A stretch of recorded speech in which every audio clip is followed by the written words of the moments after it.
If you guys wouldn't mind, we're all going to stand, and Pastor Greg Dow from Central Church of Christ is going to lead us in the invocation. Then after that, we'll have our pledges. Thank you, Mayor. Let's pray. Father, you are a good, gracious, merciful, holy, truthful, compassionate God, abounding in love. And Father, our prayer is that your kingdom comes and your will be done. Father, I pray for this city, that we will treat one another with dignity and with respect, that we will listen to one another, that we will have compassion on one another, that we'll join together when there are times of need, and Father, that we will be the kind of city that you desire. And then, Father, I pray for the city leaders. I pray for the mayor and for this council, but Father, for all the people who make this city run. Father, give them discernment. Give them wisdom. Give them courage. Give them courage as leaders in this community. And Father, fill them with compassion, that they will have a love for the people here in Amarillo as well.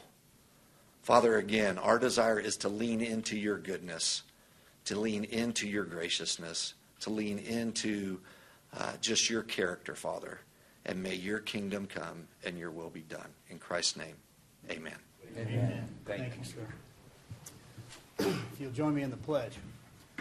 I pledge allegiance to the flag of the United States of America and to the republic for which it stands, one nation, under God, indivisible, with liberty and justice for all. We'll do our Texas flag. Honor the Texas flag. I pledge allegiance to thee, Texas, one state, under God, one and indivisible. Please be seated. Thank you.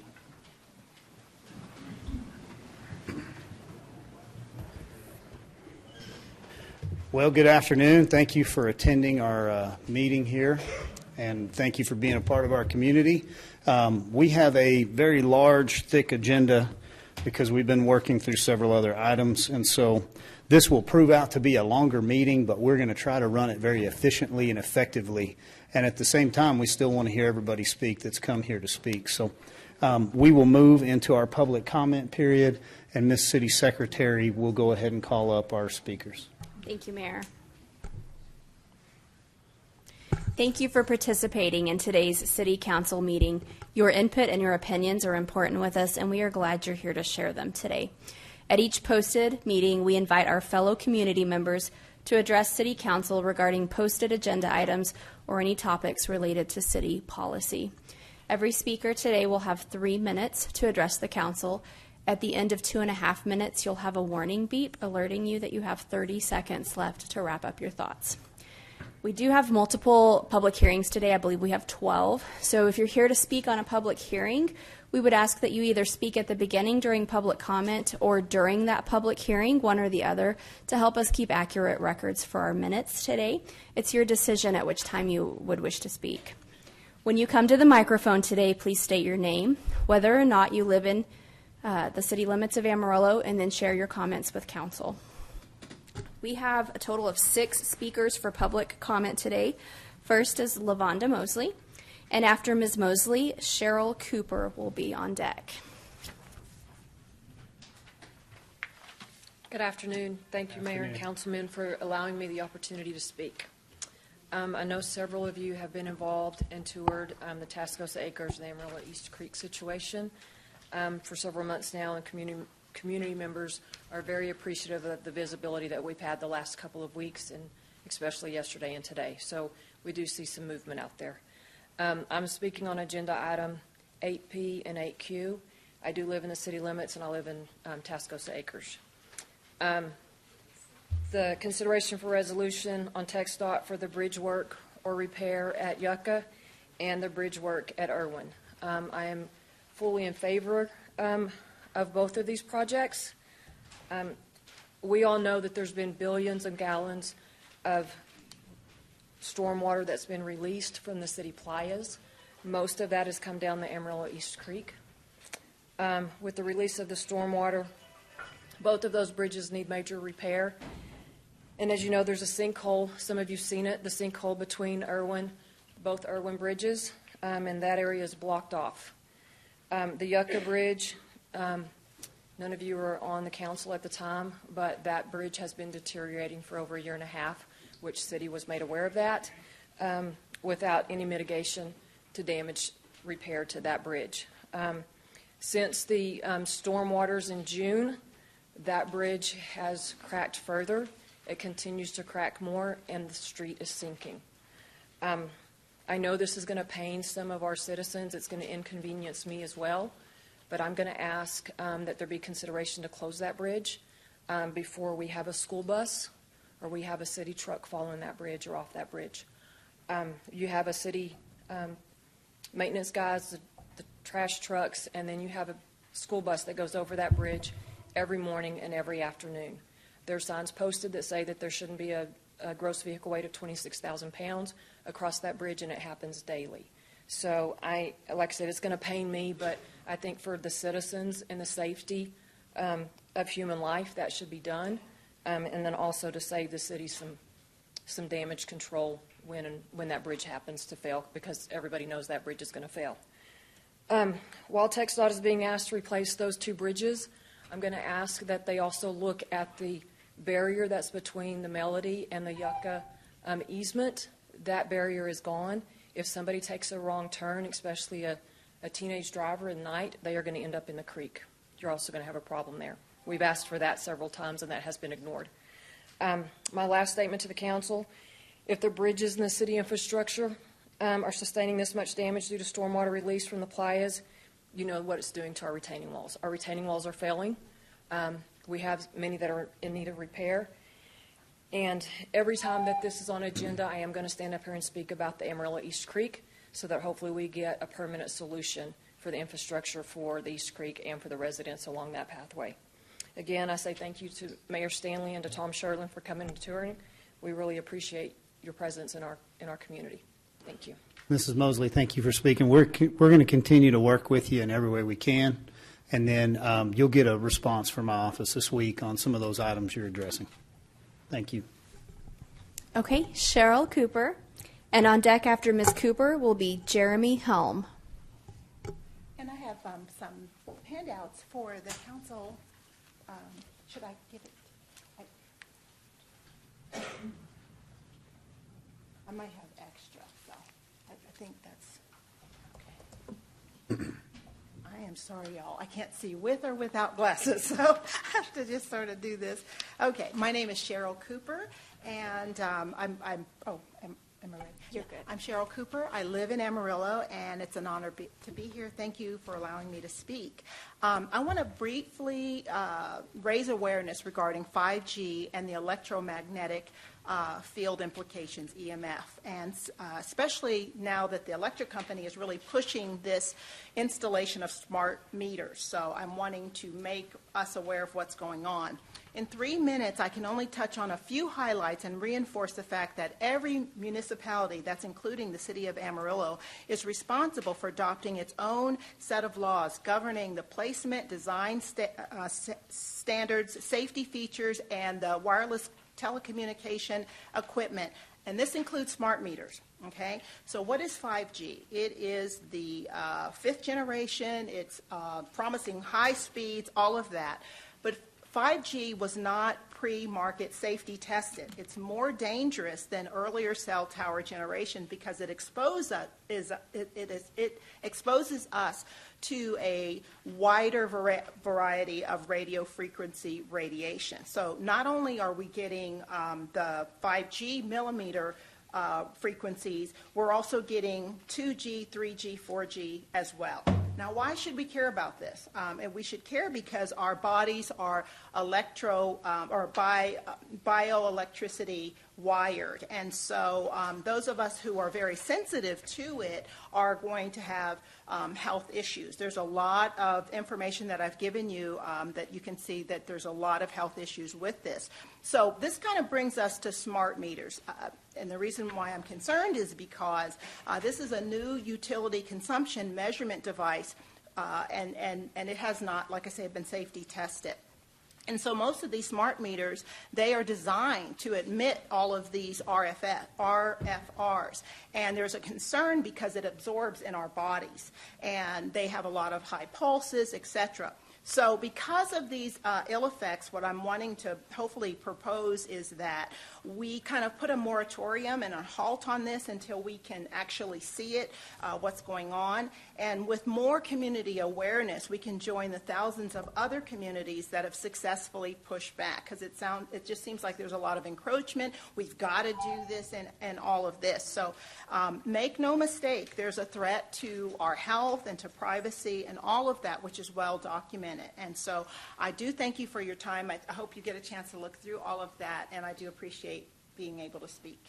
Thank you. Thank you, Mrs. Cooper. Appreciate you. Okay, Jeremy Helm. And on deck after Mr. Helm will be Howard Smith.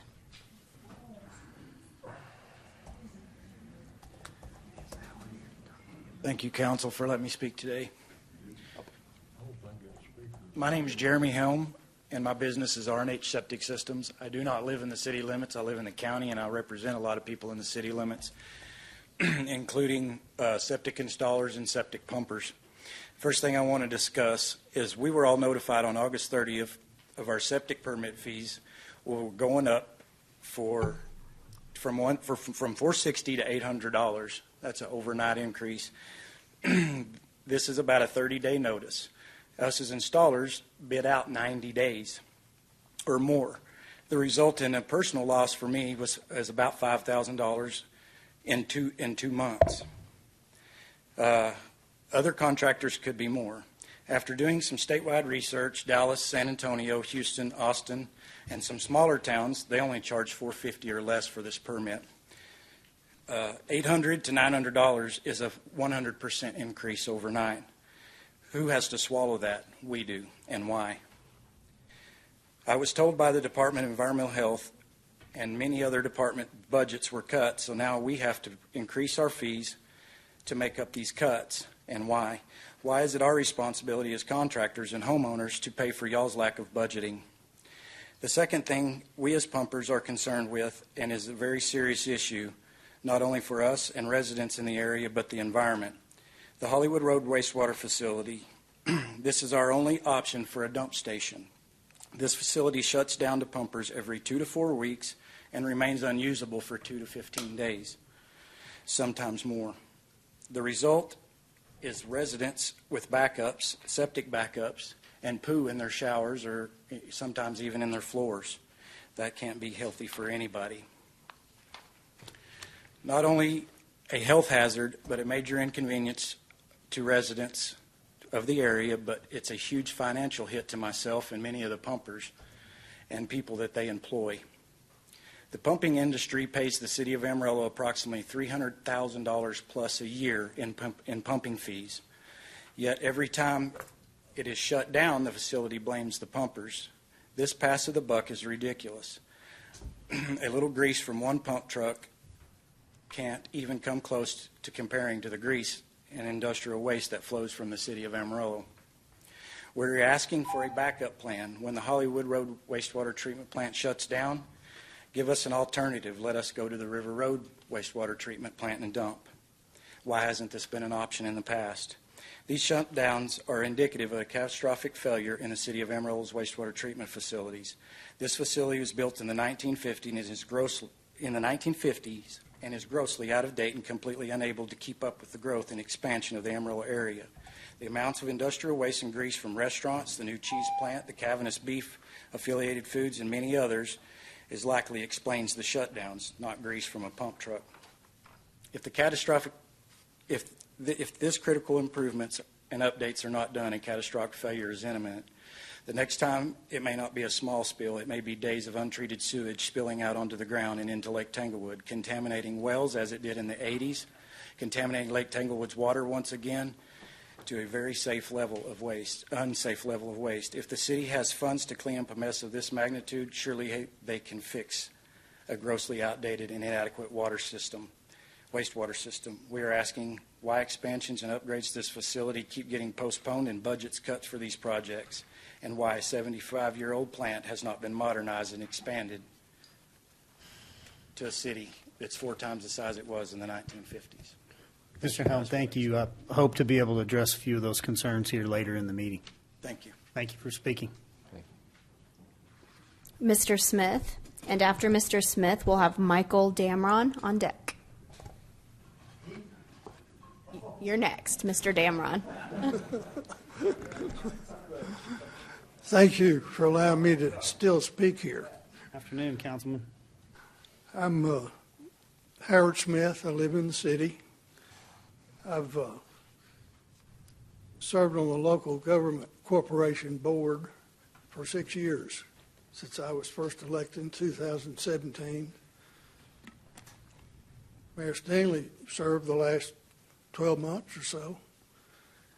And I am in support of item 8W, considering the sale of commercial square footage in the parking garage. So I encourage you all to vote for it. We worked 6 years trying to get it to happen, but it didn't happen. But working with Mayor Stanley and Megan Zacatine on the subcommittee of the local government corporation board, we kind of looked at different options, and this option came up. So that's all I have. I'm going to give you extra time. I'm the last item on the agenda, I see. Thank you, Howard. Smith. Thanks, sir. Get comfortable. Okay, Mr. Damron, you're up now. And after Mr. Damron, Jesse Frimmer will be up next. Thank you for receiving me. 4 years ago, I contracted the North Ridge or the East Ridge lanes disaster over there, that sign that's been there 59 years. It was started in 1957. It took 2 years to build that monstrosity. It weighs, at least, I spoke to the gas company last night. Just the poles alone are a ton. I was just doing it for $500. I'm an artist, a sign painter by trade.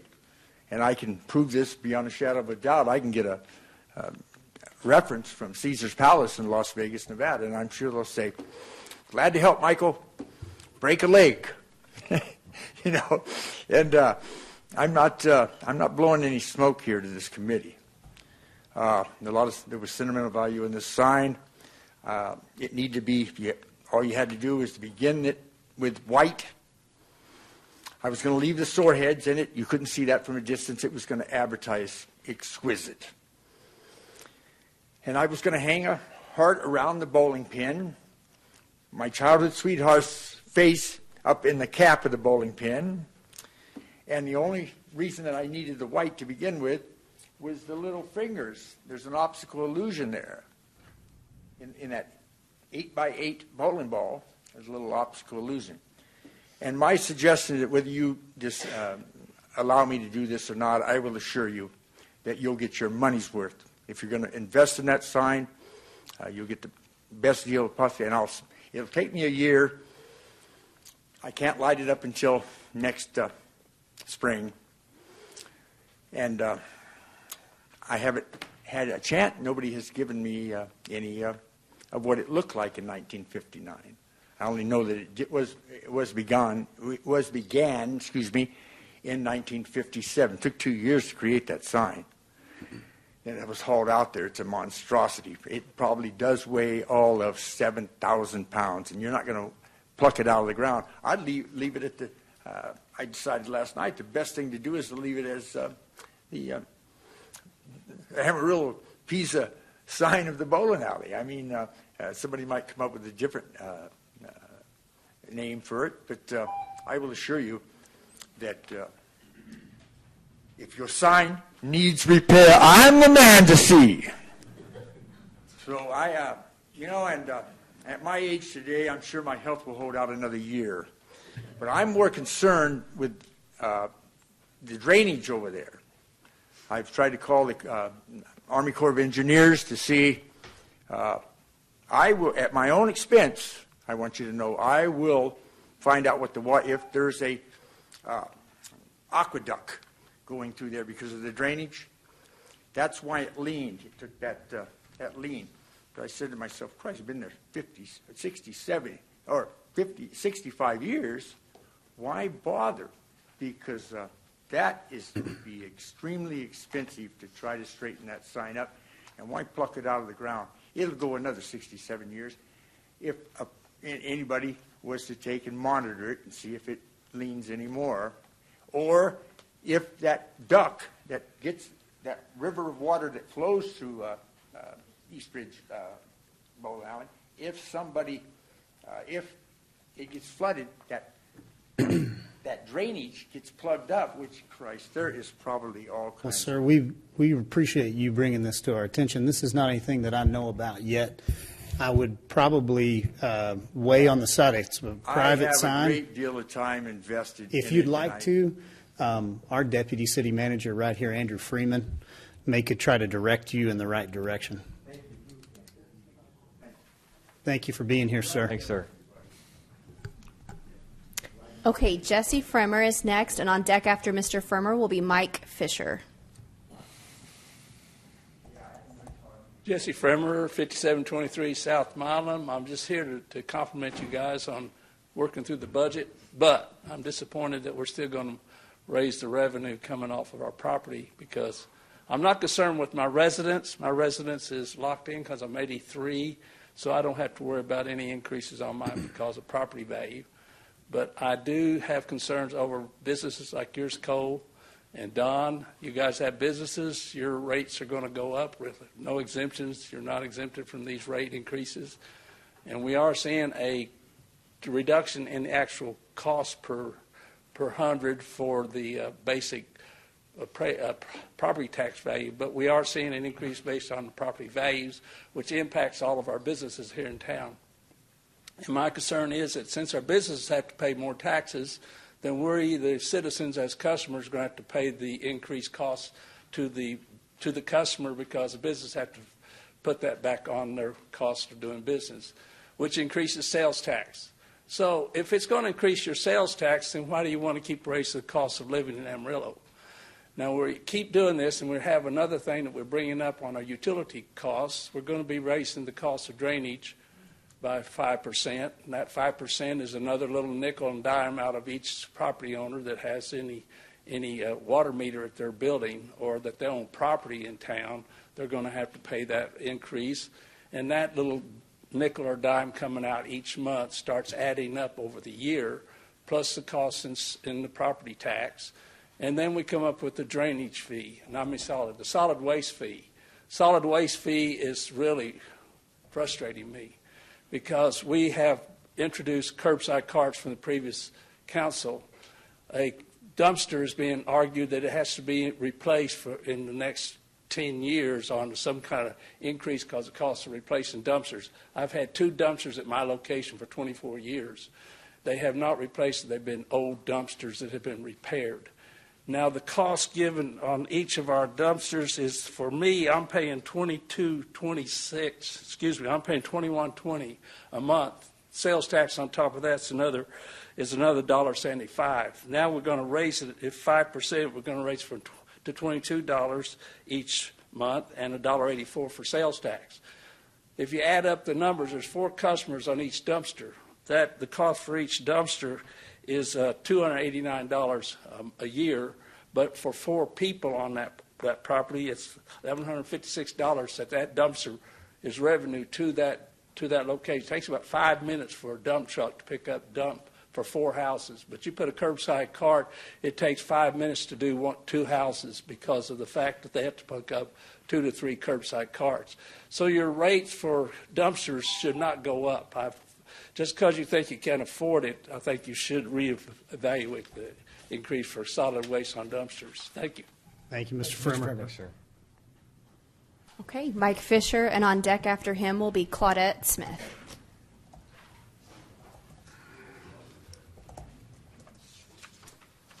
Hello, Afternoon, Mike sir. Fisher, live in the city limits of Amarillo.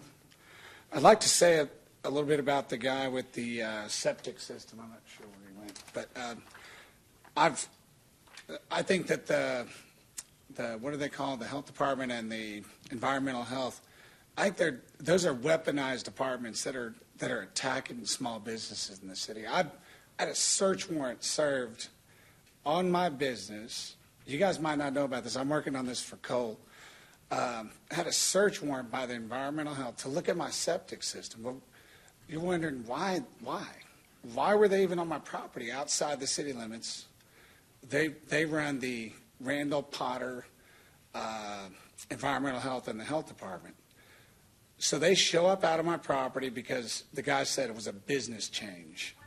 So he came out on property that had no trespassing signs, and he snooped around and he found some pipes that were sticking up. And he assumed that they were part of the septic system. And then when he showed up with a search warrant, I had one of my guys get a shovel, and and he said there was raw sewage, and he lied to the judge, said there was raw sewage and exposed danger to the public. We go back there, and on video, I had it videotaped, and I asked the sheriff deputy, I went down the list, and I said, do you see any of these things? He said, no. So I had one of my guys go get a shovel. He dug up the pipes that were they were dead end. They were just buried pipes in the ground. This guy's out there for no reason on private property that he doesn't belong, and got a search warrant with lies. This guy, and then they're over here, they're just hurting people. That's all they're doing. What were they doing with me? They were just trying to hurt me. And then I made them look like a fool. And they're still doing it. I mean, it's pretty obvious hearing some of this stuff. And it seems like they're purposely, it's some kind of master plan to just mess with people. I'm here for 8W, where we're selling $4 million in retail space across the street from here for $2 million. We're giving a fire sale half price. And while on paper and from street view, it looks like we probably should do that. But I don't know if you guys know, this man was part of it over here, Les Simpson. He's the one that was part of this when we built this stuff. And I feel like this is a master plan from the very beginning to build this property and never rent it out and then sell it to somebody. This property will probably sell to this, whoever this is, for $2 million. And then there's going to be another sale probably the next day. It happens a lot.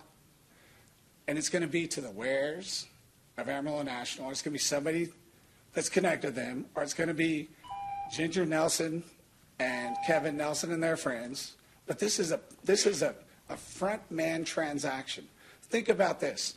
Why did they put in parking meters like the day of, like when they put out the for lease signs? I think they put the parking meters up. Go look online. People have these video channels where they're driving down in Amarillo and they're like, what's going on here? Is this a ghost town? Those parking meters have made our whole downtown look like there's nothing. It's nothing going on, and they're laughing at us. Like, when you drive downtown, you're thinking, man, is it a holiday? And you look, and it's not a banking holiday, and there's nobody parked on the streets. Man, we need those streets to look busy. In big cities, they pay plant car businesses to plant cars around their businesses to make them look busy. Look it up. I'm not making this up. We are purposely making our city look like a ghost town. And why do you think they did that to that retail space over there? I don't think we should sell it to somebody that's been pre-planned. This should go to the market. This should go, and I'm okay with sell it for $2 million, but after it's been on the market, after it's been advertised, for sale, $2 million, our best offer. Mike, I appreciate you being here and talking on that. We'll bring that topic back up. And I've got to go, but I'll watch you online. Okay. I'm going to watch Claudette speak, and thank you. Appreciate Thank you being here, man. I'll give you guys a B+ so far. Thank you. Hey, let the record show that's better than he gave the previous council. So it's improvement, even though it's a B. Afternoon, Claudette. Hi, how are y'all? Good, thank you. Okay, so Mike said a lot of the stuff that I was already going to say. I have short people problems with this microphone. I'm here to talk about item 8W first. I guess what my question is I know that this retail space has been sitting vacant for 7 years and that we've had it listed for lease, but I don't think, to my knowledge, at any point it's been listed for sale. So I guess I am concerned that we're taking a 50% loss on a piece of property due to that. I mean, inevitably, we're going to suffer a lot of losses due to the decisions of this previous mayor and council, and even, the administration prior to that. We're going to suffer a lot of losses due to that. But I just think that I'm wondering why it is that we're jumping straight to a fire sale on this property and we're not listing it on the market. My suggestion would be that we get rid of the paid parking out there, put it on the market for sale, and see if we can get more. I mean, we're raising our taxes, which I don't agree with. If I was on the other side of that dais, I would not be voting for that. I understand there's circumstances where we have to do what we have to do, but if we weren't, conducting fire sales on all the property that we unfortunately now own, we might not have to raise our property taxes. So I'm just wondering, are we being good stewards of our tax dollars, or are we just going through the motions, and are we taking advice from, the army that the old administration has embedded within City Hall? So that's important that we think about those things when we're making decisions. Like Mike said, I don't think he's a conspiracy theorist. I think that this whole deal with this retail space was set up from the beginning to fail, so that somebody, I don't know who, can come in and buy it for pennies on the dollar. Because why on earth would you put the paid parking out there and think that you're going to lease it for that astronomical amount that you had it listed per square foot? That doesn't make any sense, unless you just wanted it to fail so that you could jump in and participate in a fire sale. So it's my understanding that some realtors have advised that that's the best deal that we're going to get. I mean, what realtors? The realtors in the real estate group that's purchasing it from us? I mean, of course they're going to tell you that's the best deal you're going to get because they want to buy it for pennies on the dollar. I mean, so, that's a big deal. Let me see here. What else was I going to talk about?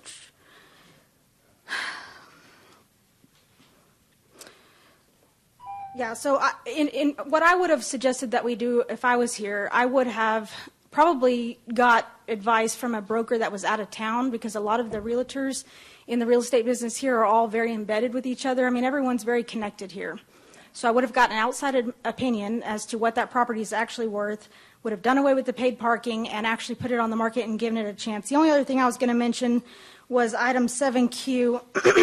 I don't know all the details of it because some of these things were just brought to my attention. I've been really busy, but we're paying the Mary Coyne person again for advertising for the airport and to manage their social media pages, like $100,000 or something. I mean, that just seems bizarre. Like, I don't agree with that organization at all. I've looked into it. It looks like it's just an elderly person out of their house. It seems like a front situation, like a front man situation. It doesn't seem right. And that's a lot of money to be paying someone to manage your social media. I mean, hell, pay me half of that and I'll manage their social media. I mean, what do we need to advertise the airport for? I mean, that's like a city that has one hospital and we're advertising for the hospital. Everybody uses the airport. Why do we need to advertise for that? Anyway, okay. Thanks for listening.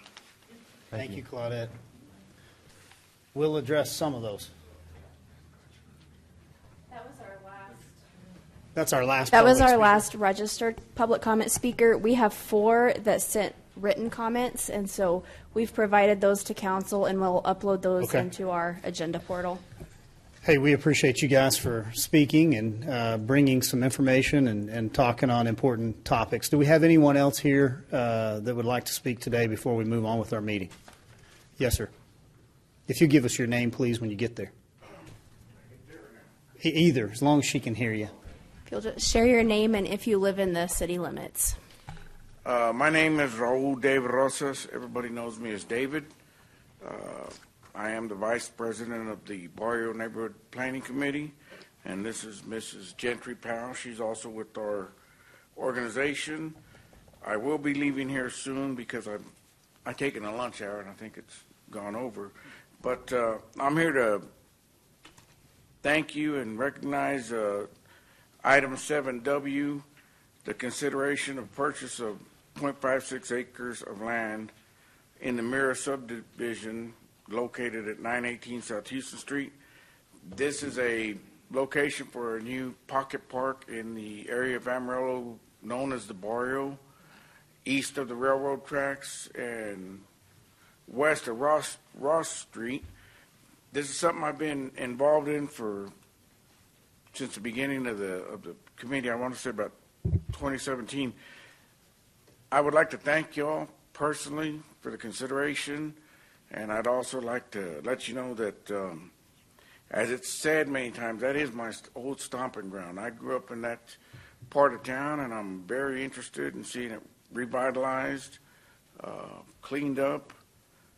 As something that comes to mind out of an old country song about a kid on a bike and just all over the place. That was me. I do not live in that part of town anymore, but I have many family members, and it is a part of Amarillo that is dear to my heart. I'd like to thank you for the consideration.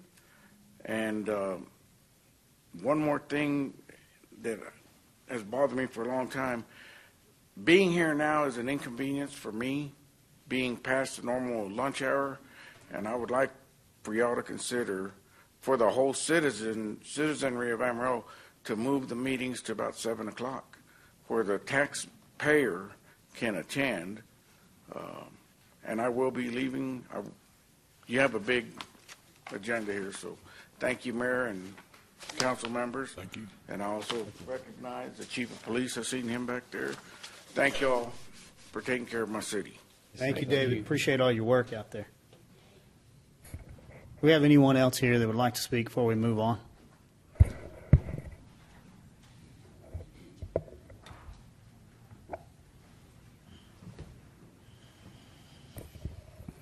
y'all doing? Afternoon, sir. We're just going to make this real quick in a hurry.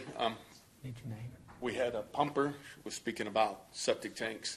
Now I want to throw in, we also pump grease traps, mud pits. It's a have business.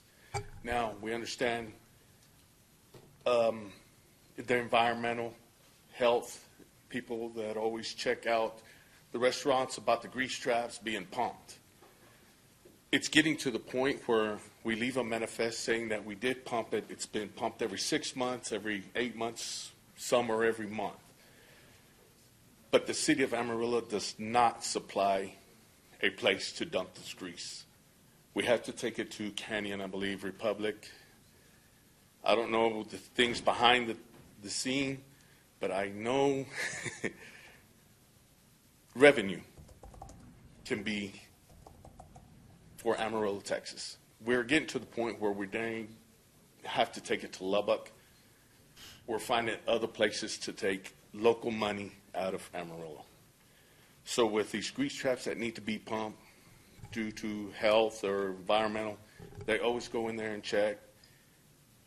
You're looking, a real quick example, if a truck can hold 3,000 gallons or 2,500 gallons, you're looking around $3,000, $4,000 a load just from one pumper, one truck.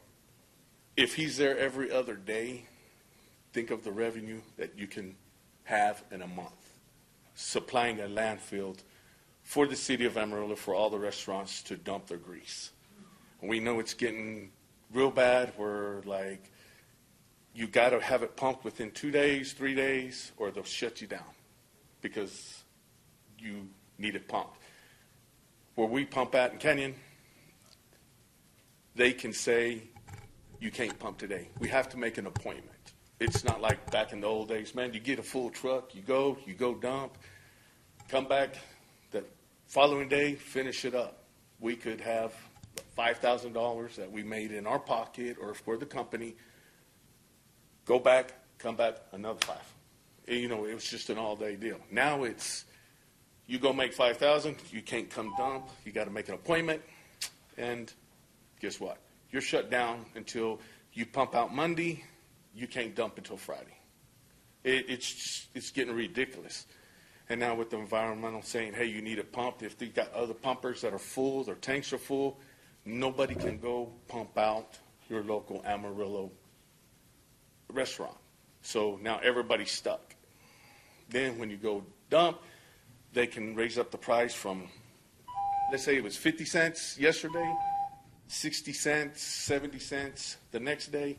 Well, guess what? We just ate it. thank you for listening, and just to put it in your ear. Yes, sir. Thank you. Thank you. Could we get your name, please? I'm sorry, tomorrow. Andy Navarro? Thank you. Okay. I don't see any other hands, anyone else that's here to speak. At this time, we're going to go ahead and move forward with our discussion items. I do appreciate everyone being here to speak on those items. Item 6A, do I have anything that council needs before we jump off into this agenda? No, sir. Okay.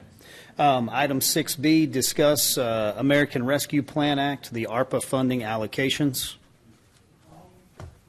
Mrs. Laura Storrs is coming up to talk us through the remaining amounts of money that are left. All right, good afternoon, Mayor and Council. I have a presentation here and also sent quite a lengthy email to you all with a lot of information late last week, so certainly can cover any of that if you have a question. So I'm going to try to go quickly through this, so please stop me if you have a question. So first up, so the American Rescue Plan Act of 2021, we refer to that usually as ARPA. It provides a unique opportunity for state and local governments to make strategic investments in long-lived assets, rebuild reserves to enhance financial stability and cover temporary operating shortfalls until economic conditions and operations normalize, which seems a little interesting now that we're a little bit removed from this time period. But this was a huge investment into our community coming from the federal government. There was just under $39.7 million that came as a direct distribution in 2 installments to the city of Amarillo. Half of it was received on May 19th of 2021 of $19.8 million, and then the other half of $19.8 million was received on June 6, 2022. So the restrictions on this, we must have the funds encumbered by the end of 2024 and spent by the end of 2026. We have a very robust web page on this on the City of Amarillo's website. If you go out to amarillo.gov and search just for ARPA, it's the first thing that will pop up. So there's a lot of information in case citizens would like to go read a little bit more about this. So in the 2 installments, we worked with council. There were resolutions. There were actually 3 resolutions that council adopted. The first was for the first installment, then a second one for the second installment, and then there was a revision on the second installment. So what I have here are the current allocations and just a brief update on kind of where we're at with those. So the first one was revenue recovery. The first installment was $11.2 million, and that's fully spent. So we've already fully utilized those dollars. Then the next one was investments in infrastructure. So council approved $6 million towards broadband and digital literacy. So quite of that is already going forward, and there's about $1.5 million of it remaining that's still in process through the remainder of the time period for ARPA. So on the public health and economic impact, we put 4 new park playgrounds in, and you can see kind of some information there. Those have all been installed and fully paid for at this point in time. So the next piece of the first installment, we had some dollars that went towards life packs for our fire department. That's been fully utilized. We authorized paramedic training of $258,000, and so they're working through that. That's certainly a program that will span multiple years, and they have about $100,000 left that they're working through on the first installment. Then we have the Crime Center equipment. So that is the Amarillo Regional Crime Center, so the ARC that we refer to. And there's $750,000 that was set aside from ARPA funds for that project. They've been working through design, and I think we're getting close on that. We'll be bringing an award to y'all before too long related to that, and you'll see some more on this here in a second. Then we had the Coming Home litter crew, and so this was a program to help transition some of our homeless community back into the workforce. And so Jason Riddlesberger and the Community Development Department have been working through that. So there was $250,000 authorized for this program, and there's about $144,000 remaining of that $250,000.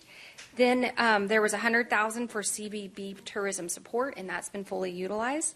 And then there was some assistance put aside for senior citizens. There was a robust process we went through. There was $500,000 in this installment and $100 in the next. And of that, there's almost $138,000 left to reimburse. It's all been awarded, so it's just waiting for those groups to finish through those programs. Second installment, revenue recovery again, fully utilized at $14.3 million.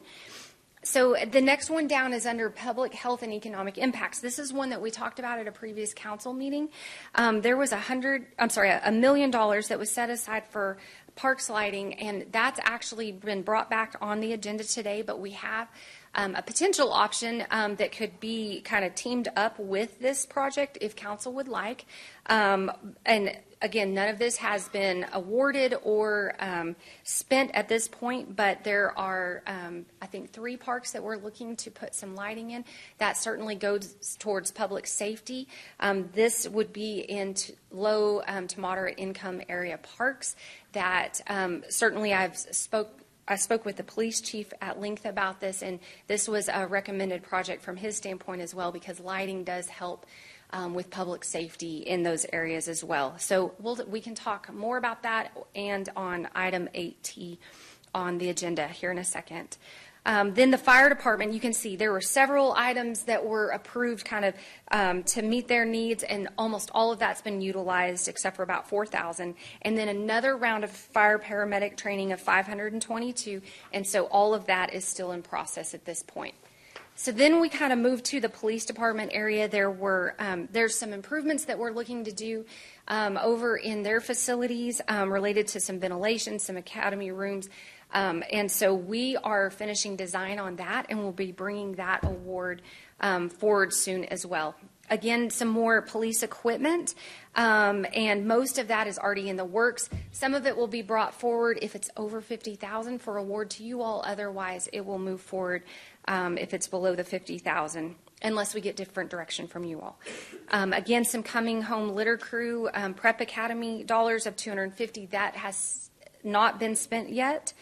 And then we have the homeless pallet shelter. You guys know that as Transformation Park. So this is the ARPA funding that was allocated to help with that project, just over $1.1 million. They are in the final stages of design as well, and looking to come forward probably in the next couple of months for some award on that piece as well. Then this is the last $100,000 on the senior citizen projects, and we're working through to reimburse that last remaining amount. And then quickly, we have 4 neighborhood plans, and $100,000 was allocated to each. I sent you all some detailed information. Emily Kohler and her team had provided some great information on what these neighborhood groups are hoping to achieve. All are in process, all are moving forward, and as needed, we will have awards coming soon. So the last thing here is this is where we're at with ARPA. As I mentioned, we've got to have it obligated by the end of next year and then spent by the end of 2026. I talked with all the departments, met with the city manager's office group, and we were able to identify some dollars that we think might be able to be reallocated just based on current spending. Possibly about $100,000 from the broadband and digital literacy project allocation, and then maybe another $200,000 from that coming home litter crew. It hadn't launched off quite as quickly as we had thought, and so may need to reallocate some of this just to get it spent in time. And so we have a list here. That first one under the potential allocations, this came as kind of a recommendation also from public safety, that as we're working on putting lighting in these public areas, in these parks, that if we could put in some cameras that would provide some video footage back into the ARC, it would certainly help our police department a lot to just help with increased public safety in our community. And so that is something that we could bring back as a separate award, but we would incorporate that with the lighting project that we have later in the agenda today. And that's those areas were Medi Park, San Jacinto Neighborhood, and Sam Houston Park. Also, we've heard some discussions about some other communities that are giving free bus rides for the homeless to get them to the resources that they need. That would potentially be eligible through this, through the ARPA funding. We could look at installing a traffic light in certain locations. They're very specific on kind of areas that would be eligible, but that's something that this funding could go towards. We could always put more funding in the neighborhood plans. They have long lists of projects that they would like to accomplish, so that's always an option. And then we could look at some drainage SCADA, which would help enhance some of the monitoring and the remote control of those pumps that we have certainly seen a need for this year. And all of those would be eligible with what the Treasury Department has said is appropriate. And so we do certainly have reporting requirements back to them every quarter. We will be going through, I'm sure, a very thorough audit on this. And so we just are watching this very closely to make sure it aligns with what the Treasury intention is on all this. So with that, can I answer questions, or are there any thoughts? And I know I provided a lot more information in the email if you have anything. I have a few questions, if that's okay, Mayor. Yes, sir. Yes. There appears to be a lot of money we really don't know if it's going to be fully spent. Is that correct? No, sir. Actually, about that 300,000 from the list that's there, that 300,000 is about the only amount that we're pretty sure that it might be questionable whether it will be spent or not. The rest of them are in the works. We're just trying to finalize design on most or procurement, and those awards will be coming to this group. Okay, soon. I was looking, for instance, like at the crime center. Yes. We're waiting on numbers, correct? Yeah, so they're working really through design. So we really don't know how much we're going to spend? We know we will spend in excess of what is We know allocated we'll through spend in excess. That's always a good feeling to know we're going to spend more than we got. Well, we have other funding sources, but we will utilize the ARPA funding first before any of the others. But I mean, and I don't know if I'm going to put Chief or Jerry on the spot, but I don't want to put him on the spot all of those either. numbers but are coming in higher. The way I'm looking at this is we got a lot of questions out there. We really don't know how much money's actually going to be spent. We've got a lot of question marks. We got $750,000, so we know we're going to spend $750,000 plus some. Yes. Probably. Yes. Okay. Another thing I wanted to bring up, I saw the coming home litter crew Yes. in several different areas. Yes. How much total have we given into that? It was $500,000 in total that was allocated to that pilot program. Yes. Okay. Yeah, that's a good question. And again, that was one that we think we might could trim back a little bit if you all thought there might be. And it's a great program. Jason has told me he will do everything in his power to ensure it's all fully spent. But I do think that is an area we might could trim back just slightly if there were some other priorities that council would like to move forward with. Okay. Yeah. Thank you. Yes, sir. Other questions? Questions? This side? Just on that, so those ideas y'all came up with, like the free bus rides for the homeless, everything like that, I mean, did y'all come up with those, or those identified in there? I mean, how did y'all correlate that those were priorities and not? So on those, what we did is we kind of went through what the requirements are. And as we were looking at the dollar amount, and I know $300,000 is a lot of money, but, when we were looking at the eligibility, so if we're talking infrastructure, for instance, $300,000 doesn't go very far on a lot of our infrastructure. And so we were trying to find projects that would kind of fit within that $300,000 mark. We have had several items that have come through, whether we've heard citizens, there's either been meetings set up with council members related to some of these. And we tried to brainstorm anything that we have been hearing over the last several months as either a need, a concern, a question that's coming up, and that might meet some of this criteria.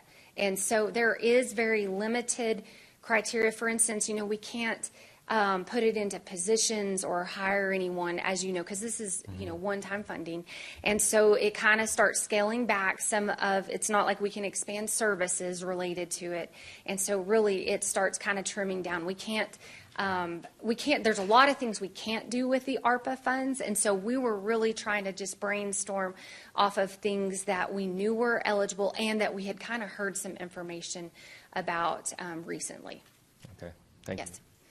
Laura, with the free bus rides, what happens when that money runs out and these homeless are expected to get on the bus? Yes, sir, absolutely. And so those would be things that we'd have to talk about. And if you even go back to that prep academy, we were talking about the coming home litter crew. That's another question. Like, this was to fund a pilot program. These dollars could go towards a pilot program, but then we would have to either find a long-term funding source for it, or we would have to either eliminate it or go another route on it. So that's a fantastic question. Yes, sir. So this isn't set. We can continue to discuss this. Those were just options. These are ideas, and there is no action on this item today. This is simply just a discussion, informational thing. Wanted to start getting this conversation going. And so, yes, we can absolutely talk about it more. If you all have ideas, send them my way, and I'll let you know if it looks like it would meet the criteria or not. We can bring it back as a future discussion. But in order to change where it's currently allocated and put it towards a different allocation, we would want to bring a resolution to you all. And so, but I don't think we're there yet, so we just kind of wanted to start the conversation. Okay. Yeah. One more. Yes, sir. We have a lot in here for the homeless. Yes, sir. And it's like the free bus rides you were talking about. I have in my heart a feeling for our elderly that are low income. Yes. I think, and a lot of these people are paying tax dollars, but they just don't have extra. And I don't know if we could consider them for some of that free rides or whatever. Absolutely. That's a great idea. We could explore an option like that. As I mentioned, there was about $600,000 that was put towards dedicated senior citizen projects. We went through a formal process on that. We could potentially do another process similar to that, or we could do free bus rides for our elderly population. I mean, absolutely. I think that's a great idea. Okay. Yeah. Thank you. Yes, sir. Any further questions? So I would ask council to take take the next month, pull together your small project initiative ideas, and then let's report those back to staff, and let's get a collaboration going on what this money can go towards. We have $300,000 remaining is kind of what we're saying. Yes, absolutely. And if y'all want to send those either to Andrew or me or both of us, I'll do the legwork, and what we could do is bring this back maybe next month for another discussion item and go from there. Sounds good. All right. Okay, thank you all. Thank you, Mrs. Storrs. Next on our agenda, we have a discussion and an update on the wastewater treatment plant, Hollywood Road. Mr. Hartman, you have that one? Yes. Thank you, Mayor and Council. It's an honor to be here today. Wanted to, as requested by a council member, we're going to provide an update for the Hollywood Road wastewater treatment facility, as it was discussed a little bit earlier in today's meeting. So, again, I'm Floyd Hartman, Assistant City Manager. Today's discussion is going to focus on infrastructure and basically the wastewater infrastructure, the water utilities. I want to put this slide up and show you that there's some major priorities. John Collins has been here just about a year now, and he's been working on long-term planning. And what John's put up here is an identified list of priorities in water utilities. You'll see that today's discussion hits one of his priorities, which was rehabilitation of Hollywood infrastructure and retrofit automation. But he's got the E-Lab, the environmental lab, as a central component. River Road is going to be next on our list. Retrofit automation at Osage. But these are our major, and then replace the pipelines, the water distribution, wastewater collection system.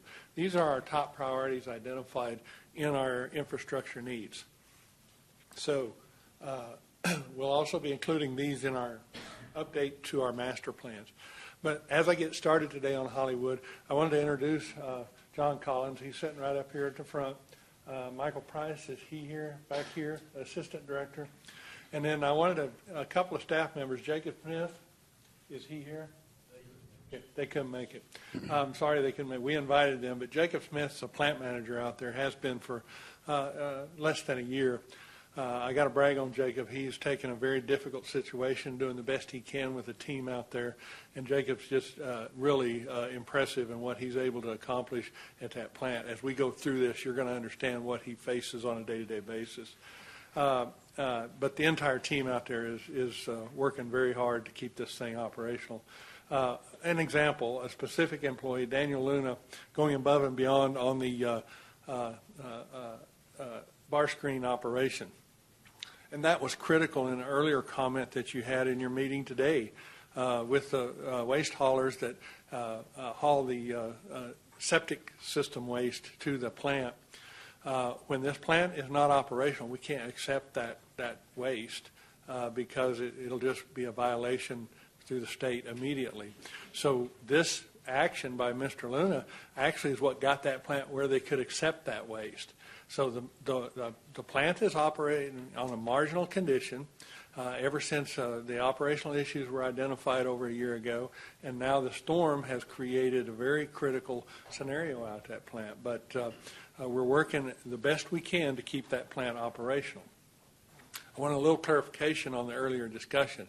There was a speaker that spoke about grease traps and hauling of grease traps. That's separate from septic waste hauled to the wastewater plant. The grease trap, that has to go to a recycler or a qualifying landfill. And our landfill doesn't qualify to take certain hazardous material, including that oil and grease. So that would take a significant investment in our landfill beyond what we just invested in Cell 10 to be able to take that kind of waste. So there's a lot to those two comments that you received, and I'd like to go in depth further on those later. But today's topic, again, is the plant. So here's a picture. This plant is located on Grand Street, south of the Loop 335, approximately a mile south. That would be Grand Street on the left of that picture, on west of that plant. But this will give you some idea. It's just a big picture view of the plant. So a little history of that plant. Current capacity is 12 million gallons. We have currently, working with the stakeholders, the TCQ and operations, we've identified that plant now has exceeded the 75% capacity rule. So in wastewater treatment in the state of Texas, there's a 75-90 rule. And that 75% rule triggers that you have to start the design and have a plan for the expansion and or replacement of the plant. And that's what is basically you're hearing today is that component is the biggest hurdle that we have down there at this point. Not only do we have the operational component, but now we have this requirement to start evaluating that capacity and the expansion through an engineering firm to identify such that we're ready at the 90% capacity to begin construction. You have to start construction prior to you hit that 90%. So it must be that 90% we just covered.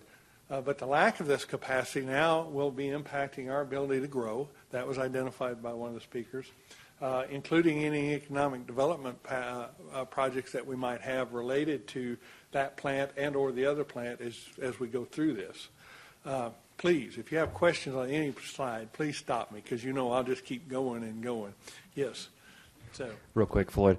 So speaking of economic development, just thinking ahead here, is there anything that our Economic Development Corporation could help with?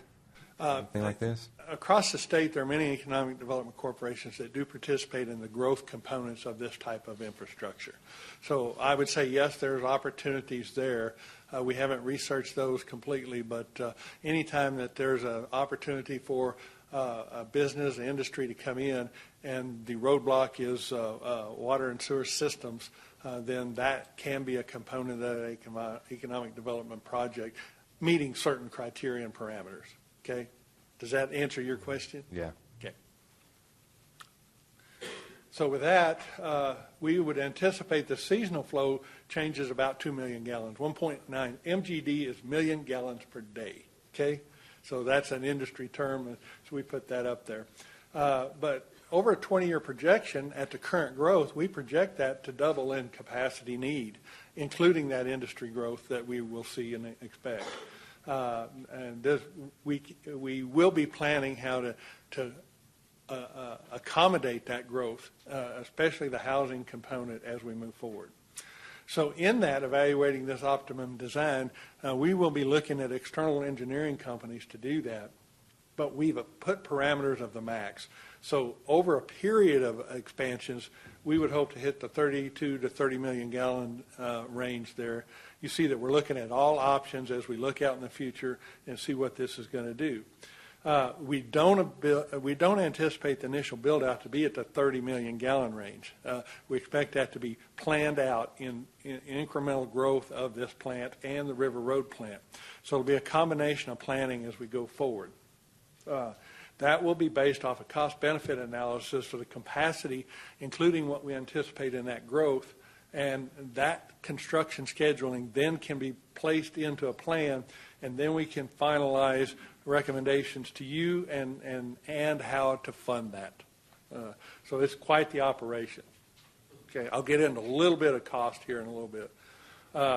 So what we experienced was prior to this rain event, that there were operational and maintenance challenges related to the plant. The blowers, the headwork, overall site electrical, influent pump station, secondary clarifiers, and sludge. These were primary things identified for us to have a critical path to keeping the plant in operation.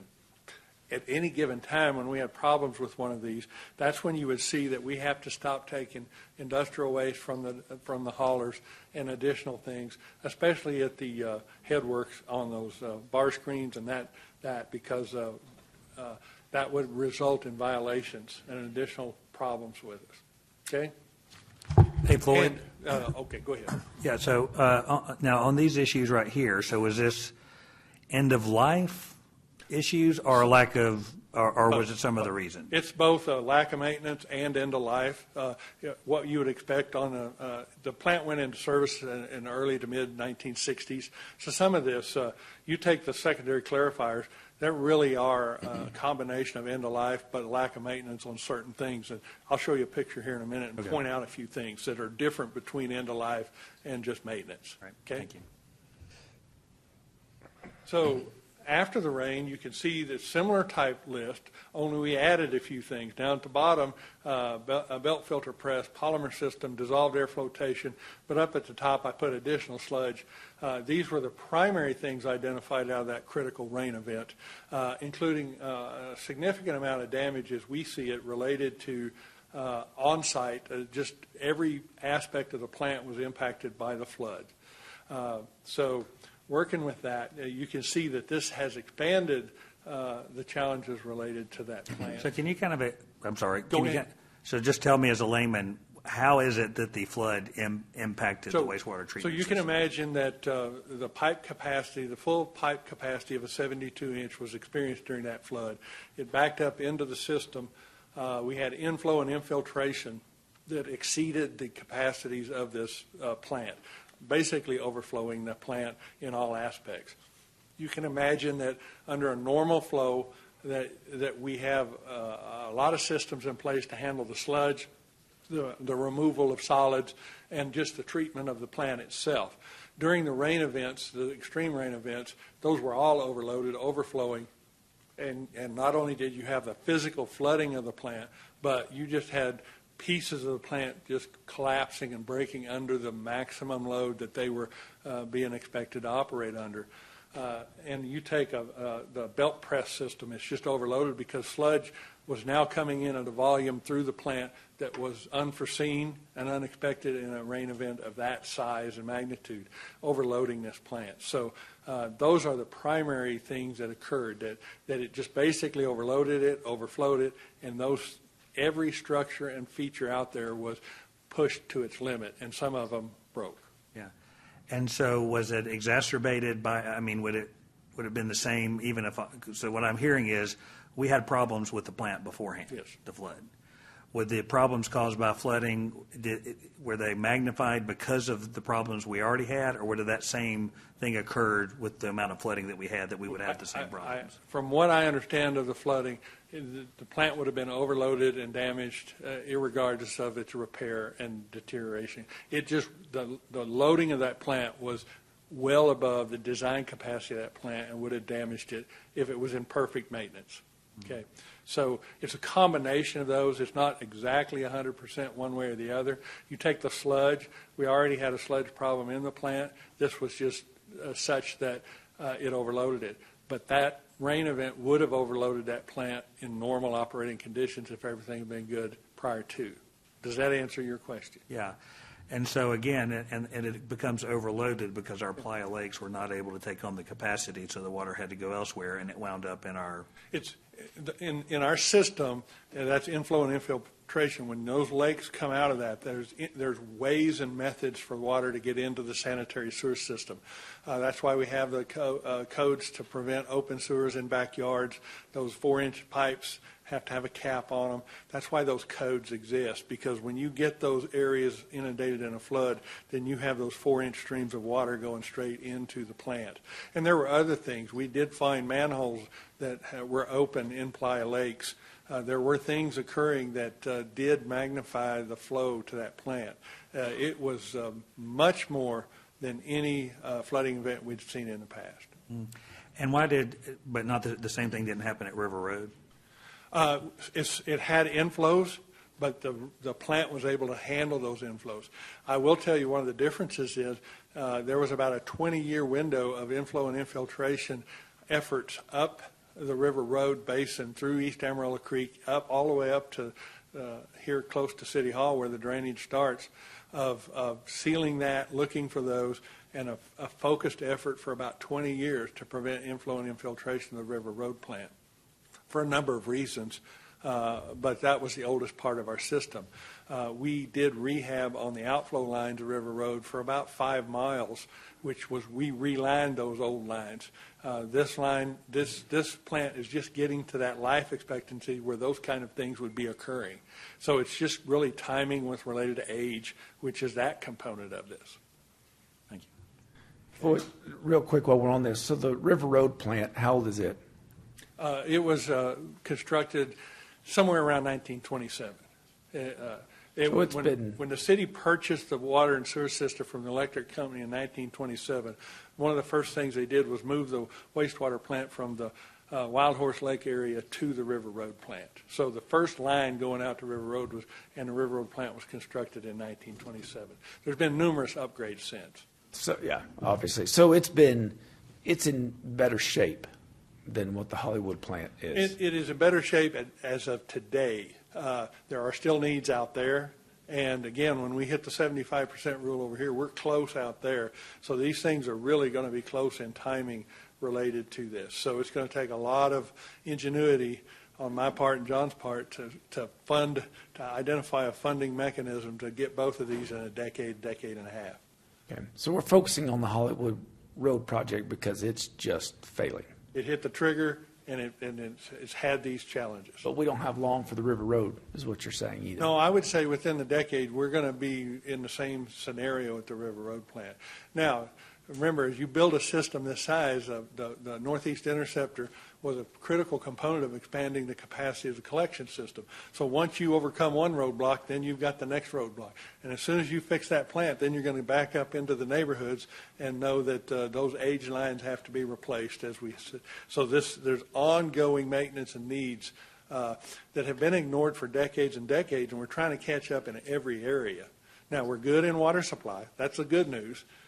So this is just the next challenge on the plate, so to speak. So that's really the problem is there's been no maintenance. It's just been ignored for decades. That is one of the biggest challenges out there, is that for a few decades there's been very little improvements made out at the Hollywood Road. So now we're faced with all these problems and not enough funding to just do what we need to do. Right, and so as I get into this, here's the stabilization projects. These are the ones that are just high on the list to stabilize that plant, for things like what you heard earlier in today's meeting.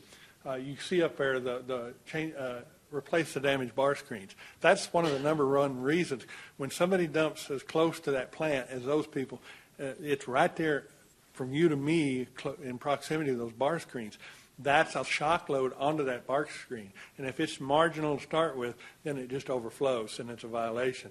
So that's why discharge at the plant is much more regulated than up and out through the system. So I wanted to cover a little bit about the River Road. On that discussion earlier, those comments, well, why can't we dump at River Road? Well, because you have to have a permit through the TCEQ for that kind of sewage to be placed at that facility. And we've always had the permit at Hollywood. We've never had it at River Road because there's so many factors in getting a permit for that kind of use. In other words, there is a segment of the water stream downstream from the River Road, and you have to have a discharge permit into the creek or the river for a wastewater plant of this size. And it's a regulated segment by the EPA. And that has limitations on constituents that you can put out of that plant that are much stricter than that plant.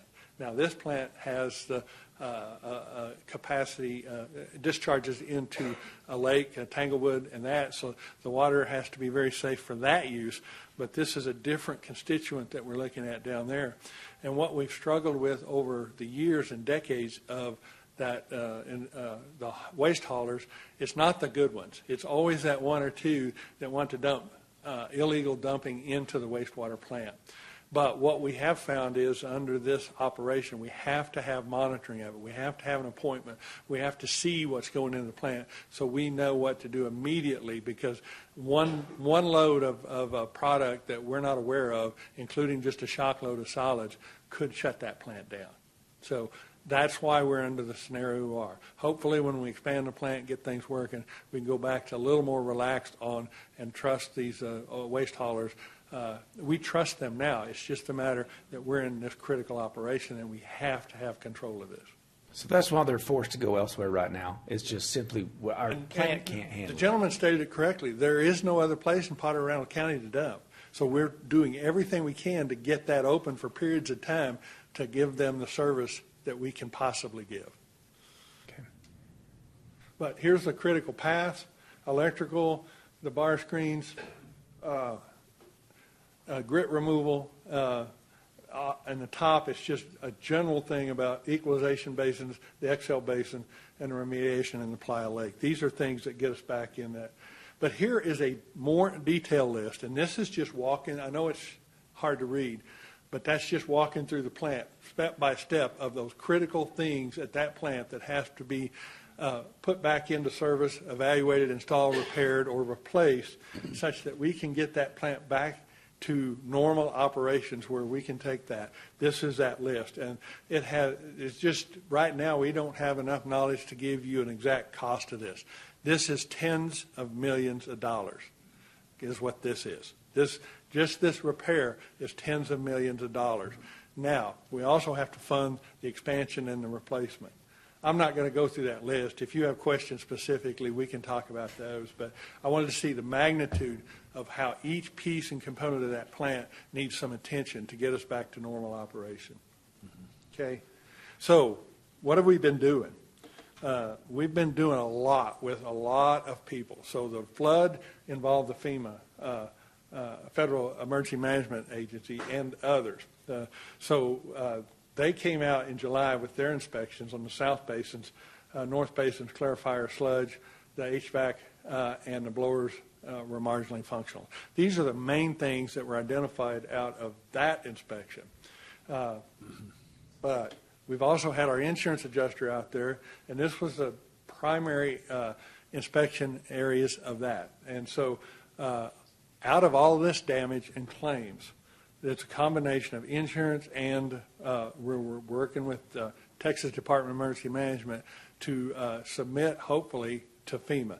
It doesn't look as promising as we once thought, again, but the insurance agent looked at these. Now, the bad news on our insurance is that plant actually now is identified that it's constructed, the majority of it, inside the floodplain. So insurance doesn't apply. So that's what we learned over the last week and a half, that it's not covered when it's in that floodplain. Now remember, the plant was built in 1965 before that floodplain map existed, so they hit it really close. It's about 2/3 of the way through the plant, so it's really close. So we did learn this week. But we do appreciate the external view of the insurance adjuster looking at it, giving us advice, and helping us through those processes.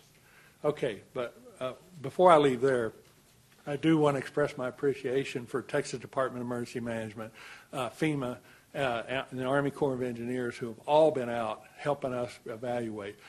John has coordinated with his team an external engineering firm that is helping us also get evaluations, and you'll see a slide here in just a minute. But all of those evaluations are getting different eyes on that thing, giving us a different perspective, a different view, so that we can get the best plan forward and make sure that we're addressing the critical things in a proper manner. Okay, a few pictures. This is just pictures of them inspecting. This sidewalk that you see after the rain has many cracks and failures in it. The blue picture is a underground. They drilled a hole in that sidewalk and viewed. There's a cavern underneath it. This is all. That's what we're identifying as that flood damage. Before the flood damage, this sidewalk was fine, and now this is. So it's a combination of that maintenance and that. So in this case, we're looking at. We do believe that flood actually damaged a significant amount. And you can see that a basin like this is concrete. If that shifted and moved, that's related to the flood damage. And that's our argument that flood really, really impacted us a lot. Okay? So this is the one where, Councilmember Simpson, I was going to point out, you can see the rust on the metal, and this mechanism that turns and rotates. There will be an agenda item, or is an agenda item, to replace the gearbox in the middle of this device. And you can see a picture from the side. But this is a combination of all three problems. This is a combination of the flood. If you were out there, you could put your hand in the water, and that thing's plumb full of sludge. And that was brought in and made worse by the flood. But you also see the lack of maintenance, and you also see the age of the plant. So this picture kind of is a culmination that all these factors came together in this. But this was a pretty good picture that just kind of indicated that concrete is going to age out, especially in the corrosive environment of a wastewater. That doesn't last too long, and again, it's hitting the 60-year mark, and so it's time. Okay, so our own consultant is looking at all of these things, including the crane. The addition here is the blower building, the north basin's clarifier, but they're really looking at the thing overall.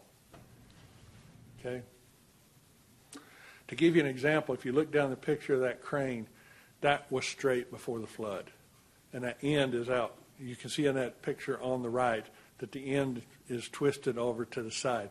That shifted from the floods. So that what we're identifying is that we do believe that there's significant damage by the flood. Now, are we going to have success in that, knowing that we had the maintenance and the age issue? That's what we're in discussions with Texas Department of Emergency Management, FEMA, and all those others. But we also anticipate the opportunity that all of this will get us into some other funding mechanisms. So sludge still becomes the issue. This would be much clearer and much more operational. This is the air bubbling area that helps that treatment process. And it's just, under these conditions, if you know a whole lot about it, this is just a poorly operating system right here. Okay, so where are we?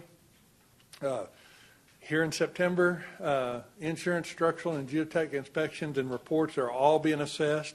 John and his team are continuing to meet with the TCEQ, and I have to express my appreciation to the regulator, the Texas Commission on Environmental Quality. I appreciate their patience with us and their assistance in helping us protect the citizens of Randall County and Amarillo. I think this is going very well for the magnitude of the problem that we have out there. And in this case, The regulator is not a regulator. They're our friend helping us to identify solutions, and we're greatly appreciative of that. So we're going to continue to evaluate after the rains and see what we can come up with. The immediate stabilization, we are moving forward with the sludge removal, and we know that's a top priority. And then John has tried to research alternatives like a mobile treatment plant. Those are still in the works. We'll finish up that TCQ inspection this month, get some direction. They will stay engaged with us and watch this plant as we make improvements. That's where I thought was a good spot for us to stop today. We may have a few questions. Yes. So, any questions? Mm-hmm. So current status on the FEMA update. I mean, it's hard to understand that, you know, your insurance company says we don't have insurance, you're in a flood zone. FEMA exists for this type of issue. This is a municipal So facility. under the flooding event, the threshold of damage in the designated area is $50 million. We still have claims that we meet that. They're disputing those claims, and we're in discussions and negotiations. And Texas Department of Emergency Management has represented us well in that discussion with FEMA. So right. I can't brag on Texas Department of Emergency Management enough. Our emergency management team stayed engaged in that. I would just say it's challenging. It is extremely challenging because we have to acknowledge that we had the maintenance and the age issue, and that's real, and that's a real thing, and we acknowledge that. But we also know that flood greatly impacted our ability and greatly damaged that plant. So we're moving forward with those discussions. Again, if you don't hit the threshold of $50 million, then you don't open up the funding window of FEMA. Right. Without that, we'll just pursue other funding options, including the Army Corps of Engineers and any other option that we can look at in funding. And we're pursuing other grants and things that we we're will looking be. At. Okay. What's the backup plan on a failure, and what's best practices? You know, so like we have one treatment facility, we have two. I don't know if you can redirect, you know, that much, but in an instance where a municipality has one treatment facility and it goes down or something happens to it, what do they do? So there are occasions, you know, many of our smaller cities have the one plant, and there are occasions where they've had similar type events.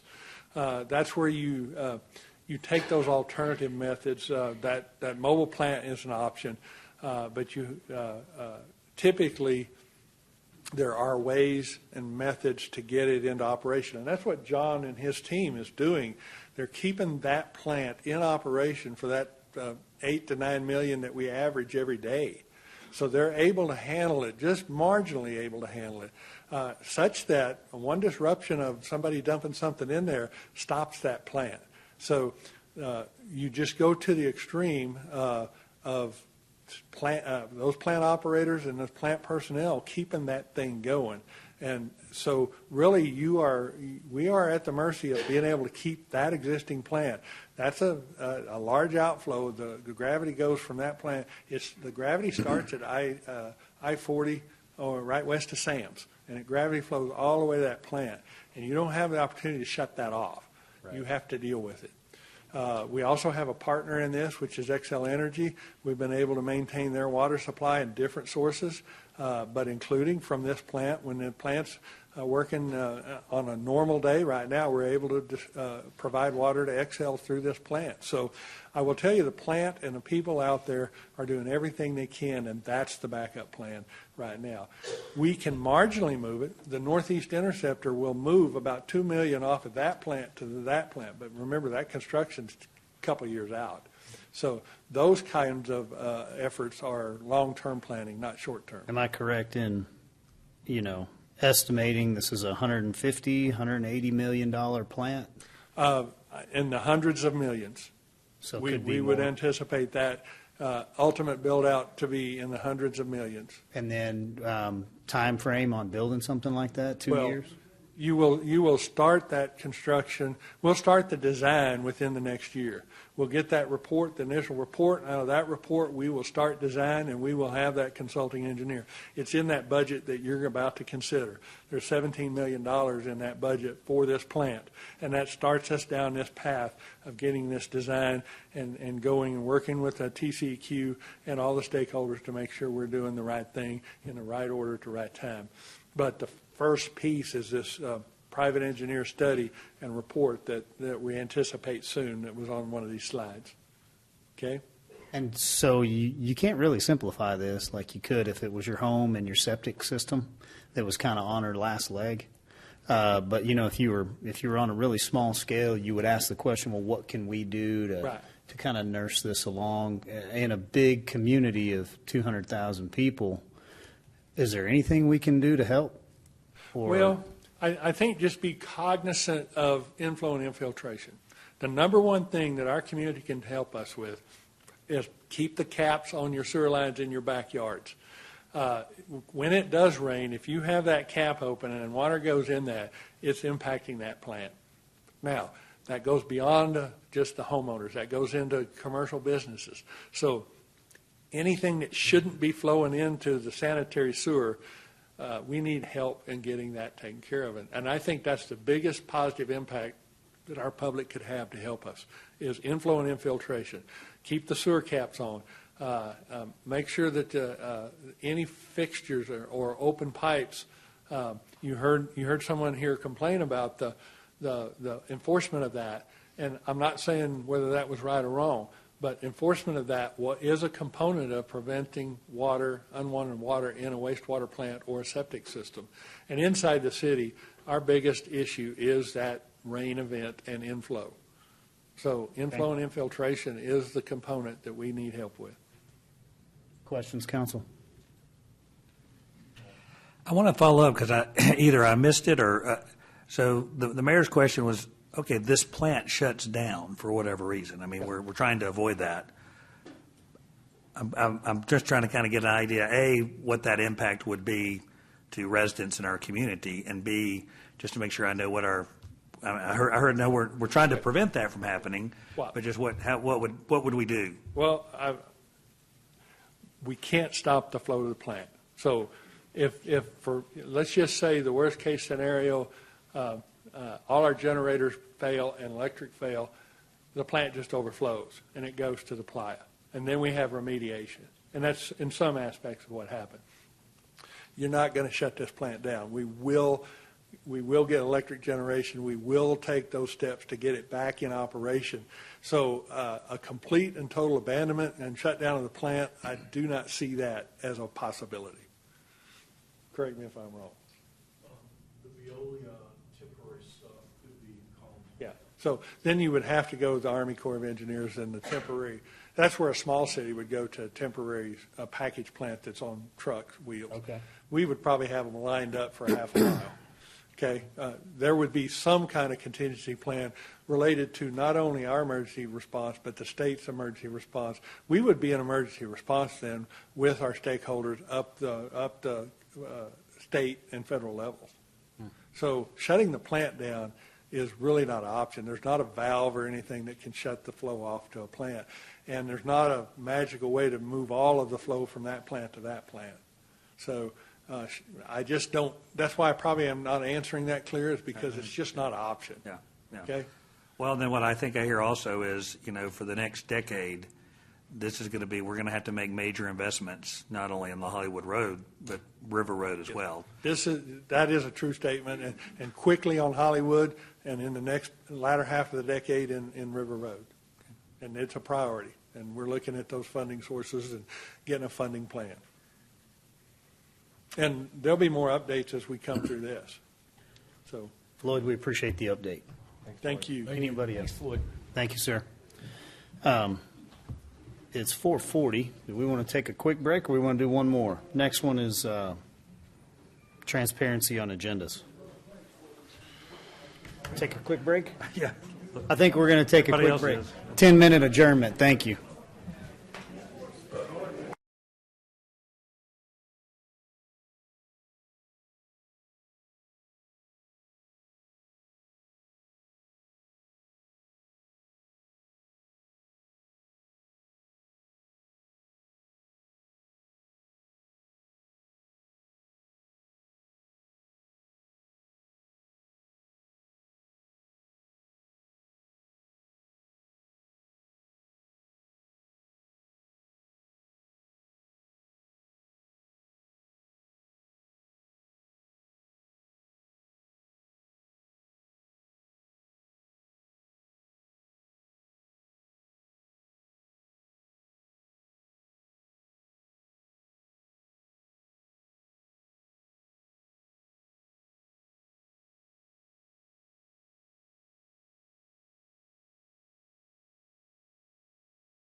Please, thank you.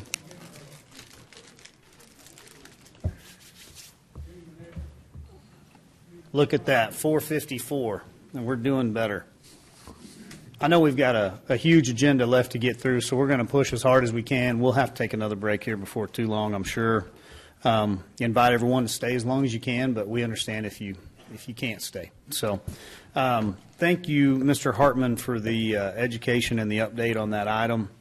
I know that's something that's been around for a long time, but we definitely want to take note of it and put a good policy in place to move forward. I am going to ask item 6D, discuss city council agendas and transparency, if we can pull that item off today for discussion. That was brought forward by Councilman Simpson. It's something that he would like more time to talk about. And then this agenda is heavy already, and so it's not time sensitive. We can put it on for next week's agenda. Councilman Simpson and I, that was actually his request. So we're good to just push it off 1 week. And then the whole point of that, just so the community hears us say that, is as a councilman, it's hard if you get, your agenda Friday afternoon at 4 o'clock. Sometimes it's hard for you guys as citizens to be able to read that over the weekend, and then you show up on Tuesday and maybe you didn't have enough time to research, study, ask questions, understand. So what we're looking for are ways to forecast future agendas in an open meeting forum so that you as the public and we as the council would know what staff's working on that maybe doesn't come up for another 4, 6, 8 weeks. And so we've got a couple of options there that staff will bring to us, and we'll discuss all that at that time. So just a little explanation of what that item is. That'll be on next week's agenda. Moving along to 6E, upcoming boards and commissions and appointments. We have our city secretary here to explain a few of the things that are coming up. Thank you, Mayor. Okay. So we have board and appointment commissions coming up in November. The process starts now online. Council may be aware we have over 50 boards and commissions that citizens serve on, mostly in advisory capacity. We have a few boards like planning and zoning and some others that have some regulatory capacity too.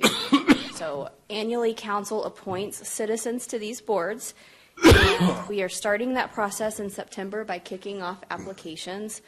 This is a list of public boards that will have upcoming vacancies. So these positions, the terms will end December, and we'll be looking to either reappoint or appoint new members to fill these positions. There's over 50 positions that council will consider at your November 14th meeting.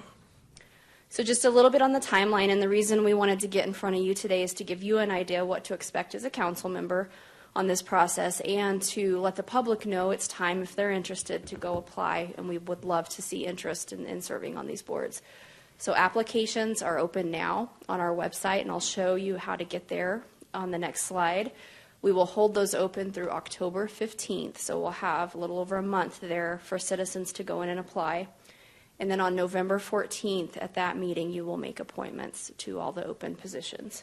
And then members will begin serving in January of next year. So for anyone interested in applying, it's very easy. Go to www.amarillo.gov, and then at the top under the How Do I ribbon, if you'll hover over that, in that third column over, there's one, How Do I Apply for a Board Position?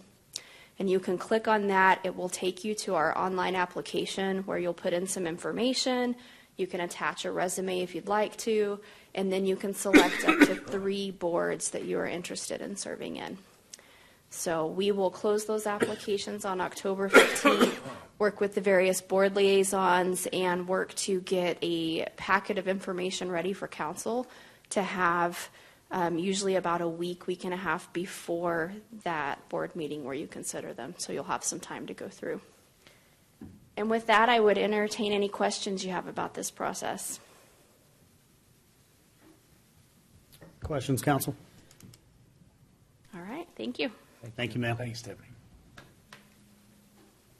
Okay, moving along, item 6F. I have an opportunity to delegate to another city councilman the Amarillo Metropolitan Planning Organization Board. So we have Travis Munoz here who is our director. And so on this item, I just need to see if anyone is interested in serving on this board with me. Correct me if I'm wrong, Travis, but you need 2 council members. Just 1 council member, and then I don't count.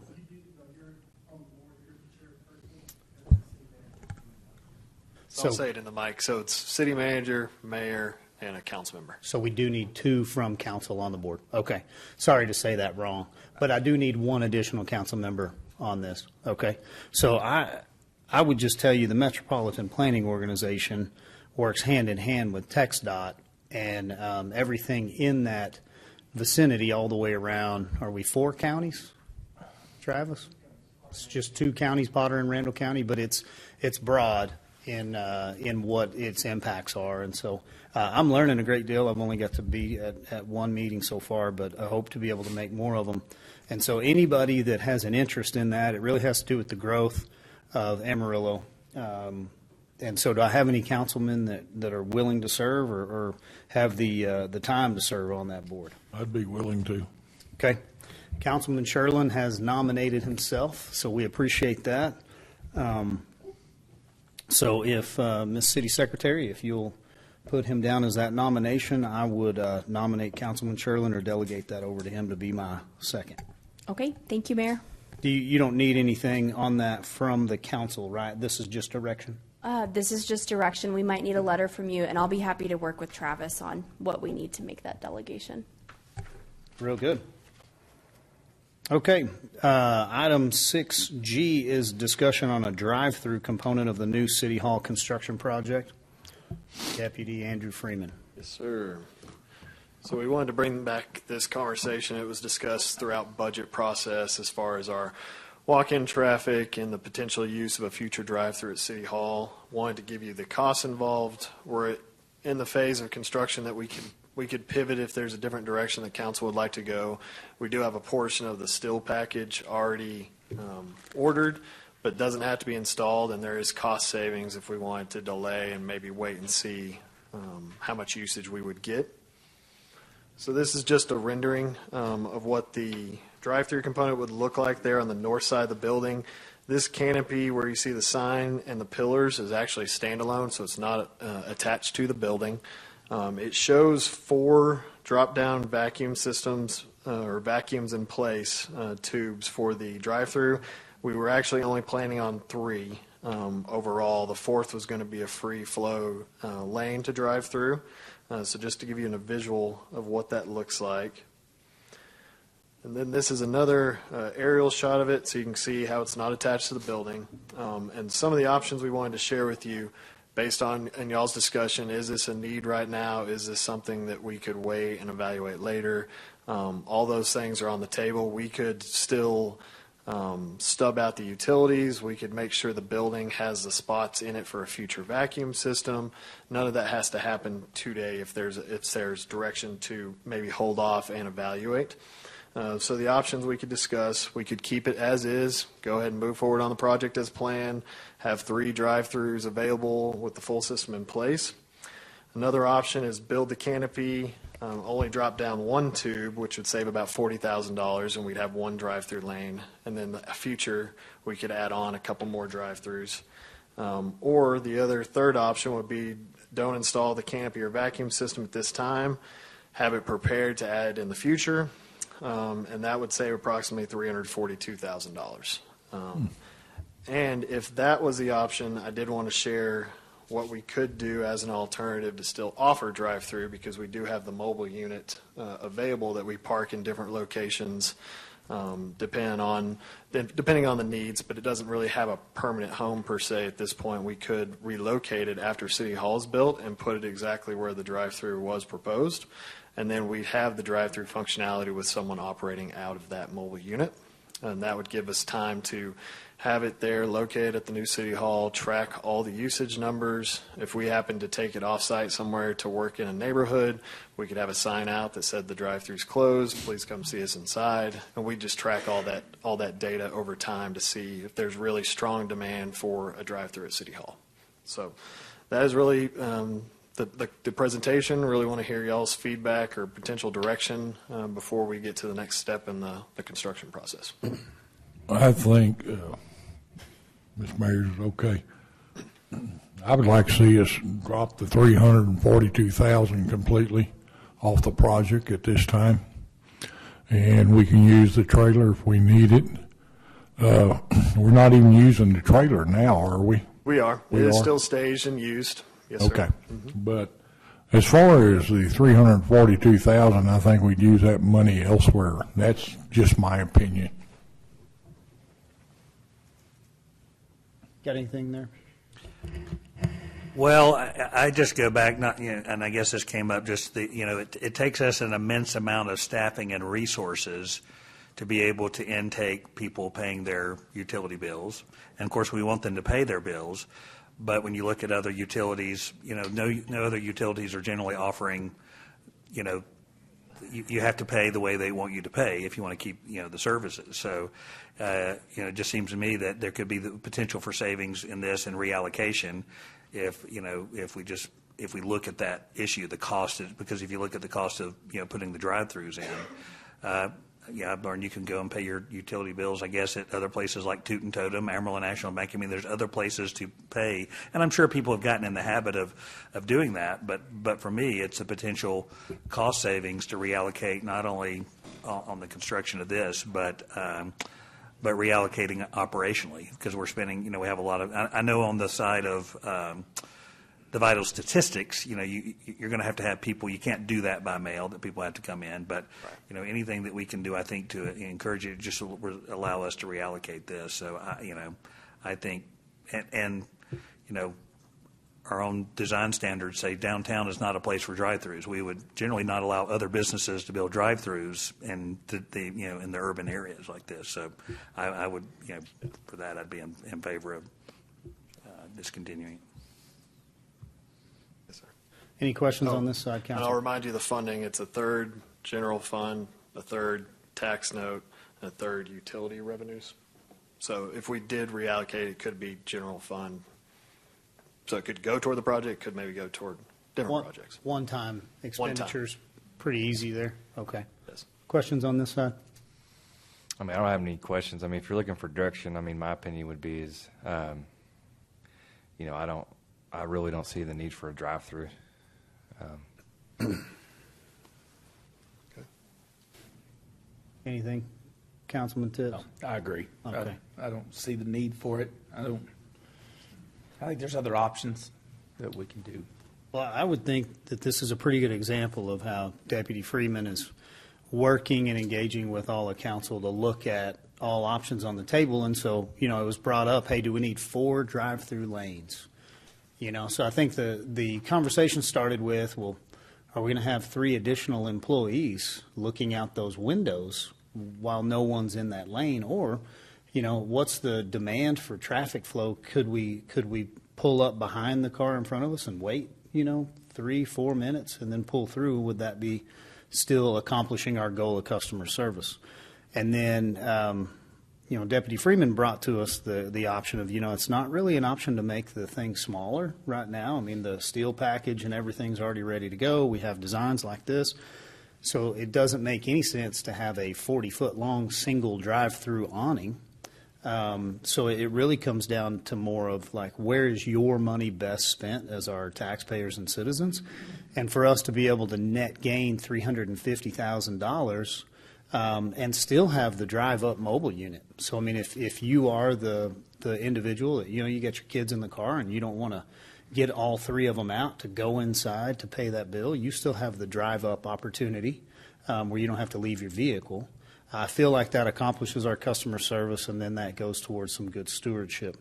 I won't take any of the credit for that. I know the other councilman brought that up, and then it's a good example of Deputy Freeman and staff working together to look at this and being willing to make changes, even this late in the game. I mean, I know from construction, you don't like all those last-minute changes, but this one is one that they can accomplish in the field pretty well. And our general contractor met with him today, or his project manager, and they're very accommodating. So, do you need any further direction from council? Very clear. Thank you. Appreciate you guys. Thank you, sir. Yes, sir. Okay, item 6H is a request for any future agenda items. Anybody have anything they'd like to put on for next week? I would like to talk about paid parking downtown, whether it really pays for itself or whether we need to do away with it. Okay, paid parking downtown. Deputy Freeman? Okay. Any other items from council? No, sir. Okay. Moving along, we do have our consent agenda, and it's a big one as well. So do I have anything that anybody needs further discussion on, pulled off? We could vote on independently on consent if any council sees the need. I'll give you a minute to review it and look back through it. Does anybody have anything?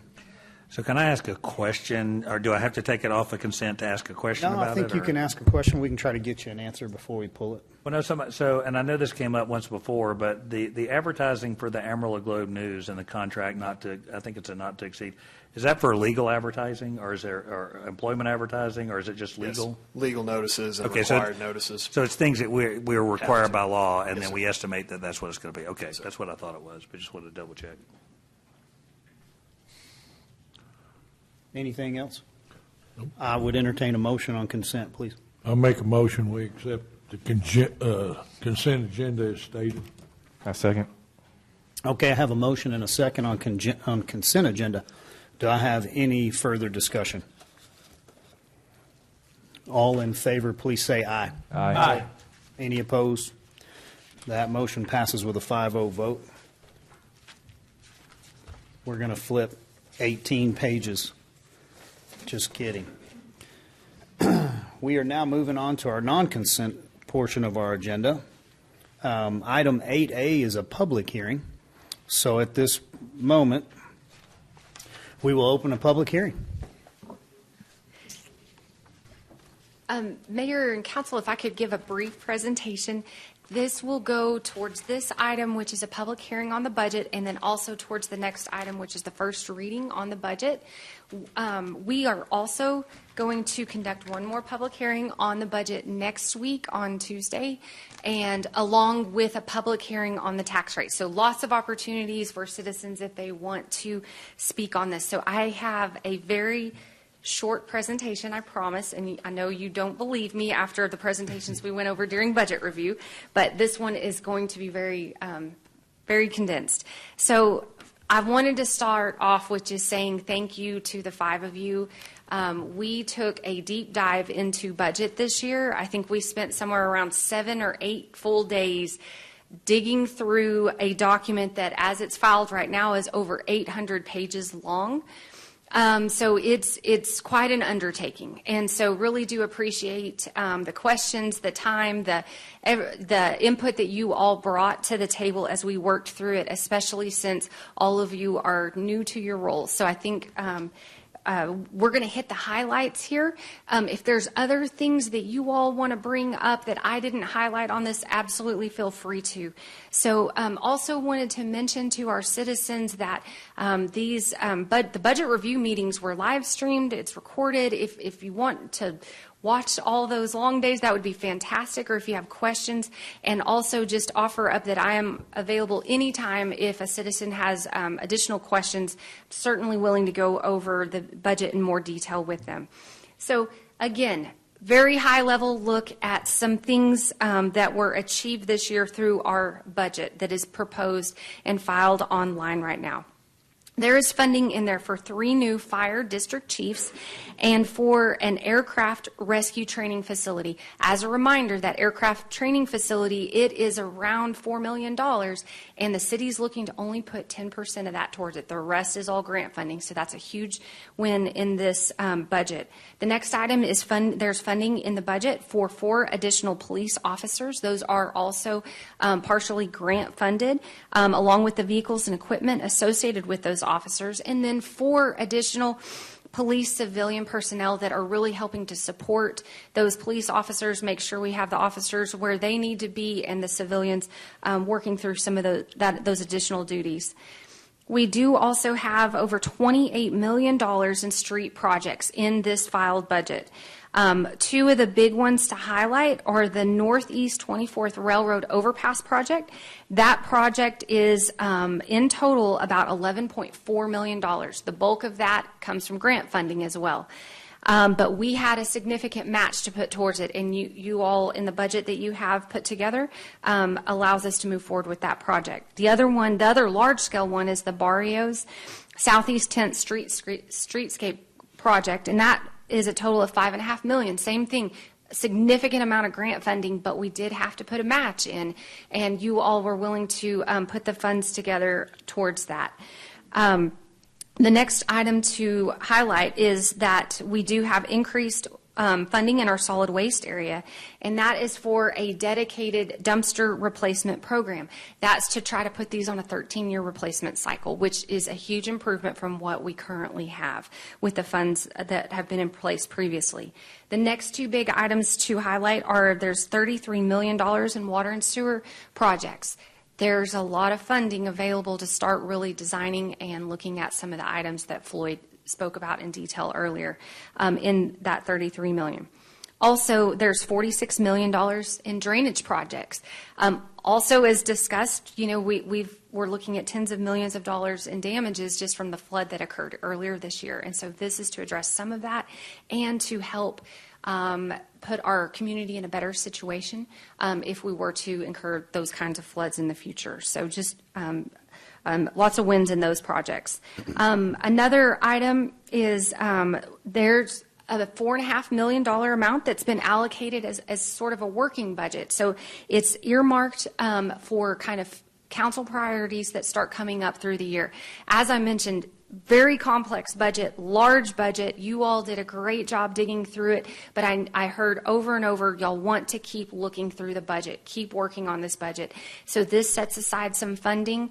Also, as we've kind of walked through an interesting time with sales tax, that's kind of earmarking those dollars, kind of holding them aside to ensure we achieve them before they kind of get allocated out to specific projects. So that's kind of a new thing in this budget this year. And then the last thing just to kind of highlight here on this budget highlight is that there's been a 30% COLA put in for our retirees that are in the TMRS system, and so certainly taking care of employees that have served the city very well over the years. And again, I'm going to talk more on my next presentation about property taxes. That plays hand in hand with a lot of the things that we're talking about here. So if you think I skipped over something, we're probably going to be talking about it through property taxes as well. The next slide here is looking at total expenditures on the budget. So in our current year approved budget, we were at $490.8 million. That's for the whole city, the general fund, all our grants, water and sewer, drainage, airport, everything. All as one is $490.8 million. The change to what we have on our proposed upcoming budget is $40.2 million, bringing us in at a total of $531 million. But as a reminder, we have a significant amount that is earmarked for capital to address a lot of infrastructure. That's over $135 million of this 531 that's just looking to address infrastructure that we've talked time and time again about needing to either replace or repair infrastructure challenges. So again, kind of looking through what did we get with this change. As I mentioned, we've got the fire district chiefs, the aircraft training facility. We've got 4 police officers, 4 civilian positions, a COLA for our retirees, solid waste dedicated dumpster replacement, the working budget, and then lots of capital projects. But on top of that, we are continuing to see increased utility costs, fuel costs, and so all of that related to inflation was built into this change in this budget as well. So how did we pay for it? So looking on the revenue side, so our current year approved revenue budget is $455.4 million. So we walk that forward, $40.1 million, and we come to our total proposed this upcoming year of $495.5 million. So a couple of things to highlight on that. So sales tax, I kind of just talked about that. Sales tax, we've continued to see extreme growth related to it. We did see a downward turn this prior month. There were some audit adjustments that came through, and so certainly had an impact on it, but we've got it built in the budget. It's up about $7.9 million. But again, kind of reserving part of that to the side as a working amount to be allocated if achieved, and if not, we can discuss that further. Property taxes.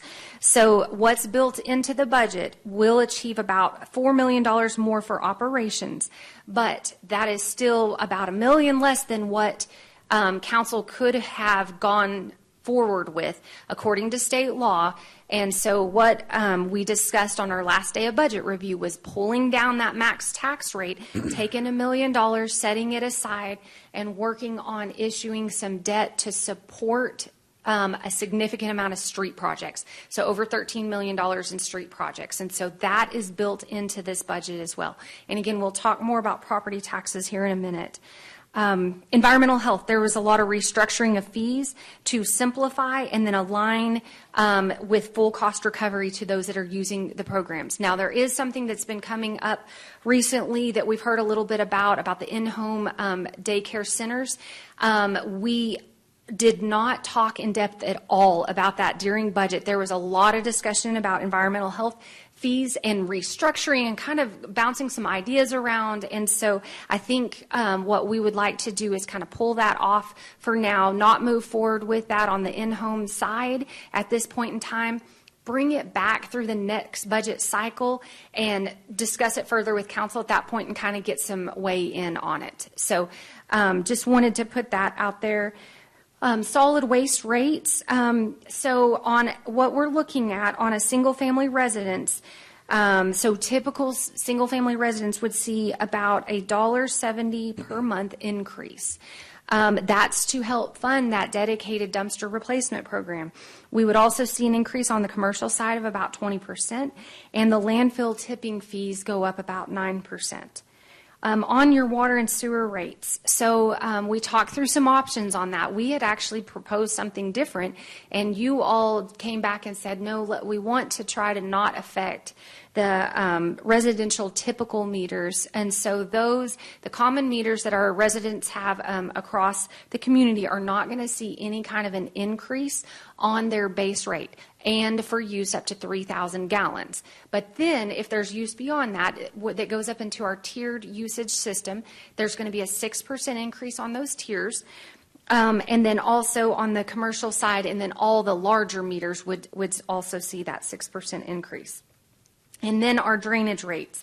So what we're looking at is for typical residential customers would see $1.58 per month increase. And again, that gets, over $40 million in essential drainage projects that help address some of what's occurred and help prepare us as we move forward in our community for drainage incidents coming forward. So what comes next from a budget standpoint? So again, we're doing two things. This is going to be a public hearing so people can come speak. There's no action from council on this particular agenda item. Then we'll move into the first reading on the ordinance to approve the budget. So that's the item right after this one. You all will take a vote and we'll record that vote. So we're kind of formal on how this has to be done. It's all dictated by state law.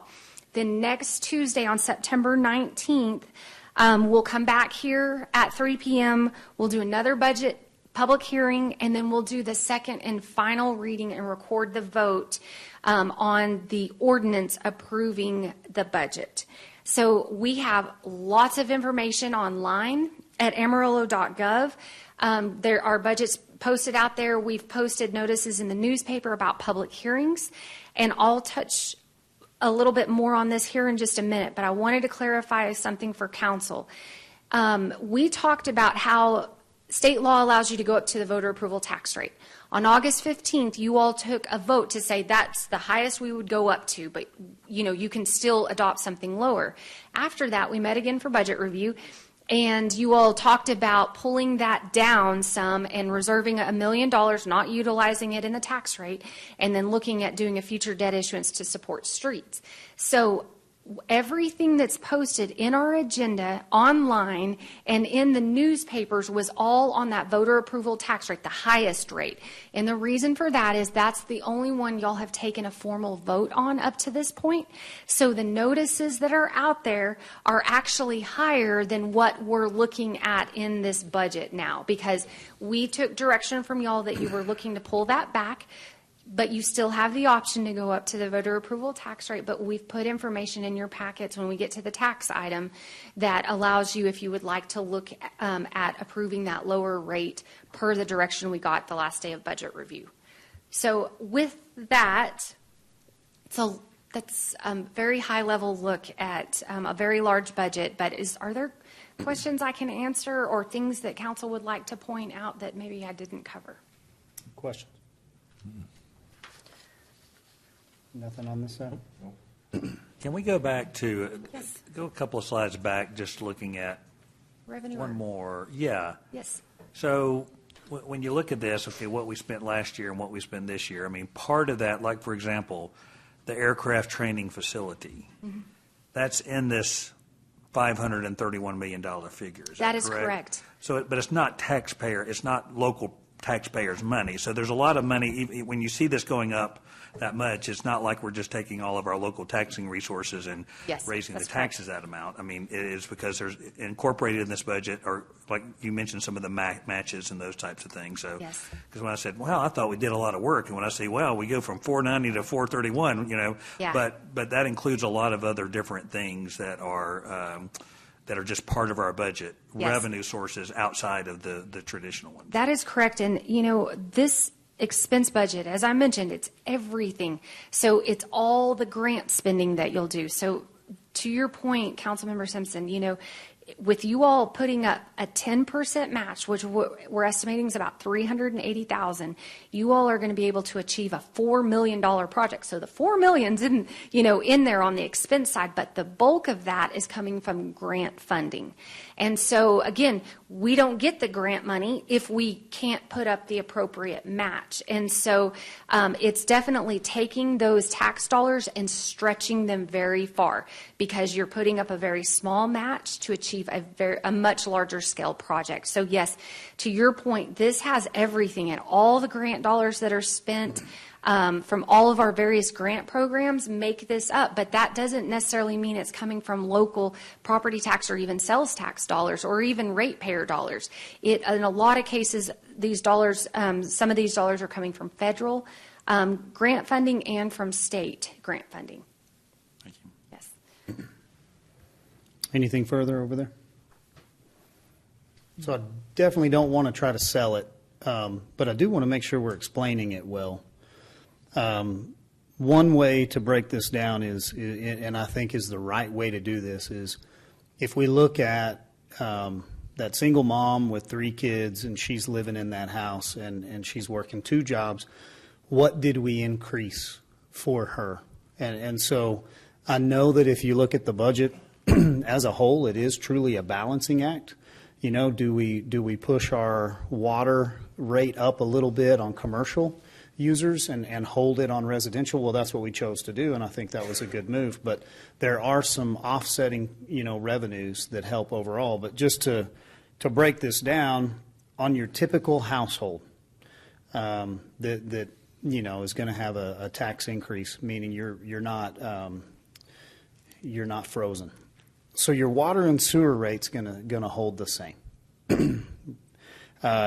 Your trash rate would go up $1.70 a month. Yes, sir. Okay. Your drainage fee is going to go up $1.58 a month. Yes, sir. And then your tax cost, like if you own a $200,000 home, it's going to go up. It's actually, I have in my presentation less than $2. I think it comes in about $1.55. So yes, so less than $2. Let's say it's $2 a month. Okay. Yes. Okay. So what we're asking for, as your representatives, we're asking you to pay more for that typical household, $1.70, $1.58, $2. You know, we're looking at $5.50 more per month. You know, you figure that out over the year. So that's an increase.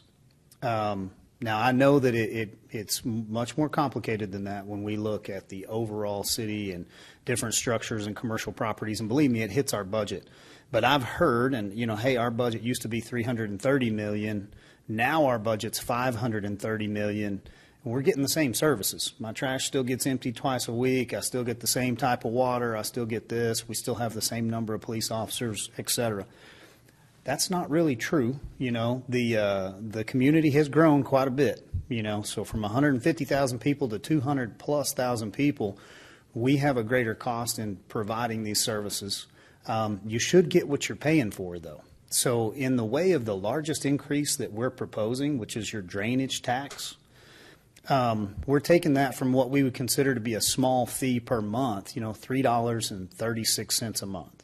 And we're increasing that $1.58. Well, that's a huge percentage. That's a small amount of money for us to be able to go out and borrow $42 million, and then we're not going to move that drainage fee again. So I can't speak for future councils. Maybe they would want to move it, but we don't need to nickel and dime that one every year. And so we've been on a steady growth to increase that over and over and over the years, because we know we don't have enough money to actually go out and dramatically impact the drainage problems that we have in our community. Well, that $42 million gets to 25+ projects all over the community, and we have good assets in the form of human resources that we need to get them working on fixing as many of these problems as we can. You saw the wastewater treatment plant issue. I wouldn't ask you for the increase if I didn't need it. And bottom line, I have a $180, $200 million problem, and we're not going to get to kick this can down the road. We really want to leave Amarillo better when we leave for the next council and mayor. And so do we balance this as well as we can? I think we are, even though it is a tax increase. The other thing that we've got to keep in mind, if we don't take the 3.5% increase year over year that we're allowed to, in 4 years a council can take a 14% increase. So I would hope that this tax increase of 3%, a little over 3%, with everything that we're doing, we're putting lots of groceries in the cart with this money. You can look and you can see we got ourselves back in the TMRS COLA, and I don't think anybody thought we could do that without having to bring it to you guys for a vote. We're getting to 10 million plus in street projects that we can do year over year. I mean, I know we have a couple $100 million in streets that need to get paved in the next 5 to 10 years to keep us somewhat drivable. So you can just look and you can pinpoint one after the next. But overall, I would hope to be able to find some more efficiencies over this next year, and maybe we don't need a tax increase next year. That would be great, to be able to come back out here and say, hey, we held your taxes flat. I would never tell you we're going to lower your taxes, because I just don't think that's the way this deal works. But in the way of not raising your taxes, we would love to be the council that says, look, we didn't raise taxes. However, that win isn't worth it if I can't go tell my staff and our staff, hey, you guys have what you need now to go do work and go get to all of these projects and to fulfill everything that we need as best as we can. So it's a balancing act. I only say that to just kind of put it in perspective. We are asking for $55 or $60 more per year, on that most critical household, where, I think if you ask them for $30 a month more, that means we don't have lunch money, or there's a membership we're gonna drop, for some of those incomes. I think when you say, hey, it's $6 a month, I think it's much more reasonable, and that is the most impacted part of our community that we're looking out for. So I say all that just to kind of put it in a nutshell, and then we want to listen, we want to hear. So we've made you guys sit through lots of discussion. It's your turn again as we open this up to a public hearing. Ms. Laura Storrs, do you have anything else for us? I do not. Did y'all have any other questions? Or I'll be right here if I need to get up and answer anything. Thank you. Yes, thank you. I would say one thing, Mayor. I mean, kind of the irony of this when we look at wastewater treatment plant today, I mean, it's coincidental that it came up, but you see what a lack of attention investment can do and where we are. And with this, I mean, I think you're not going to find people more physically conservative, but I think if we do not do something to work on these investments, we're going to have serious more problems than that. So I think we'll listen from the public to see what they hear. But I think, and even if you go back during the election, if you look at the issues that were talked about during the election and things that people were telling us about, which were that word infrastructure, public safety, those types of things, I think this funding plan really aligns with at least, I think what a lot of us were hearing as well. So at this time, we have a public hearing. Do I see anyone that's moving towards the microphone? No? I got to go to a meeting, guys. Hey, Stop talking about James Skank, thank you for coming and talking to us. I appreciate you guys. Listen, Somebody- I'm just up here right now. Go Somebody set that clock for this guy. ahead. No, that's okay. Hey, I won't last long because I'm just up here. I watched you guys, and I admire what went on. I've told each one of you what you've dug into. I've watched different councils go over different budgets and rubber stamp things through and push things down the road. I'm literally getting goosebumps right now because you're doing the right things. We've got some good people that are coming in to help you do that. So to work so hard, and I realize this is sausage making, and it's been tough for you guys because as you pull back and pushed in, and so thank you. Thank you, sir. Thank you. I would like it to be known on the record that might have been the shortest amount of time that James spent at the podium. Thank you, sir. Do I have anyone else here? Yes, sir. Would you like to speak? I can't stand it. I'm sorry. I'm Tom Schimpf, and I live in Amarillo.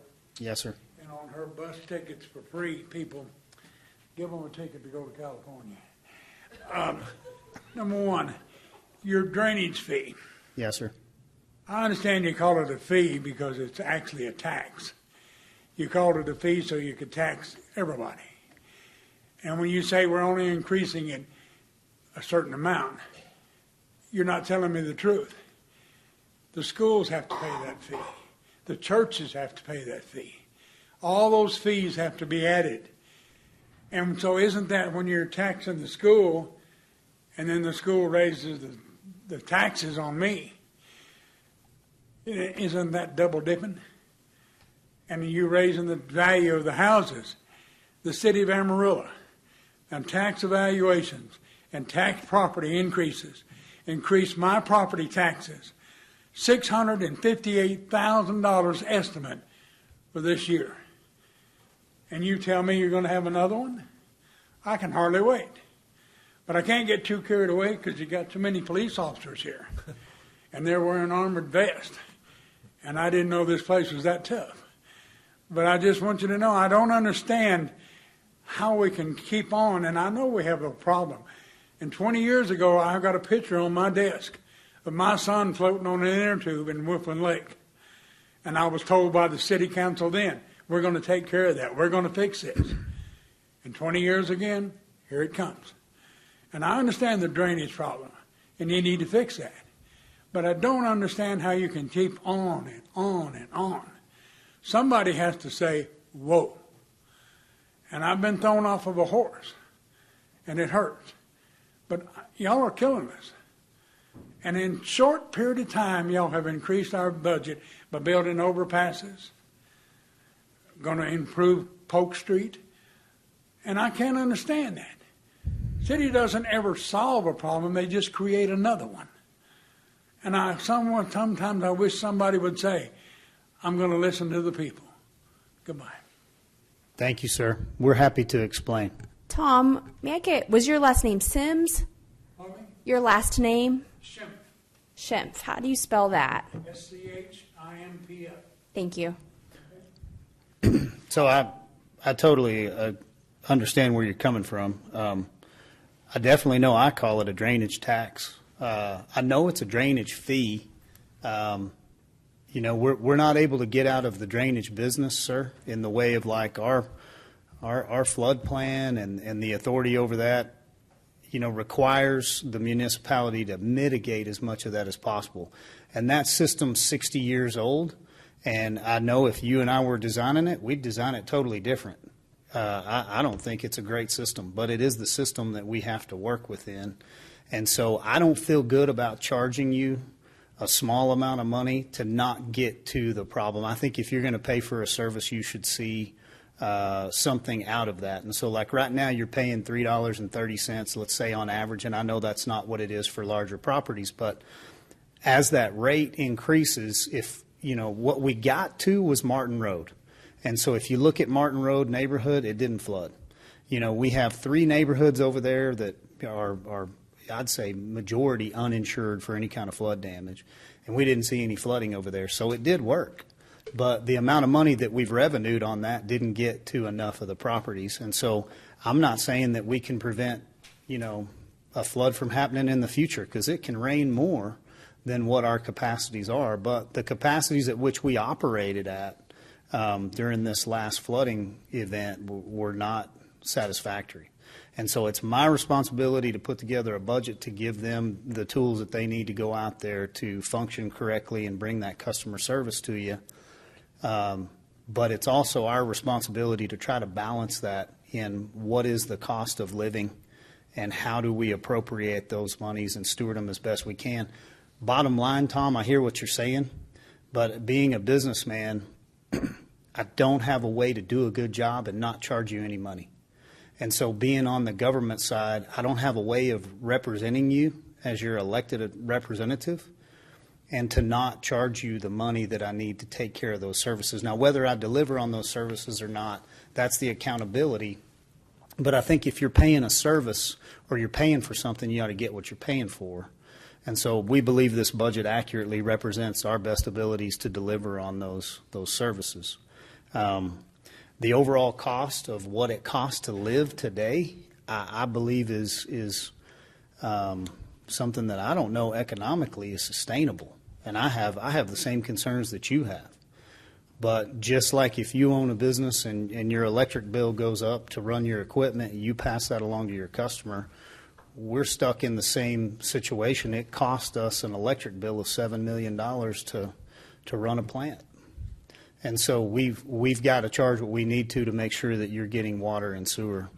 I totally hear what you're saying, and I'm happy to visit with you further after this, but I appreciate you at least being willing to come in here and tell us. And we are listening. I just don't know of a better path forward. This is a balance.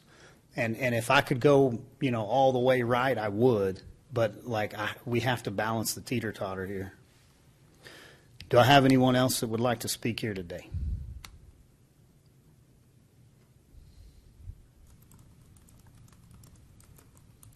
Okay, so hearing no one or seeing no one, we'll close our public hearing on item 8A. This item requires no action. So we're going to move on to item 8B in consideration of ordinance number 8068. Thank you, Mayor. So on this one, I will just use the last presentation as what speaks to this one as well. So if there's other questions, let me know. But this is the first action that requires a vote by council in order to set the budget as presented. And we will have the second and final reading next week. And as I mentioned, there will be another public hearing next week. So if citizens want to come out and speak, they certainly are able. And I do believe we have some draft motion language there for you, just because state law has some specific requirements as we work through budget approvals and tax rate approvals. So, and make sure we get the votes recorded correctly. So are there any questions? There may be. Okay. So just to clarify, yes. Item 8B is just the budget as presented. Yes. Item 8C will be the tax rate. That is correct, and I'll do a separate presentation on that. So all we're moving on right now and voting on is the budget as presented. That is correct. Okay. Yes. And then, does anybody have anything on the budget itself that they needed to go back through, look at, question, or the way in which this budget has been presented? So only clarification that I would say, just so we have it on the record correctly, the amount that is represented in item 8A with the rate that was tied to it is not what we will propose on item 8C.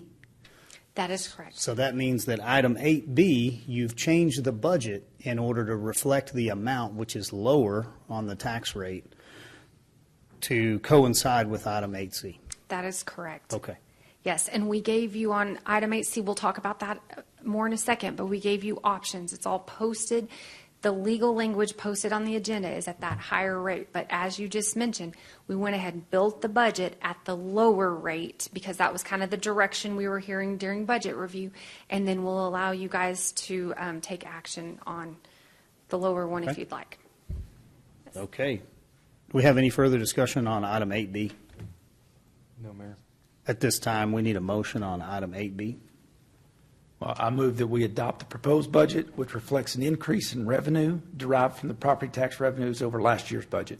Second. Okay, I have a motion by Councilman Tips. I have a second by Councilman Kraft. At this time, we're going to ask for a raising of your right hand. All in favor, please raise your right hand. Any opposed? That item passes with the recorded vote. Moving on to item 8C.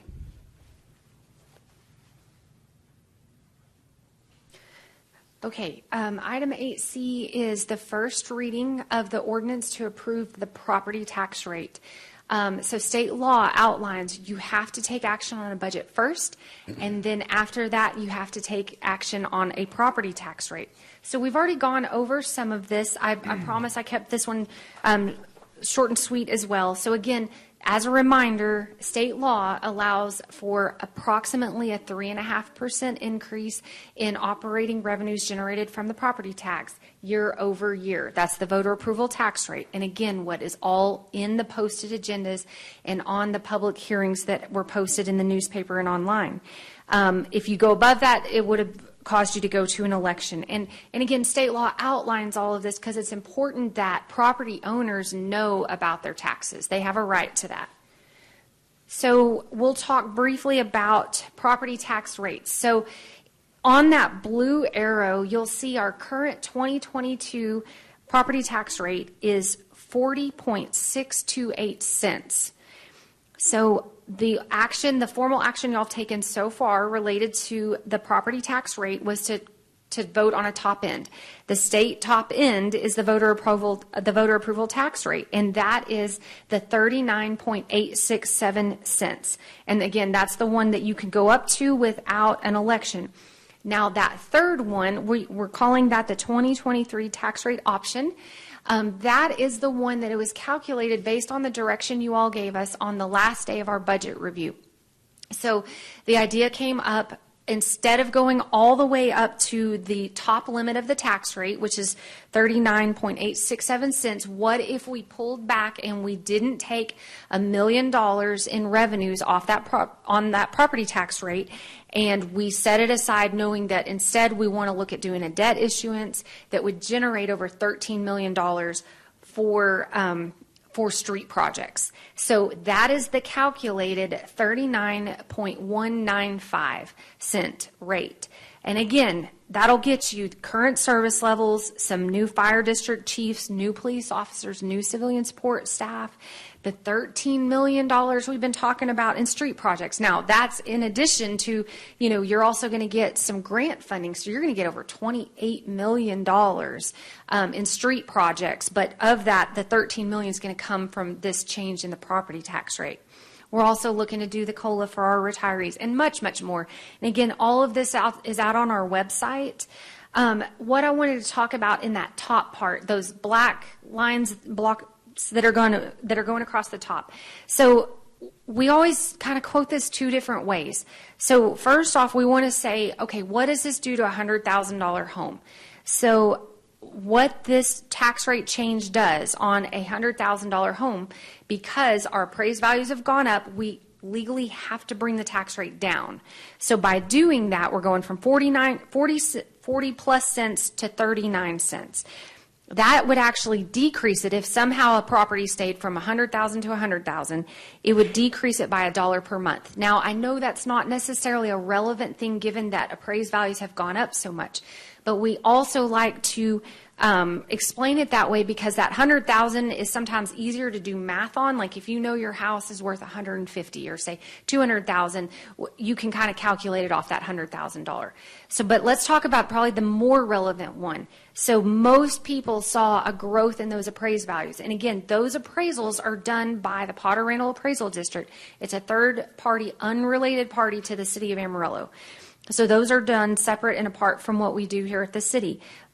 The average home combined between Potter and Randall went from about $188,000 this last year to $199,000, almost $200,000 in this upcoming year. So that shows you those appraised values grew. So when you apply a 40+ cent tax rate to $188,000 last year, and then this option for the 39.195 cents to the new higher appraised value of almost $200,000, what that looks like is about a $2 per month increase. And as I mentioned, Mayor, it's probably closer to about $1.55, but we'll just say it's a little less than $2 per month. So that's kind of what we want to communicate. That would be more of the average that a resident would see. That does not take into account any of the exemptions that are in place, the over 65 exemption or the qualified disability exemption. So this would just be if there weren't any of those exemptions in place. So if there's not a question on that, the only other thing I wanted to mention on property taxes at this point was related to, so today we're doing the first reading. We have to do that formal vote, and you have to do very specific motion language. So we gave you options on if you wanted to do the voter approval tax rate or if you wanted to do that lower option of the 39.195 cents. So it's there for you today. We'll record that vote. Then next week, and we've published all this in the newspaper, but it's all been at that higher voter approval tax rate because this would be the first time you'd take action on something possibly lower. It's all posted at the higher amounts, but it's for people to come out next week for a public hearing to specifically come and talk about the property tax rate.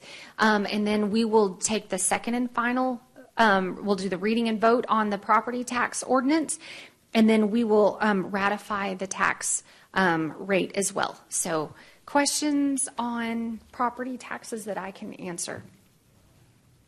Questions, gentlemen? I do have a question, and just to clarify, so we set the tax rate, but we have the city nothing to do with the appraisal of the homes. That's handled by Potter Randall Appraisal District. So that is although we correct. have control over the rate, we don't have anything to do with the values of people's homes. That is correct. Okay. Yes, those are separate and apart. And then and the wording that you gave us on the adoption rate of both of these, on the lower one at the 39,195, the wording here says which is effectively a 4.25% increase in the tax rate.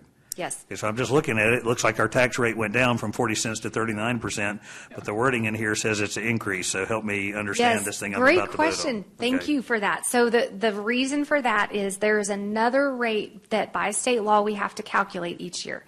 That is called the no new revenue rate. So it's basically if we were to collect the exact same amount of revenue on the exact same properties as the prior year. So what that does is it pulls that rate even further down because appraised values have gone up and we have new properties on the roll.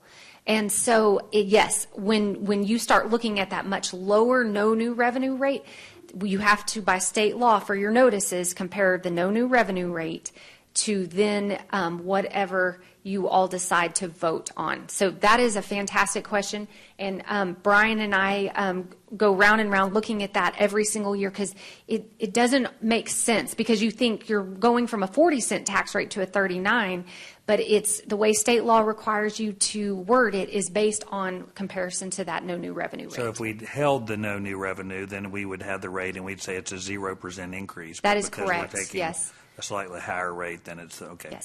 Yes, and I believe that rate, don't quote me on this, I believe it was around 37, 38 cents. So it was even lower than what we're looking at now. And again, it doesn't consider the new properties as well. Other questions? So just to go back one quick time, I do want to explain the $13 million borrow. Yes. One more time, just here on camera, because we did have a work session that I thought explained it pretty good, but I think we'll get more visibility and more communication out of this meeting, being a public hearing like this.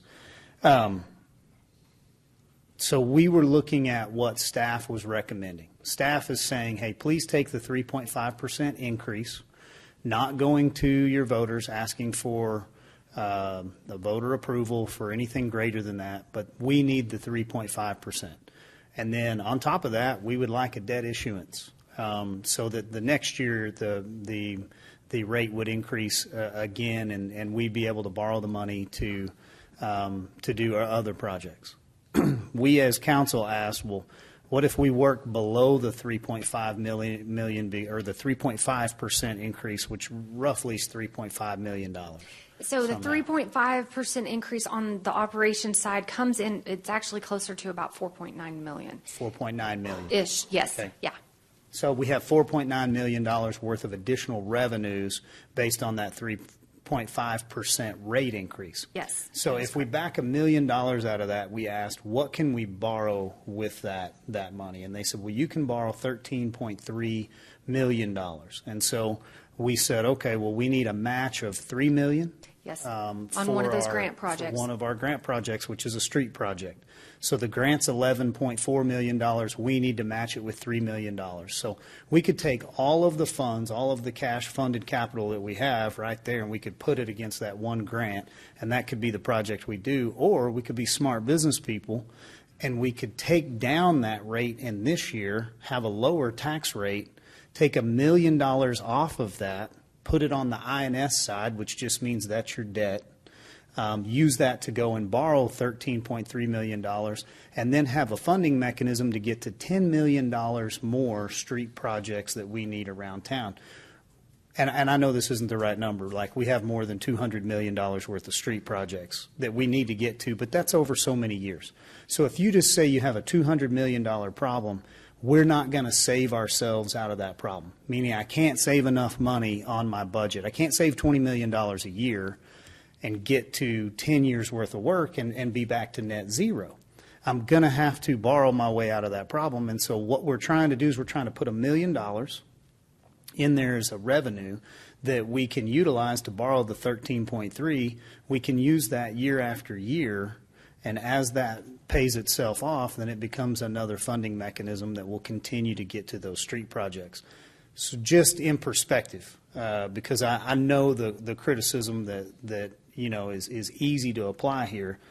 In 2015, council raised your taxes 5.32 cents to go and issue a bond for $110 million.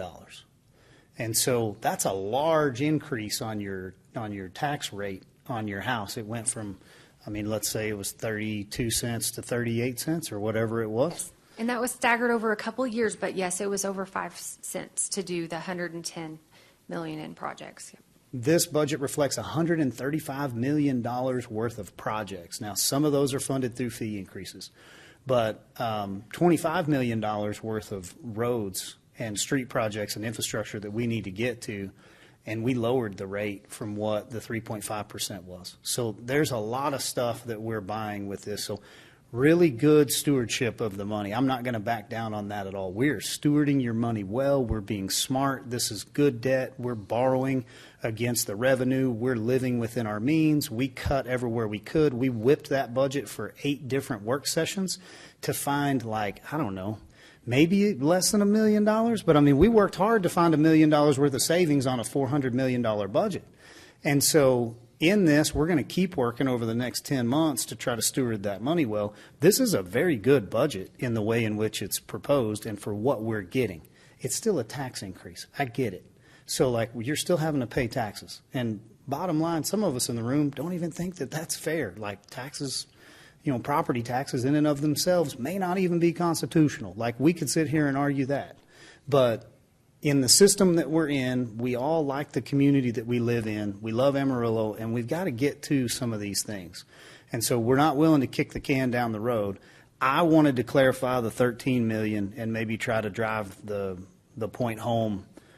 We're thinking outside of the box. We think we're doing what you're asking us to do.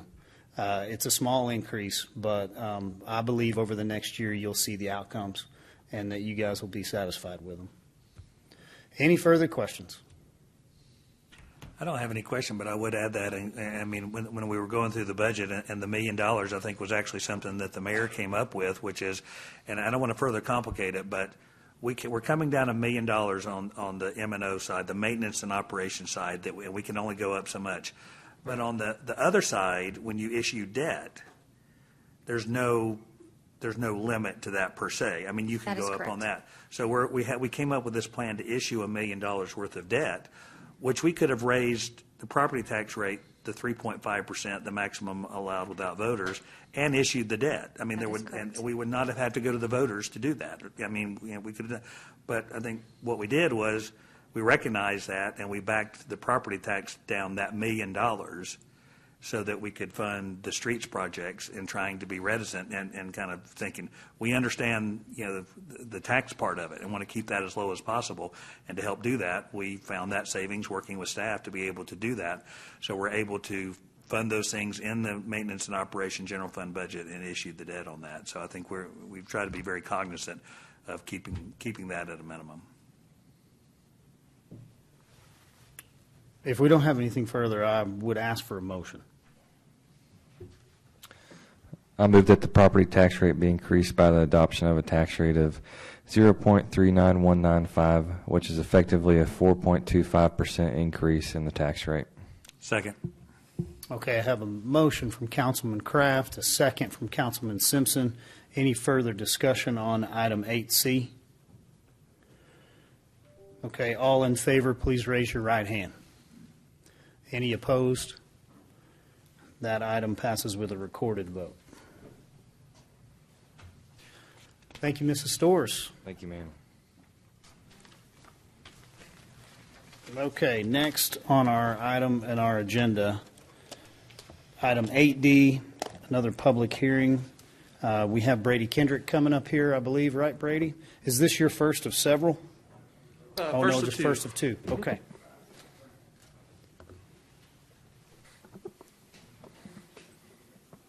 Go right ahead, sir. All right, good evening, Mayor and Council. This is a public hearing and consideration of ordinance number 8070. This is the vacation of a 15-foot wide public sanitary sewer easement in Lot 28 of Block 45 of the Greenways at Hillside Unit 41 in the vicinity of Countryside Drive and Southwood Drive, and the applicant is OJD Engineering for N&B Properties Incorporated. The applicant is requesting vacation of this easement in order to construct a home on this lot. The applicant last year had a drainage report and construction plans approved along with a plat for this next phase of the greenways, and the lot in question is there in red. During that project, it was discovered that there was a city sanitary sewer main that was located outside of an easement. So at that time of the plat, we did dedicate an easement over that main until the time that it could be relocated, as the plan ultimately was to relocate that easement out of that lot. That has recently occurred. This request was reviewed by the city engineer and other pertinent city departments and staff and was found to be in good order.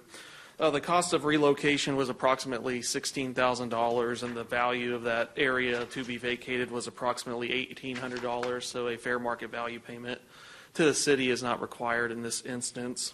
We did send public notices as required, and we did receive one comment on this request. They did object to the request as they were concerned about drainage if this lot were to allow it to be developed. We spoke to that caller about that this unit did have a drainage report that was reviewed by our city engineers department and was found to be in good order and ultimately was approved. And we did offer to get that caller in contact with applicable city staff to discuss it further if they so wish to. With that being said, the Planning and Zoning Commission does recommend approval of this request with a unanimous vote. Thank you, Brady. I took an email on this one, and so I want to differentiate. You have a sanitary sewer easement, not a drainage easement through this lot. That's correct. Okay, so the concern was for the drainage going across that lot and it being impeded by another house, and they were concerned that they would have flooding? The concern, Mayor, was that they thought that if this lot were allowed to be developed with an additional home, it would negatively impact the drainage in that area. However, in speaking with the engineers department for the city about that, this area was all accounted for in 2 drainage reports, actually, one that was done in 1999 and a more recent one that reflects the actual build out that was done in 2019, I believe it was. So their concern was more so that if this lot were be allowed to be developed with a home, that it would potentially lead to flooding in that area. Okay, so the studies show that you're not going to have flooding in that area due to an additional structure, and you have a flood study done on that, and that's filed of record. That's correct. It Okay. is in record with our city engineer's office. Okay, and then what we're being asked to do is to alleviate a sanitary sewer easement. That's correct. So we're not being asked to do anything with the drainage, and you're just validating that the drainage study's been done. That's correct. Okay, all right. Any further questions from council on 8D, guys? Sir. No questions, would entertain a motion. I move to adopt. Mayor, point of order, this is a public hearing. Oh, thank you. Okay, at this time, we will open a public hearing on item 8D. Okay, seeing no one, I'll close the public hearing on item 8D and thank my city secretary for waking me up at 6:04 p.m. So, thank you, ma'am. So, we would now have a motion on item 8D, please. Okay, I move to adopt ordinance number 8070 as presented in the agenda. Second. Okay, I have a motion and a second. Any further discussion? All in favor, please say aye. Aye. Any opposed? Item passes with a 5-0 vote. Item 8E, Brady Kendrick. All right, this item is also another vacation. This is a vacation of a public utility easement located in Lot 1A, Block 354 of Mears Addition, Unit number 33, located in the vicinity of South Johnson Street and Southeast 7th Avenue. And the applicant on this one is the City of Amarillo. And this is associated with the City Hall project in front of Amarillo Hardware. The alley that was in front of that building was vacated in 2003, and at that time a public utility easement was retained over that area. With this project moving forward, we have relocated the utilities out of that easement, as a portion of that is going to be built over with the entryway for the City Hall. So all those utilities are nearing completion of being shifted to the west. So this is simply doing away with that PUE that was retained in 2003 during that alley vacation. And we are currently finalizing the new easement that will cover those utilities, and that'll be on your next meeting as a consent agenda item. We did send public notices on this one as well, and no comments were received from the public on this request. Considering all that, the Planning and Zoning Commission did recommend approval with a unanimous vote on this one as well. Okay. At this time, we'll open a public hearing on item 8E. Seeing no one, we'll close the public hearing. Would ask for a motion. I move to adopt ordinance number 8071 as presented in the agenda. A second. Okay, I have a motion and a second. Any further discussion? All in favor, please say aye. Aye. Any opposed? That item passes with a 5-0 vote. Okay, item 8F, we have Justin Opal coming up here for this item. Mr. Opal, how you doing today? Doing well. Good afternoon, Mayor and Council. My name is, as the Mayor just said, Justin Opal, and I am the Development Customer Service Coordinator with the city. I will be discussing the public improvement districts today and their budgets. Considering that y'all are a new council, I'll give a very brief overview as to what a public improvement district is. So I'll begin by saying that everything that I'll be discussing today is not city fund related. No city funds will be used for any of this.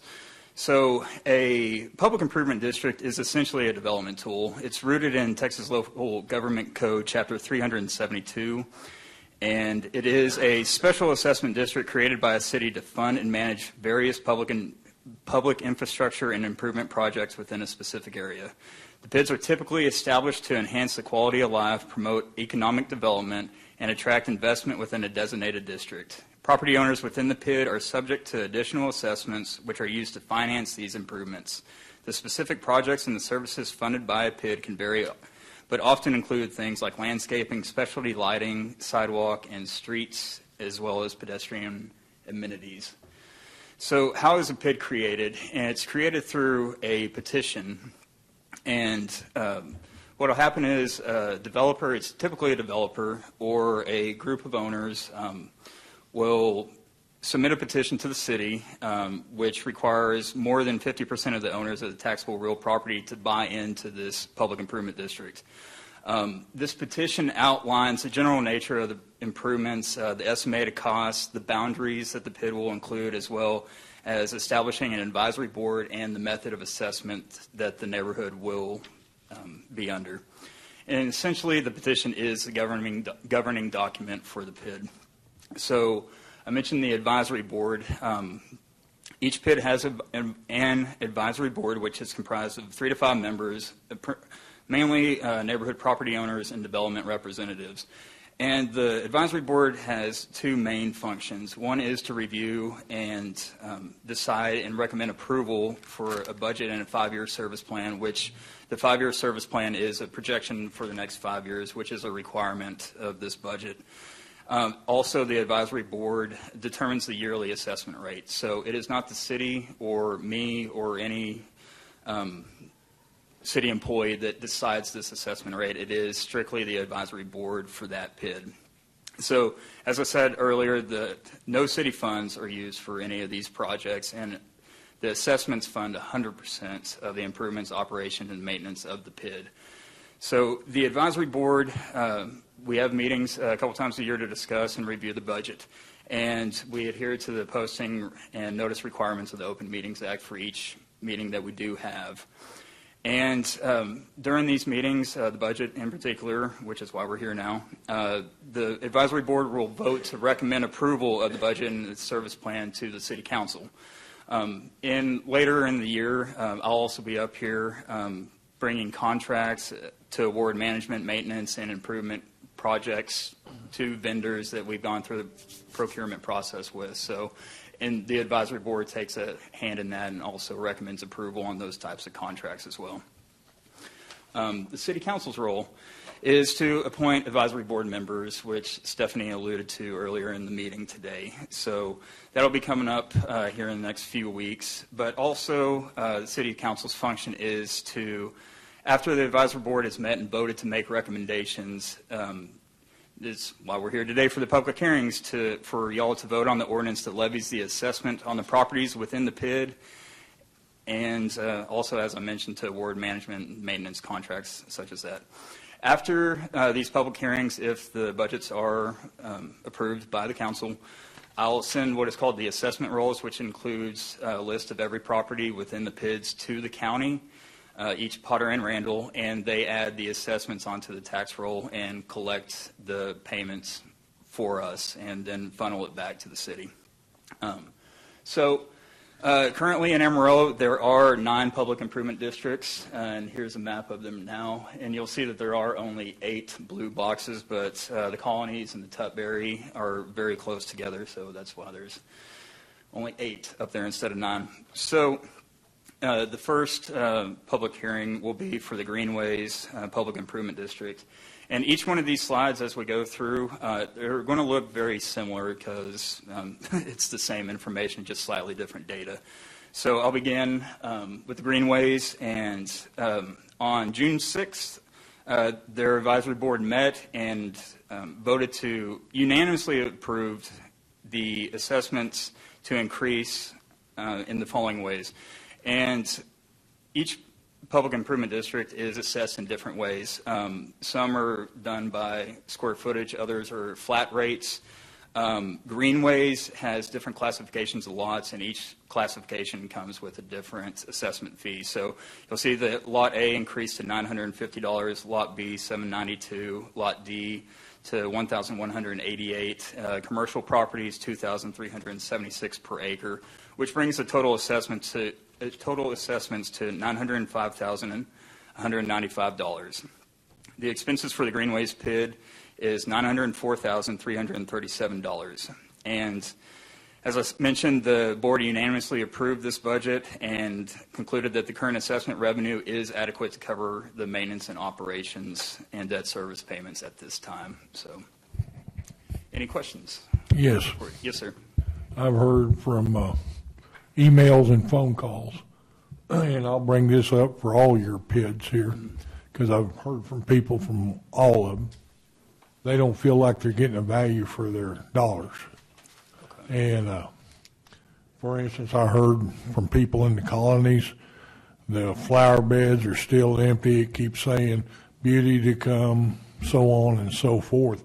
So from what I'm getting out, I don't think the PIDs are servicing the neighborhoods like they should. And for instance, the older part of the colonies is paying the same as a newer part, which needs more taken care of than the older part. I think there needs to be some restructuring done the way this PID operates. I noticed you said you have to have 50% of the neighborhood to approve. Is that just a one-time vote, or do they go back every 5 years and vote, or what? That is when the PID is actually created in the petition. So typically it's the developer who is the sole owner of the property who will create the PID. There are a couple other instances where there's just 1 or 2, 3 property owners who will buy into the PID when it's just a smaller area or not an established neighborhood, I guess I should say. So in order to alter the petition that I mentioned earlier, say in the colonies, it's a secure document. In order to modify anything in that, we'd have to abolish the PID and create a new one. Or the new section of colonies that you're referring to, it could be a new PID if it's not included within this boundary. So to your comment on lack of performance and the quality of the PIDs, over the past year, I took this position about 1.5 years ago, and since that time, I've been putting every PID and every management and maintenance vendor under contract, which we hadn't done in the past. So now we have the specifications and the scope of work that holds them to the standard that we previously didn't have. So those are some of the things that we're working towards on improving the quality of services that the city's providing, as well as getting quality vendors to perform the work for management and maintenance services for these PIDs. Do you think it'd be recommended that maybe we have another vote for these?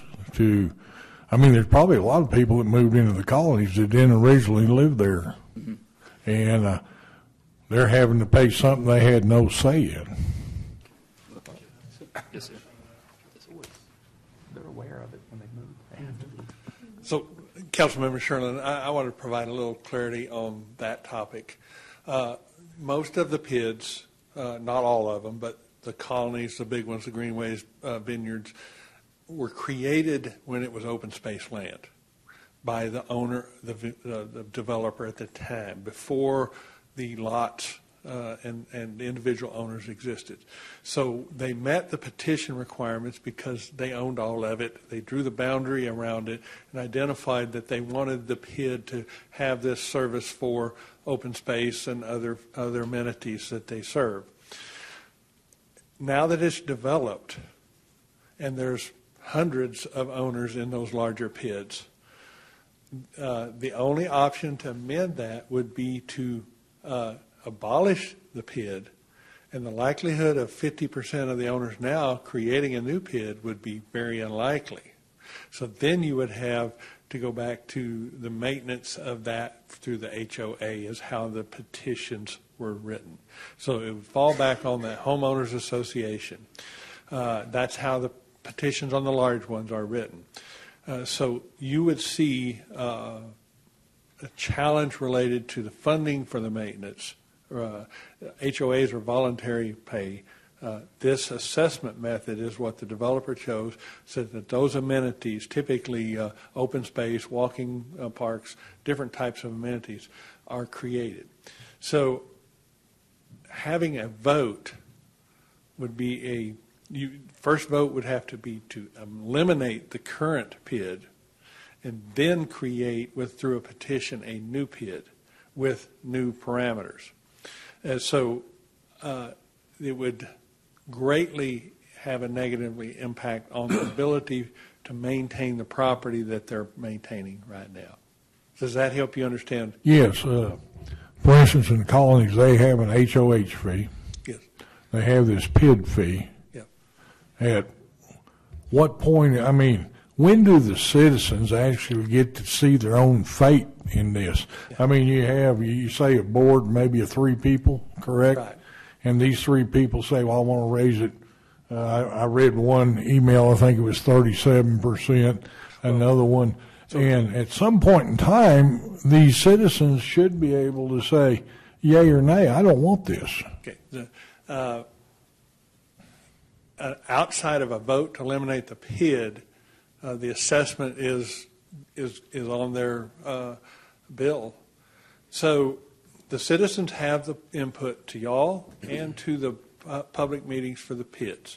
Okay. Saying they don't want it, they bought property in a house in a PID.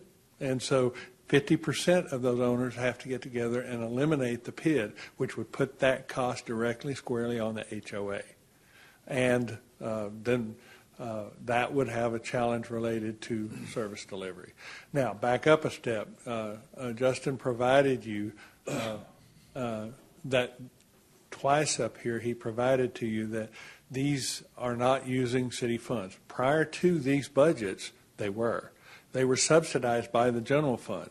And that was the adjustment that we made, adding a position so that up until a year ago, we had only a half a position, his position being charged out to the PIDs. Service delivery was substandard, and we knew that. And we had a number of complaints about service delivery. Many service delivery problems, including contracts, projects. You take a project, we did not have appropriate project management in place to inspect the improvements and verify they met the standards to be accepted as a public improvement. All of that was added through one position that now is providing that service throughout the PIDs. So it is a one-time adjustment, the 37%, and those high percentages are one-time adjustments to get us to this service level that we now are seeing is acceptable. I'm not hearing negatives about not delivering the contracts, not delivering the services. I understand that we still have some needs in certain flower beds in certain areas, and that is being addressed, as Justin expressed. So this is the final step in getting that where it's not subsidized by the taxpayers across the city. So that's what the adjustments are. Does that help? Thank you, Floyd. And what's the advantage for, so this has a homeowners association and a PID. Yes. So what's the advantage of having a PID handle these duties and responsibilities versus a homeowner? The biggest advantage is the revenue is solid. It's collected with the taxes. HOA, it's voluntary. So they don't have the same ability to collect the funding. So they could dissolve the PID and then turn those responsibilities over to the HOA, but the PID collects the money through assessment, through an assessment. Through your tax bill. Yes. So you have to pay that. Yes.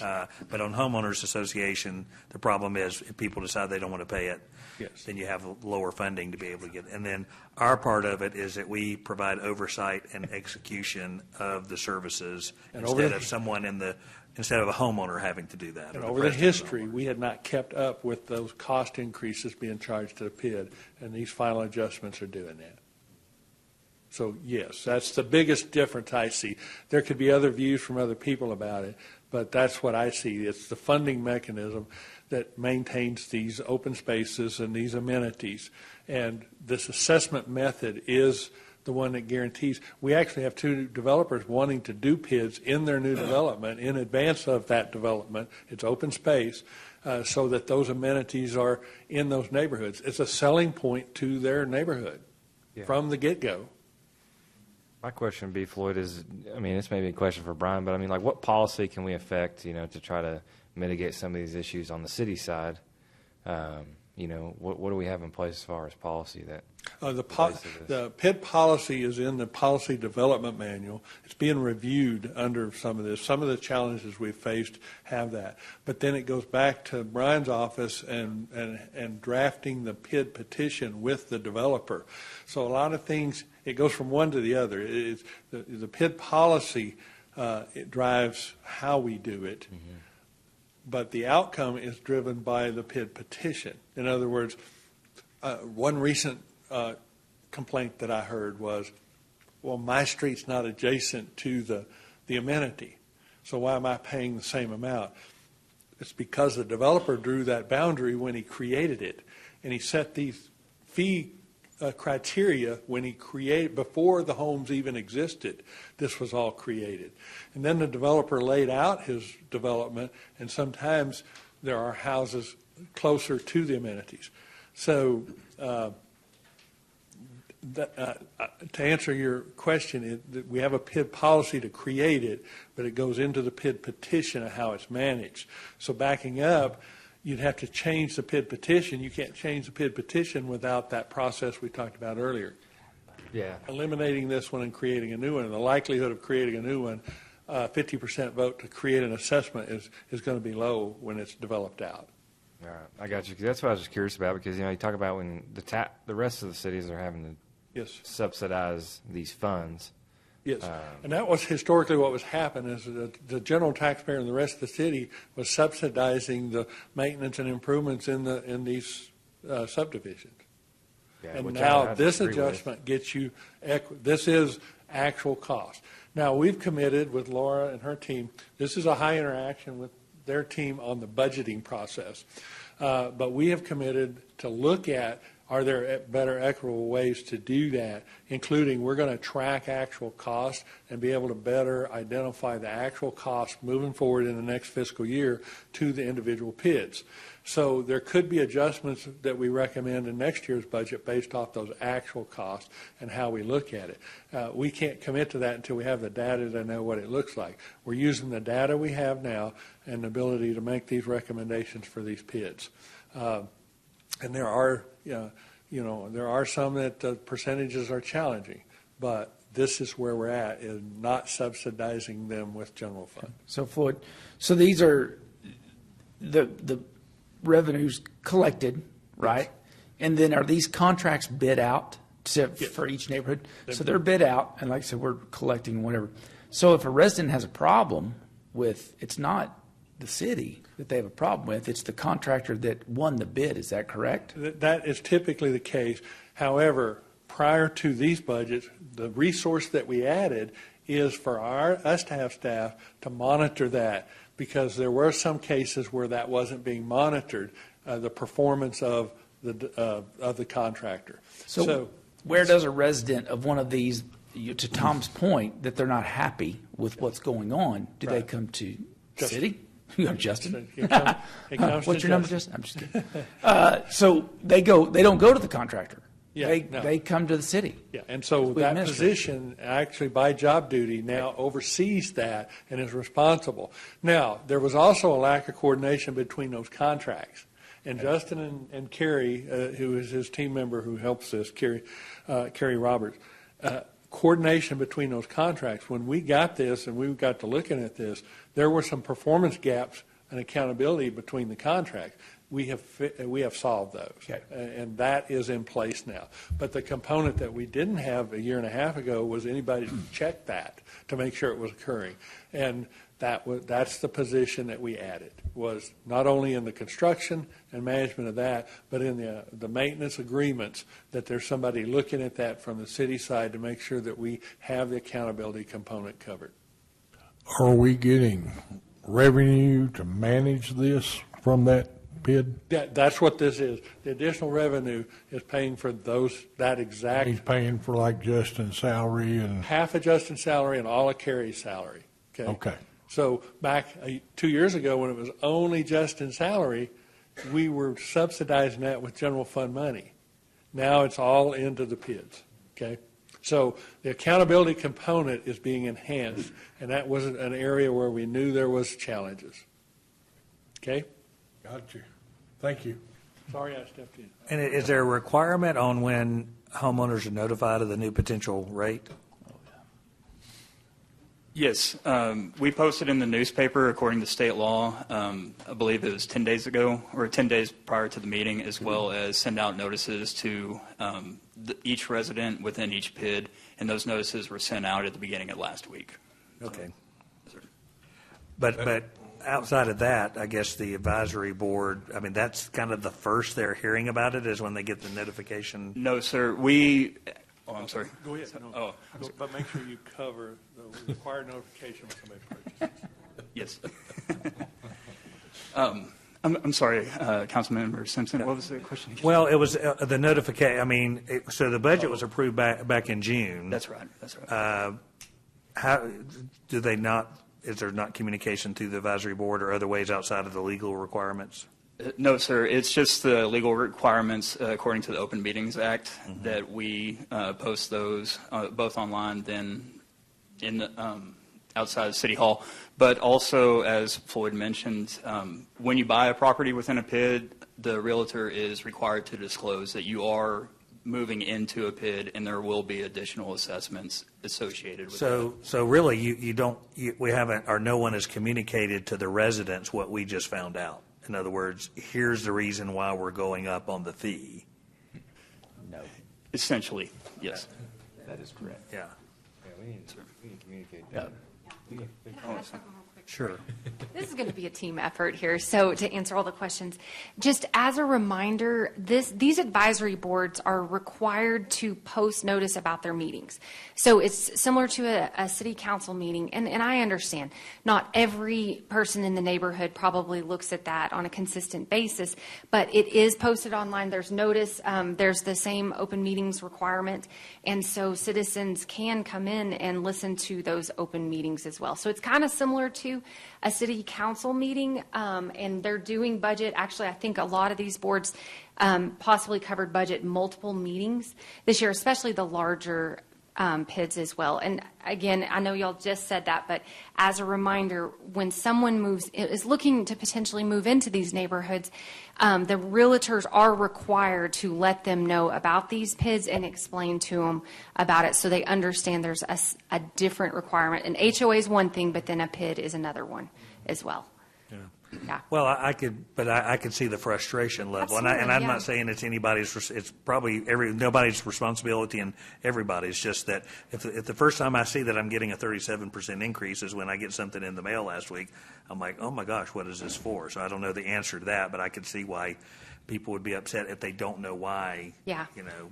And I think that also plays into the thing we've talked a lot about is just how properly to get the message out to everyone in different communication channels. It is always a challenge. Yeah. One more question. About how many people showed up to this meetings y'all had? I mean, was it more than the 3 people? Was there 20 people there, or was it just 3? Or Generally, it's just the PID advisory board, but over the past couple months, we did have a couple citizens sit in on some of the PIDs. And Councilmember Simpson, we do have all the meeting minutes and available online for each PID. So anyone who wants to look back over what the discussion was, they're all posted along with where the city council agenda minutes are as well. Thank you. Okay, so do you have the dollar amount on what the administrative cost increase is different from contractor costs, added amenities, selections on flowers, trees, water feature, whatever? Yes, sir. In the budget, there are each line item that covers each one of those. So just looking at this one here, you know, am I understanding correctly? Lot A is 120%, 950. So can you tell me the before rate, you know, for that? How much did that increase? I see some confusion there. By the PID petition, the Lot A by size is 120% of Lot B, not 120% from last year. Okay, so that's not an increase. No, that's not an increase. That's how the PID petition sets the value in this PID. that it's 120% of the value of what you set. Gotcha. be. Based on lot Okay. size. So it's not 120% of what last year's rate is. Okay. What I'm trying to get to, Justin, is you now have an administrative cost to help oversee all of these PIDs, all 9 of them. Yes, sir. And that's hitting the bottom line. Yes, sir. Okay. How much is that cost related to the contractor's costs that went up for mowing and weed eating and planting new trees and whatever amenities were added in any of these? Let's just take the colonies or the greenways. Well, that was a good question, sir. Okay. So while she's going there, we 5 get to sit in the role of approval or disapproval, not manager. So a lot like having staff, we don't manage this. We don't get to go and look at the contract and say, well, we think you're overpaying for weed eating, but you're actually doing pretty good on tree trimming. Or, you know what, you're putting out so many Bradford pears, you know, really you're spending too much money for those. You know, you could be buying oak trees or whatever. So these are the neighborhood advisors that live in those areas that get to do all this. We get to receive these and either approve them or disapprove them. And if we disapprove them, we send them back and we say, well, you've presented less revenues than your expenses. And you're not going to be able to sustain that, and that's why we would disapprove them. We would never disapprove them based on a selection or an amenity or you know, an award of a contract. They've negotiated all of that on their own. So they're essentially running their own neighborhood budget for this. So if they have a neighborhood budget issue and increase based on trees, tree trimming, weed eating, you know, mowing, maintenance, whatever, that's something that we can't help them with. However, I would differentiate that from, are we providing an admin position that's increasing that, and is it exorbitant? You know, so I just need to know how much that is. It's going to take her a while to look up on each one of these that exact. So the dollar amount, and I don't have the dollar amounts either, but if you took it in percentage, the smaller PIDs have a huge percentage increase on the admin fee. Okay. It's one of the comments that I got was it's over 1,000% increase from last year. Ooh. Okay, on the admin fee, which means that historically we were just not charging at all under this. Now we do have one, Quail Creek, where the admin fee now is higher than the actual maintenance contract because it's just a very small area. Mm-hmm. But yet you still have administrative costs to run the PID. That is where we've committed to look at it in the next year.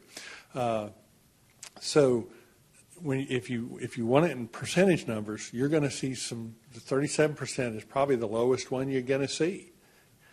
Because this was subsidized through the general fund up until this budget proposal.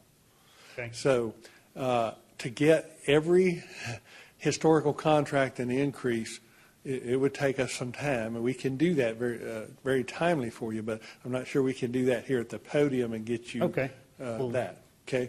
So the smaller ones, you're going to see significant increase percentage-wise. Okay. Maybe we withdraw that question and go more. But what I would ask, Justin, would you have the dollar amount that it increased on maintenance in each PID? The total dollar amount that we increased, do you have the 5-year plans handy? Yes. Where are they? Get the 5-year plan, and I think we can go down one number that helps so you let me ask understand. you a policy question, Floyd, and Laura may have my answer, but is there an option for the PID to opt out of the admin fee? They'll administrate it on their own? Okay. No, not per the PID petition. The PID petitions call for the maintenance, the admin fee to be managed through the city. Okay. Okay, so we're pulling some of the rest of the costs, but if we look at year-over-year change in those admin fees, yes, large percentages. So keep this in perspective. So we went from half a position being allocated out to those PIDs to now 1.5 positions. And I was at one of the PID budget review meetings. I think it was maybe at Colonies, and they said, well, why do we have to pay so much related to this position? And I said, because the city doesn't allow that position to work on anything else city related, only PID stuff. So therefore, the PIDs are required to pay the costs associated. And so what we did this year is we allocated that additional position based on the total benefits of, the total PID budget, and we just allocated it across. Now, again, the smaller PIDs got a certainly smaller fee associated, but the bigger PIDs got a bigger one. So, hang on, so for instance, if you, let's just talk about Colonies for a second. So their prior year fee was $36,500 essentially for admin costs. Their new year costs are $40,714. That's about a little over 11% increase. Okay, but then if you go and look at, I think Floyd talked about Quail Creek PID, one of our smallest PIDs. Their admin fee last year was $944. It now has gone up to $4,500. That is a 379% increase. So again, as Floyd mentioned, what we have communicated to the PIDs is that we did say last year we would get y'all better customer service from the administrative side, and we feel like we are doing that by adding the additional position in. But what we're telling them this year is we want to relook at how this is being charged out to the PIDs to ensure that the PIDs where the most time is spent are incurring the bulk of the costs associated with the new position. On that, though, we had talked about multiple options, even, the number of meetings that occur or maybe the number of agenda items. But as Floyd mentioned, what direction he has given staff at this point is we want to track actual costs. Okay, and then by tracking actual costs, we can show back to those PIDs truly what this position is incurring on a day in, day out basis, split between, the 10 or 11 PIDs. Yeah. Does that help you some? And I can go through these percentage increases if you want on all of them. But we don't currently have that actual time spent. So next year in the budget, we would anticipate adjustments potentially based off that data. Okay. So as we go through this, then we'll have more accurate data about how much time is actually spent with each PID. Right now, we had to use the same indirect cost method to allocate the cost, which resulted in these numbers. And I'm taking it we can give each differential for each PID as we come up for that administrative increase. Just looking at large PIDs, 40,000, small PIDs, 3,000 or 4,000.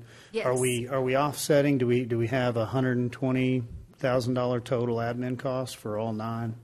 So it's about 130,000. 130,000 in total for all of them. And again, it's not just those positions. That was the biggest change, but they're also paying for the fact that we cut their checks for them. We process things through purchasing for them. Mm-hmm. That our legal department does work for almost every single PID. And so those are kind of factoring through this indirect cost allocation. But again, the big change that was seen, it was related to having a wholly dedicated position just to do PID work day in, day out throughout the year. Do these rest in the same approval as the budget, or do these sit outside of our budget? So the indirect cost amount does come in as a revenue source back into your general fund budget.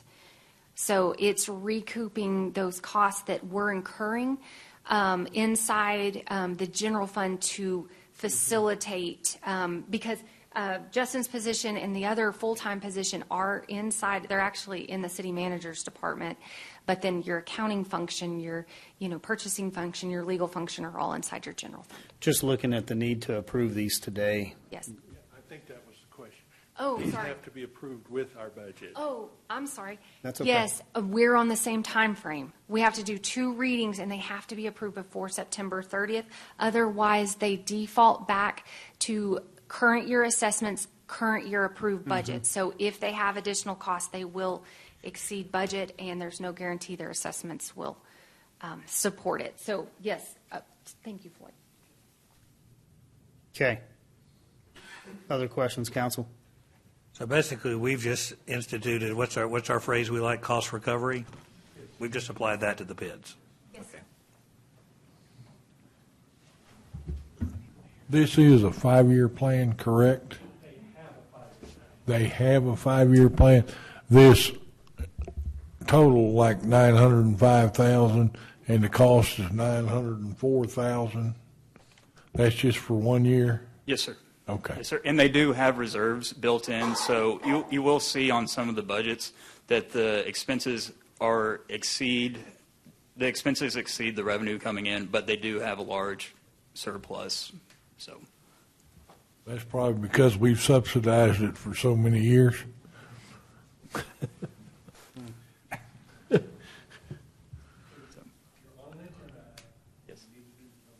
yes. So if there's no other questions on the Greenways PID, it would be time for the public hearing. So. Well, I'm not quite sure Yes, sir. if there are or not. So does anybody have any other questions on this? No. My only question would be maybe more in the way of going through the budget. Was this presented in that way at that time during the budget, that we would do a cost recovery to each PID and that this would significantly increase their PID fee? Yes, we had been telling them over the past 2 years that this cost would go up and that we would be adding an additional staff member who was 100% dedicated to the PID and managing their projects. Okay. Well, let's open a public hearing then. Yes, sir. Thank you. Do I have anyone here that would like to speak on item 8F?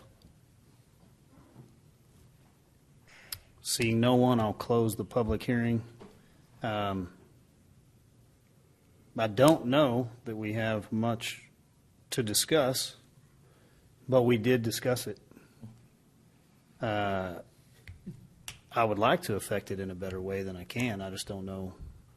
Is there any other options we're not seeing? Is there something else that we should look at here?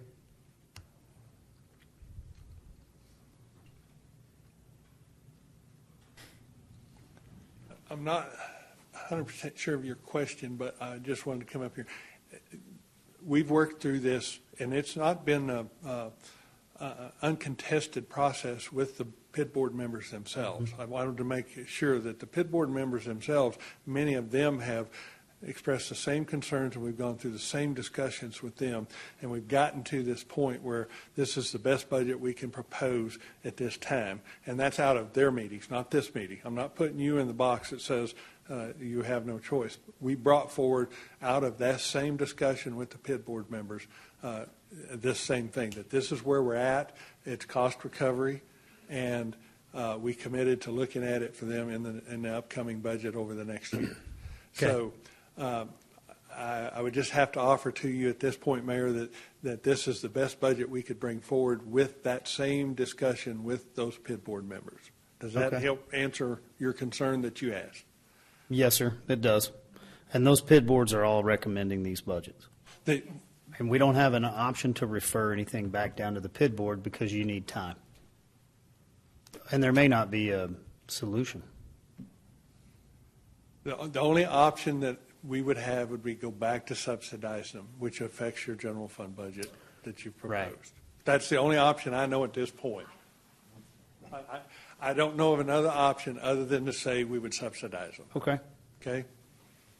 And that's not what we wanted to bring forward, and we've been through this same discussion with the board. It's been contentious in the presentation of the PID board members. These are volunteers that do their due diligence in protecting the interest of the taxpayer and the homeowner. They have done a good job of bringing these issues forward. But we've maintained our focus that we've got to provide service, and we've got to do it without subsidizing. That's the main two things out of this. Okay. So, Mayor, I would say the option would be go back to subsidizing. That's the only option I know of. Right. Okay. Okay. Motion? Mayor, I'll make a motion, we accept consent item 8F as stated, or ordinance 8072. I'm sorry, Stephanie. Adopt. Second. Okay, I have a motion and a second. Do you need clarification on that motion? Nope. Okay. All in favor, please say aye. Aye. Any opposed? That passes 5-0. Can we take a break, Mayor? Yeah, Justin, I'll tell you what. Yes, sir. We're going to take a 10-minute break. Yes, sir. Then we're going to let you come back up here and hit. How Eight many more. you got? 8 more? Yes, Okay. sir. 10 minutes. We'll go Thank you. through the rest of them pretty fast.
Ourselves back in session.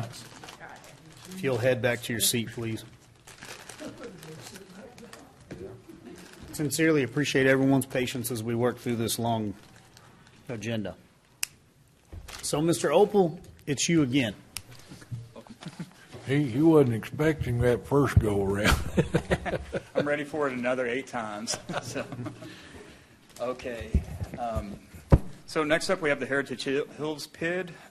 Their advisory board voted unanimously on May 11th to keep the assessments the same as they've been, and that is 8 cents per square foot, bringing the total assessments to $427,364. Their expenses currently are $191,670, and the current assessment revenue is adequate to cover all the maintenance and operations at this time. Questions, council? Why are they trying to get so much money? Okay, that's a good question. Mr. Opal.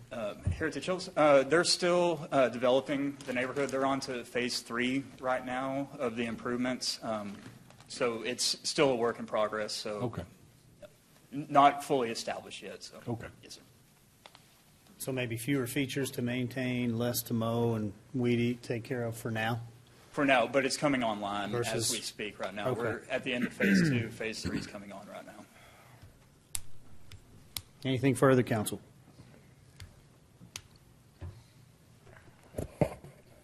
Okay.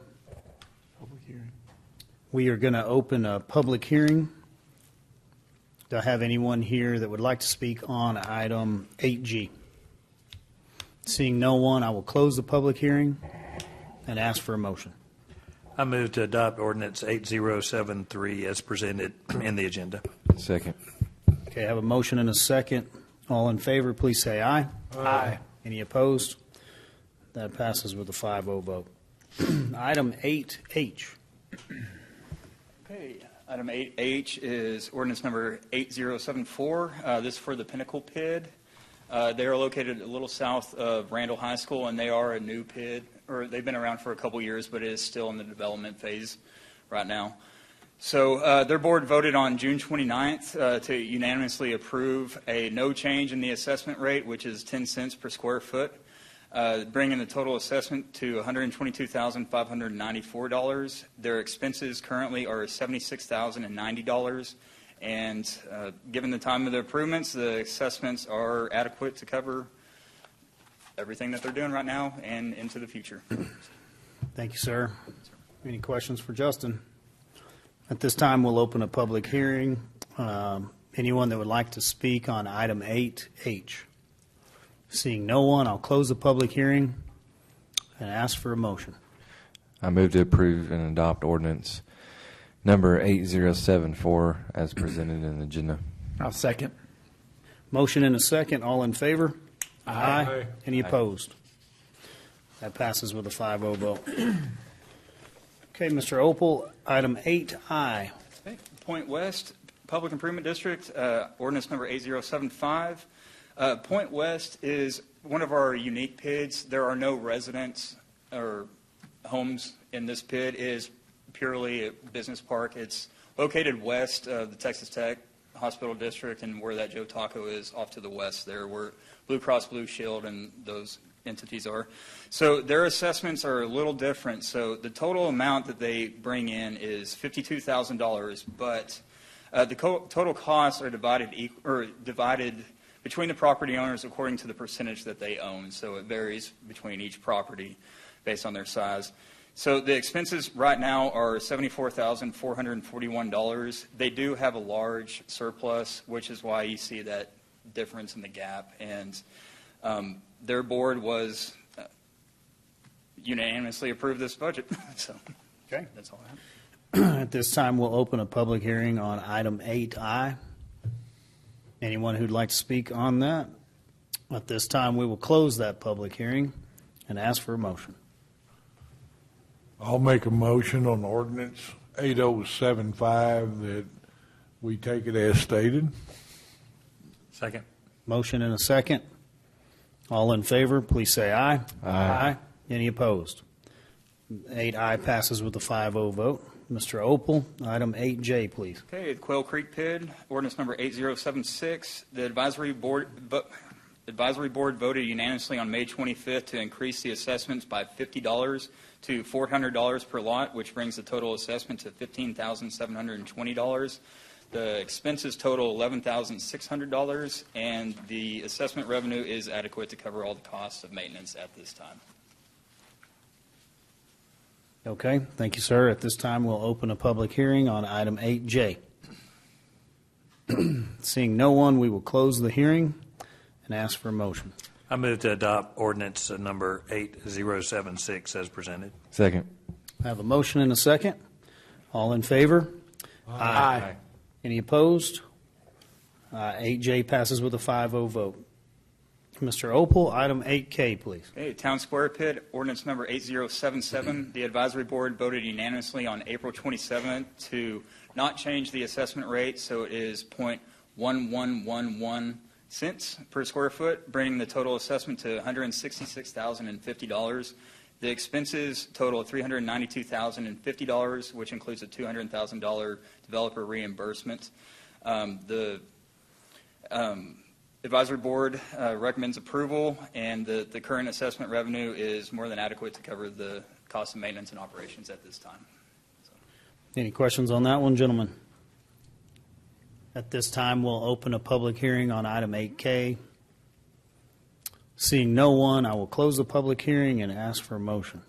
I move to adopt ordinance number 8077 as presented in the agenda. Second. We have a motion and a second on item 8K. All in favor, please say aye. Aye. Any opposed? 8K passes with a 5-0 vote.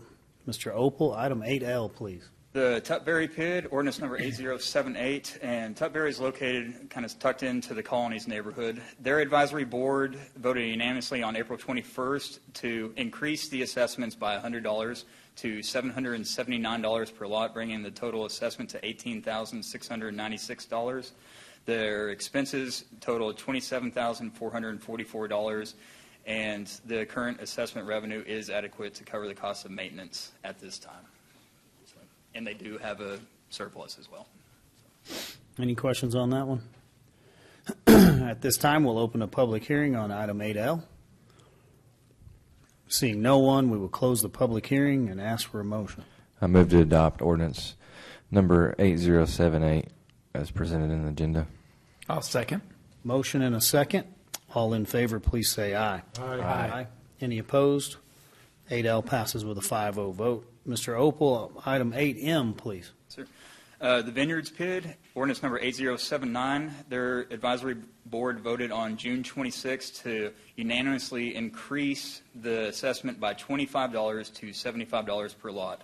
The total assessment totals, well, that was redundant. The assessment total is $26,250. The expenses total $26,759. And the current assessment revenue is adequate to cover the costs of operation and maintenance at this time. And the Vineyards is still also expanding in construction now as well. So, Thank you, sir. At this time, we'll open a public hearing on item 8M. Seeing no one, we will close the public hearing and ask for a motion. I'll make a motion. We accept ordinance 8079 as stated. Second. Have a motion and I have a second from Council Place 1. All in favor, please say aye. Aye. Any opposed? Item passes with a 5-0 vote. all right. Oh, I'm sorry, Mayor. No, you go right ahead. Mayor. Last one, I appreciate y'all hanging in there with me on this. So this is the Colonies PID, ordinance number 8080.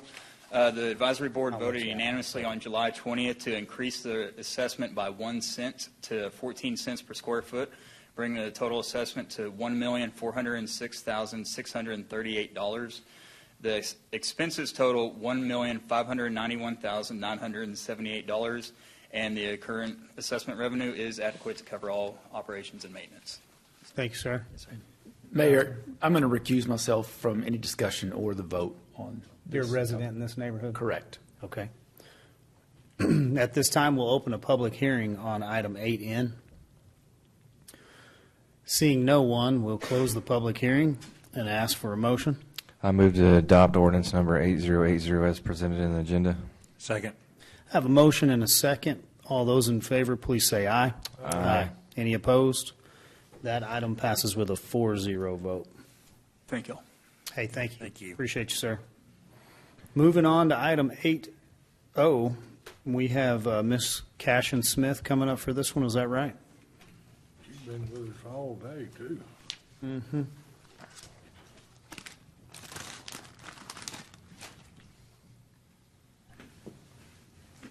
So I didn't prepare anything. I know that y'all have a copy of the proposed budget that our board did approve last week, and then it moves to you guys for final approval. Based on the projections and looking back, we always work very closely with Laura, and she's really where the numbers come from, and we look at the collections for a few years and what makes sense with what's happening where we're at currently, and those kind of things to put the projection together for the upcoming year. In the copy, you do have a copy of, in the furthest column is also last year's numbers, so you can kind of compare where we're at looking at this year that we're currently in and what we've budgeted for next year. I don't know if you guys have any questions on that. I actually watched y'all go through all of the hot tax, so I know that you got a little bit of education on that during the budget workshops. I didn't want to rehash everything, but definitely open for any questions or curiosities. No, we appreciate your willingness to redo the presentation, but I think we've got a pretty good grasp of it. I figured. Would just ask if council has any questions. Okay. Ms. Cashin, thank you for coming up. Thank you. It's not a public hearing, so we just need a motion on this one. I'll make a motion for resolution number 0912-23-1 that we accept it as stated. Second. I'll second. Okay. Have a motion to adopt. Is that correct, Ms. City Secretary? The resolution? And a second. All in favor, please say aye. Aye. Any opposed? That item passes with a 5-0 vote. Item 8P is Mr. Sneeder-John back there in the back.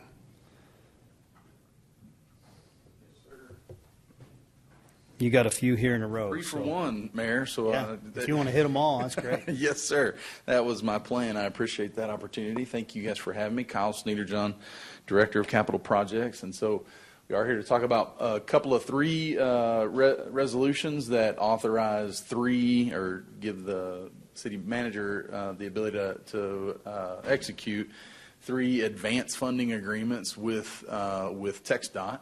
So I'm going to give you a little bit of background information on what we're talking about here. We're talking about bridges and bridge infrastructure. The state of Texas operates a highway bridge program, the HBP.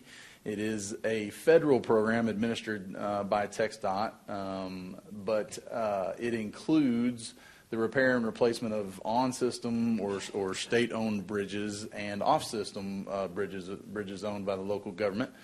3 of our bridges met criteria of the bridge program to be eligible for some funding. This program is again run by TxDOT, and one of the biggest things that they do is an annual inspection. So one of the requirements of the state is to do annual inspection on these bridges, and so they do that on an annual basis, and they rate the bridges. They do an evaluation for load rating. So if there's any changes that need to be made for load rating, they evaluate during that annual inspection, and then they give each bridge a rating. And based on that rating, we compete statewide for these funds based on a priority of how our bridge is rated. Their deficiency rating could be a deficiency rating or structural deficiency rating, as well as expansion and those other considerations for prioritization. 3 of our bridges, or 3 bridges within the city limits, came up and were considered for funding. That is Yucca Avenue, that crosses East Amarillo Creek in the northeast quadrant of the city. Irwin Road, which it's actually near the intersection of Irwin and Fairlane Avenue. It also crosses East Amarillo Creek. And then the Adams-Hughes connector, which is basically a railroad bridge, not a creek or a river bridge. But all three of those bridges, here's the approximate locations of those on the map. How this program works is your MPO appointment was timely because in the items listed in red are where the local government is involved, and the first one of those red opportunities there, item number 2 in that second column, is to discuss these bridges as part of the local government and discuss them as part with TxDOT. We get a bridge report. We can review that report. We can have conversations about that. We can even debate. Did you get it all, or maybe this or that other question or comment? That happens mainly in the technical committee of the MPO, where I am the city's representative of the technical committee on the MPO. And so we discuss those bridges. We discuss what they observed, and then based on the results of how our bridges get rated, the bottom thing right there, the results of column number 2, is that those bridges start to compete. They compete with the other 25 TxDOT districts across the state. When a bridge has been selected, it's been in column 3, it gets prioritized into a statewide list, and then they select programmed projects. Then it comes back to where we are today in the top of column 4 there. Item number 1 is execute advance funding agreements. And so basically the state comes back to the local entities and says, hey, are you committed to this project as well as us? Typically that includes a financial commitment. This year, the IIJA, the Infrastructure Investments and Job Act, which is a federal funding program, is covering the local matches associated with these advanced funding agreements. That hasn't historically been the case, but it is this year. Typically, when we're debating item number 1 there, they're asking us for dollars, but this year they're not. And so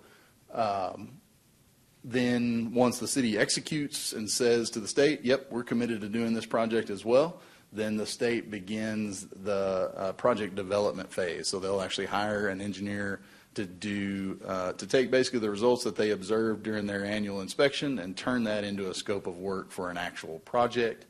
And then the project moves forward as they see fit. They do administer that process, the design process, and the construction process. And so from the point that we authorize an AFA, and in particular this one with no financial commitment, we will be relatively hands-off from that design and construction process, although I fully expect through the MPO and coordination with TxDOT, we will have opportunities to make comments and have questions about the design of those bridges. We will be the owner of them when they're done. But at this time, there is no formal scope of work. I don't know exactly what they're going to do to each one of those bridges and exactly what repairs they're going to make. They will look at it from an efficiency standpoint. They want to do everything that they're required to do, but by the same token, there will be some considerations for limitations. If they don't have to fully reconstruct a bridge, they're not going to try to do that. They're going to try to make repairs or and like similar things that we would look at from a scope standpoint. None of those. The only other facet of planning that is that. Are we asking for any other additional right-of-way? It does not appear at this time that any of those 3 locations will require additional right-of-way. It would be requiring us to go buy a piece of property from an adjacent landowner. That does not appear to be the case at this time. The action item, that we're considering today is basically the council authorizing a resolution that gives the city manager the authority to execute the advanced funding agreement with TxDOT on these 3 bridges. Again, no funding being requested as part of that agreement, and ultimately this being a very cheap way for us to improve some infrastructure. Staff is ultimately recommending the authorization of those AFAs. any questions. Questions, guys? Mine would be the Yucca Bridge, an evaluation and potential closing down of that based on what Mrs. Mosley was requesting. So she has concerns. I couldn't see anything visibly when I was out there, but can we do an evaluation of that? I hate to close something down for an extended period of time. I'm assuming these, expedited funding still follows up with planning and then letting a contract and then scheduling. So, are we looking at a 12-month turnaround normally? Yes, sir. I think that's a good estimation of that timeline. So there is some lead time associated with that. Based on those, Ms. Mosley, absolutely. We'll go do a reevaluation, and in fact, I'll coordinate that with TxDOT. TxDOT has got those bridge experts on staff, and so I will lean on them a little bit for that expertise. But we'll go do, we absolutely will go do an inspection and make a recommendation. We had similar situation here on Buchanan Street where we made a judgment call to close Buchanan Street. If there's a safety issue, we will make that call. There also is some opportunity for a little bit of maintenance. She mentioned a couple things. There is a pothole on the Irwin Bridge that just recently showed up. We still have maintenance responsibilities. This isn't write it off and give it to the state. We still have maintenance and operations responsibilities until we get to this point. And so we will move forward with those responsibilities. The Irwin Bridge is about a 3-foot sinkhole, so more than a pothole. More than a but pothole. If you'd look at both those in the evaluation Yep, and whatever absolutely. steps are needed, that takes care of my questions. Anything further from council? Okay, thank you, sir. Would need a motion on item 8P. Okay. Oh, we can do all three or just? No, we're probably going to vote independent. Okay. I move to adopt resolution number 0912232 as stated in the agenda. Second. Okay, I have a motion and a second. Any further discussion? All in favor, please say aye. Aye. That item passes with a 5-0 vote. Moving on to item 8Q. I move to adopt resolution number 09-12-23-3 as presented in the agenda. Second. I have a motion and a second. All those in favor, please say aye. Aye. Any opposed? Item passes with a 5-0 vote. Item 8R. I move to adopt resolution number 09-12-23-4 as presented in the agenda. I'll second. I have a motion and a second from the right side. All those in favor, please say aye. Aye. Any opposed? That item passes with a 5-0 vote. Moving along to item 8S, we do have our Deputy City Manager, Mr. Andrew Freeman, here to discuss this. Would you like to discuss yourself, sir, or would you like me to handle it? I'm happy for you to handle it, but Okay. I'll stand up here, though. Well, it just seems fitting for you to stand at the microphone. We don't really need a whole lot from you. Let me see. You had told me there was a blank to be filled out on this. Yes.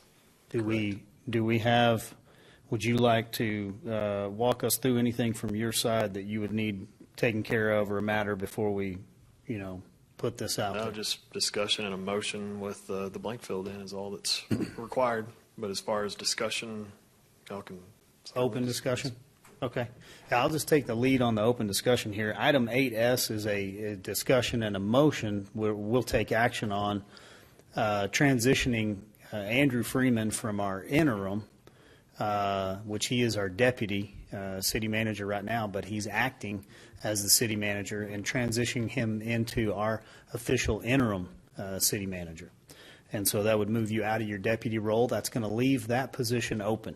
So that means we have an open position that we're no longer paying for and moving you into that city manager role as an interim. Right. We had a meeting in executive to discuss this. We've been on council roughly 4 months, so we have about another 8 months for us to hit our midterm year. What we discussed was the opportunity of having some metrics and some tasks and objectives, some things that are not subjective, but objective in the metrics and the criteria where we would like to see some performance standards. And so what we want is we want to do an evaluation at that 1 year term or midterm, and to be able to have an incentive for you in the form of a payment for performance or whatever that looks like legally. So we've discussed a opportunity to set a salary for you that we would like to discuss here in public amongst ourselves, and then to talk about the incentive that would bring us to the cap. And so short and long of it, you and council negotiated an agreed upon amount of $245,000 to function in this role. That's a base salary amount that we are comfortable moving forward with for what this role requires and what our expectations are. We would have a $50,000 potential payout incentive agreement that would bring you all the way up to $295,000 at the end of the 8-month period of time. Now, that's an annual total, so that's not an 8-month total. So don't forecast that forward, but that is a $50,000 pay incentive over the 8-month period of time. And then what we would think is we should be headhunting at that time. We should be either having a committee of citizens, or we would forego that and just work with consultants as council, and we'd be looking for our next city manager. And so if we found our city manager, then we've got him, and we want to know by going and exercising that and looking, then we would be looking forward to a permanent contract with you. We feel like those two amounts right there, the position needs to pay what it needs to pay in order to warrant that position. We also know moving forward, we need to give ourselves a little bit of room to grow. And then we like the incentive package of a $50,000 stipend, or however you would state that, to where we can have some task objectives, and these metrics are going to be presented, and once we get them back to council, they'll be made public. And so we'll have some real hard lines on public safety, improving the quality of life in Amarillo, customer service, follow-ups, attention to detail, a number of things that you'll bring to us. So I've kind of thrown that out there in one big ball, and would just ask for council to add to that other things that you took away from the meeting. Go ahead, Councilman. No, I think appreciate you stepping up to this role and serving. I mean, you've already been doing it kind of informally, but glad to formalize this, and kind of look forward to continuing to see you leadership for the foreseeable future. Sir. Yeah, I mean, I feel like you've already done a lot of good things, communication and in the departments and in the management department. So, saying welcome. Thank you. I would point out, we did discuss also, this is just salary compared to a full-time city manager. There's no extra benefits, retirement, any of those things, just so the public knows it's just a salary increase. Might be helpful. I think that's good. I think our previous city manager had a higher salary. He also had several benefits that were included for retirement match and everything from a life insurance policy to vehicle. Right. And so with this, it's substantially lower than what we were paying there, and it also gives you a good growth to where you've got something to shoot at and to aim for. And so we feel like it's a happy median. It'll get us right in the middle of the road. And then the only other thing we discussed in the back was how incredibly thankful and grateful we are that we have a city manager that's really comprised of 4 people. So from Floyd Hartman, Rich Gagnon, Miss Laura Storrs, and Andrew Freeman. And so we love the team that we have together. This is the leadership role, and he gets to lead. But without those other people, and then all the directors that are below, and department heads, we don't have the good team. This is discussion for your one salary, which is obviously very public, but it's comprehensive of the entire team. and then the direction at which you've taken to want to step up and lead. And so we're excited about it. I think it's fair. I think it's good. It moves us forward, and I think it's what is best for our organization. Yes, sir. Well, great job on your presentation. We appreciate you being up here. Excellent. Thank you, Andrew. If there's no further questions for Mr. Freeman. Okay, would entertain a motion. I move to adopt resolution number 09-12235 as presented on the agenda. Second. And if we could get you to amend your motion and put the salary amount that we need to fill in the blank line. In the blank line. Well, I didn't see the blank. I don't see the blank line. Huh? Oh, there it is. You want to read it? On That's the in the back. resolution where it says, shall receive a salary of blank. Okay. Okay, so start over? If that might be easiest. Okay. I move to adopt resolution number 09-1223-5 with a salary of $245,000. Do we include the rest of it with it? Okay. As presented in the agenda. Thank you. You're welcome. Second. Okay, I have a motion and a second. Do I have any further discussion on this item?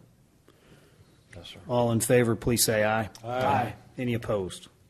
That item passes with a 5-0 vote. Moving on to item 8T. This is our lighting award. We have Mr. Danforth coming forward to talk us through this one. Afternoon, sir. Mayor, Council, I believe you've got the information that we presented at the last meeting. This was more of a question of funding, and I'd be happy to answer any additional questions that you might have thought of from that previous presentation. Questions, Council? Well, I think the question that I had at the time, and I know we got a little bit more on ARPA today, but Correct. again, this was the first that this council had been hearing it, is why this versus something else that ARPA could have funded. So I guess we saw today what else it could funded. So I guess my thinking was just, how did this rise to the top of the priority list? Well, a lot of it, as was presented earlier with the chief of police being here, we talked about the security aspects in these areas. Lighting is definitely, according to the police department, one of the biggest advantages. Plus, we looked at doing modifications of the lighting design. So the poles are actually designed to carry a camera and have additional power at the bases of the poles. So we can have remote cameras there that could be standalone or be networked in. The other thing that was on this lighting feature was the fact that it is down lighting. It's not area lighting. So it lights similar to the baseball field where you don't see light pollution spilling out over into other properties. We wanted to be cognizant of that, especially in Sam Houston. And also there at Meadow Park, we had to be concerned with the lighting there not reflecting up for helicopter pass. And then San Jacinto in that neighborhood there as well. So we felt like with going with the Musco system, with our ability to do the remote controls and then to do the additional security stuff, that it was a major advantage for those three areas. Well, I guess after the presentation earlier, when we talked about how that money could be used and looking at now, I like this. I kind of like using the money more of something. Some of those things, you spend the money and then the money's gone and there's no residual long-term benefit. Correct. What I like about this, and then I think the cameras were in there, I like this because it has a long-term benefit. Some of those things, I guess, ARPA could be used for. It goes to someone, but they spend it and then it's gone, whereas this. So I think seeing what else could qualify and looking at this, I think I have a kind of an understanding, I guess, and a higher comfort level on why this would be a priority. Yes, correct. With the Musco lighting system, there's some huge advantages there. And then working with the local contractor, David Ray, in these parks, we're cognizant too. So means and methods as we do this job, we're doing this more as a boring contract instead of an open trench contract, just to increase the safety on a project like this. Any other questions, guys? Hey, we appreciate the additional information on it, and I think the public safety aspect of it's probably the biggest deal. So we can see why that money is going to be well spent. Any further discussion on this? Would ask for a motion on item 8T. Did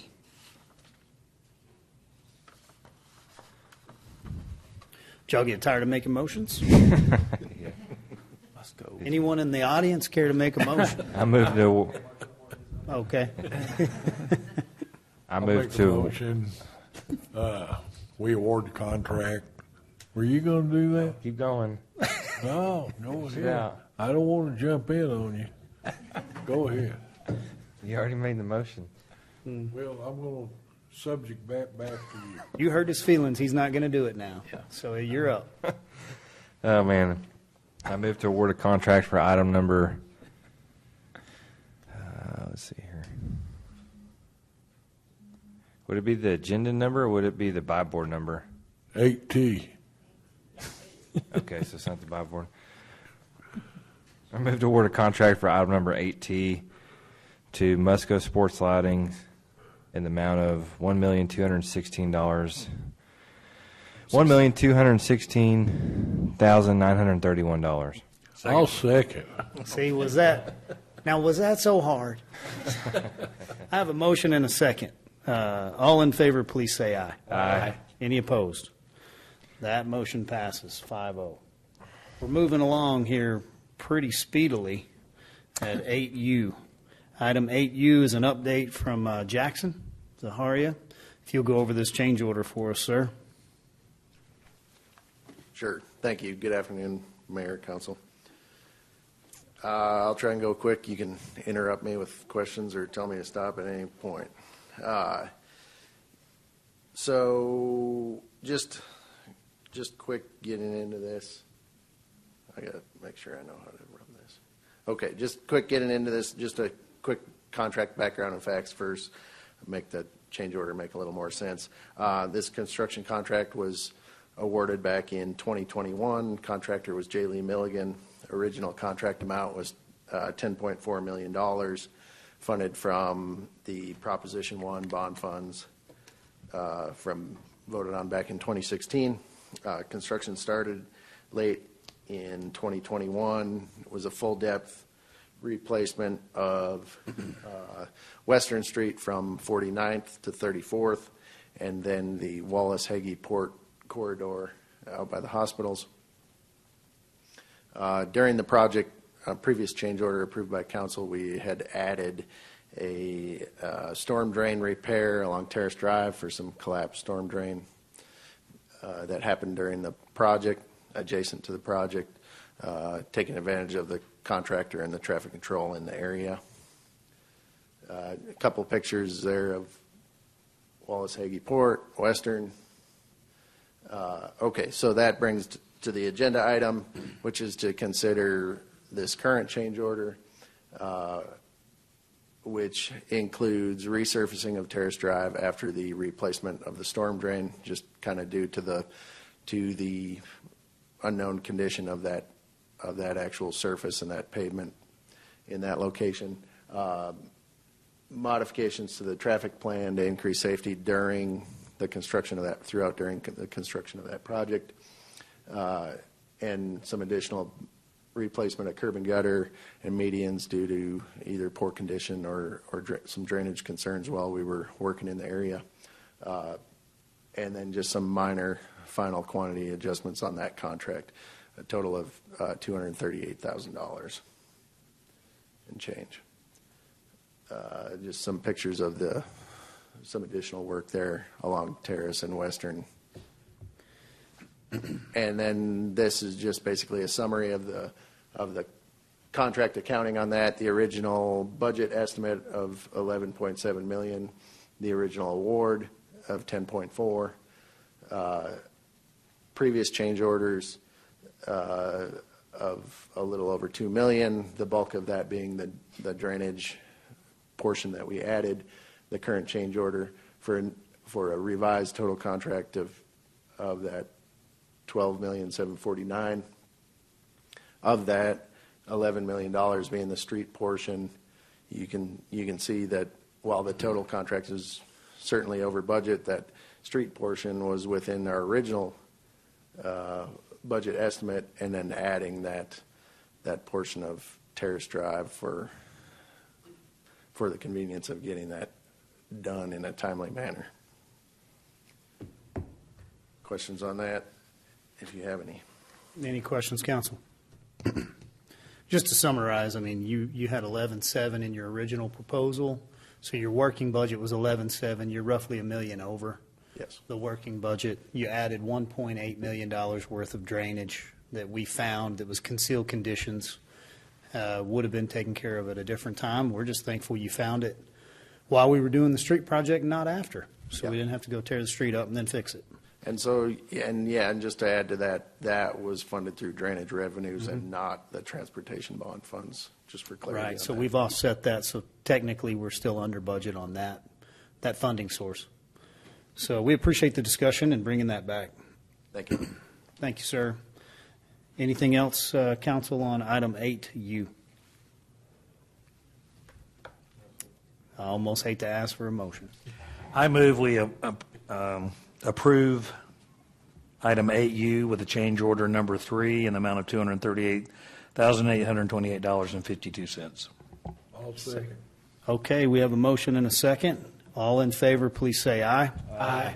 Any opposed? That item passes 5-0. We're almost there, just 2 more. Item 8V, Mr. Freeman. We're going to finish off strong with a couple of real estate items. Okay. So this first one is related to Fire Station 14. As you all know, we've been working for a good year to try and find a location for this project. We reached out to multiple brokers and landowners. At the beginning, couldn't really find a spot that was in the price range or that would work for our location, which led us to talking with Amarillo College about their site there just to the southeast of the red outline.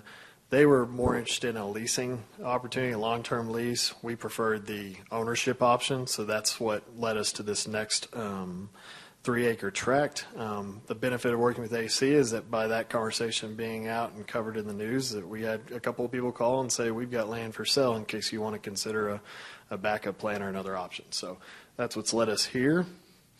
This is the circle or the radius, the 1.5 mile ISO circle around the proposed station. Kind of shows where we're going to be filling in these gaps that we have now. All those blue dots are calls greater than 4 minutes.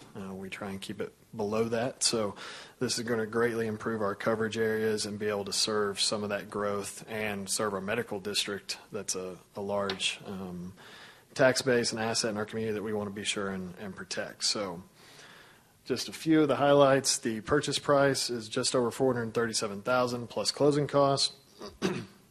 The seller is ADC AMA LLC, so they currently own all that land that's outlined, and to the south it has the Amarillo Diagnostic Clinic located on it.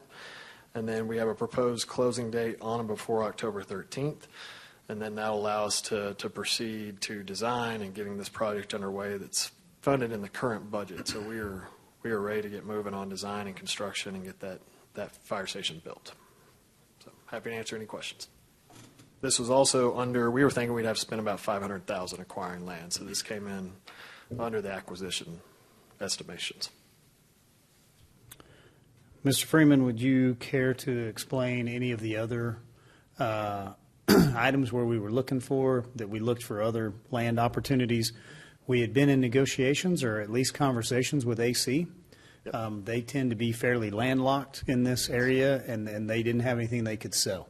Correct. So can you speak to that? Yeah, so we worked with them a good 4 months, had a couple of meetings with them. They did get authorized to negotiate with us, but it was more geared toward the long-term lease, not for sale. The other sites we looked at, we reached out to one, was not interested in selling. We reached out to another that was a university system, and they had I think it was a 20-acre site and a building on it, just much larger than we needed, and would require demolition of existing facilities. And then another site was just, I think it was almost in the $1 million range. So it was well out of our budget for what we were expecting to pay for the land. So that's why we kept looking for other options. Okay. Yes, sir. Thank you for the additional explanation. Sure. Council, you have any questions on this particular land purchase and what we're trying to do on Station 14? No? Nothing? Okay, thank you, sir. We appreciate y'all's hard work on this, you guys going out there and figuring it out. What would you think would be the expected turnaround time from here moving forward? Is Barry, this, you want me to just toss out numbers for you to shoot for? Okay. All right, we'll bring that. No, I'm kidding. So you can sit back down. We'll put that on a discussion for another day. He's going to be moving fast, though. Yeah, As we're always. just motivating you. We don't even own it yet. We just want you to know you need to hurry. Yep. Okay, would entertain a motion on item 8V. Okay. I move to approve the purchase of, can I just say the land listed in item 8B? I believe you can. Is that good enough? Okay. From ADC AMA LLC for the price of $437,450. I have a motion. Second. I have a motion and a second. All in favor, please say aye. Aye. Any opposed? That item passes with a 5-0 vote. Okay, we're on to item 8W. Brings us to our last item that Councilmember Smith has waited all night for. So we are ready to go on this one. So this is to consider the approval of the square footage within the parking structure. So it's 22,169 square feet. That does include the Joe Taco space that's finished out, and then all the remainder that still requires finish out, which factors into the sales price. This is just the current site plan. You can see the structure. The parking is there in the center. You've got building to the north, and then to the east. Joe Taco is to the northeast on that site plan. Just to cover the highlights and really the process. So we worked with the LGC. We had our broker listing agreement was set to expire, so we were out looking for a new broker to list the property. We interviewed multiple, got different ideas and suggestions, but through that process is where the subcommittee thought, well, one of these brokers actually focuses on condoing and working in commercial condos across town. So they had familiarity with it and thought it might be a good opportunity. If we were going to pursue condoing, we should probably work with someone that does that on a regular basis. So we reached out to them directly, which is Lano Group LLC, just to gauge their interest and what they'd be willing to do. And that came back with a sales price of $1.9 million. Which is really a number that the committee was kind of going off of as well, as far as covering the debt that's owed on the building, which is tiers is $500,000 that helped construct it. There's also $400,000 to the city general fund that helped to operate it, and then the remainder would go to fund the parking garage, which has outstanding debt, so we could actually pay to increase the debt service over the next few years. But the $85.70 square foot also reflected that this is without finish out. So someone's going to have to come in there and put the money in. It was either going to be the LGC in the city or the future tenant, or in this case, Lano Group. So there was an adjustment in price based on that reality. Earnest money of $5,000, which is non-refundable, mainly because during the feasibility period, we're going to have to survey it and make sure we know exactly where the condo lines will be. And the way the feasibility and the closing period, we would be paying for that without locking in the contract. So they agreed to that. The feasibility period will be for 90 days, so that would take us through the middle of December. And then we'd have a close date 45 days after that, or end of January 2024. The extended time period is really to finalize those condominium association plats and all the association documents. Part of that process is also going to be fine-tuning what the restrictions will be as far as what uses are allowed, because we are in the central business district. There's a wide range of different uses that we probably would not like to see in that facility, so we'll work to finalize all of that ahead of closing. And then we've also got to work out the lease with the LGC for the 75-year term for parking. So they'll get 90 spaces that they'll be able to work with their tenants or future condo owners to have dedicated parking space in the garage. And then that would also have 2 5-year term extensions along with it. Some of the public comment we received was as far as listing it, going with the broker. Those were all discussed with council, with LGC, and as with staff. tiers zones, which downtown has special exceptions when it comes to whether you have to bid it out, whether you have to use a broker. We can actually do one-on-one agreements to get the best arrangement for the city. That's meant because we have a final project plan for tiers, we have certain goals, certain objectives, and wanting to work to make sure we get the best product to meet the goals of downtown versus just sending it out to bid, taking the highest offer and not knowing what the outcome is going to be. This was very unique that it's going to be a condo, someone we're going to have to work with long term because we've got the parking right next door, that we thought we needed to find somebody that we could form a good relationship long term to make sure that it's successful. So happy to answer any additional questions. We may have a few. So council questions on this guy? So this word, so I don't, the term condominium association, what is that, what's that definition mean? So that is, you usually hear it in the residential form, where it's Correct. one building and people own their space. Okay. It's the same concept, but for commercial. So we will initially make the exterior box, and then when Llano Group is ready to make a deal with the tenant or to sell it, they will actually do the partitions in between. And that space, if it's sold as a condo, will be owned by that condominium owner.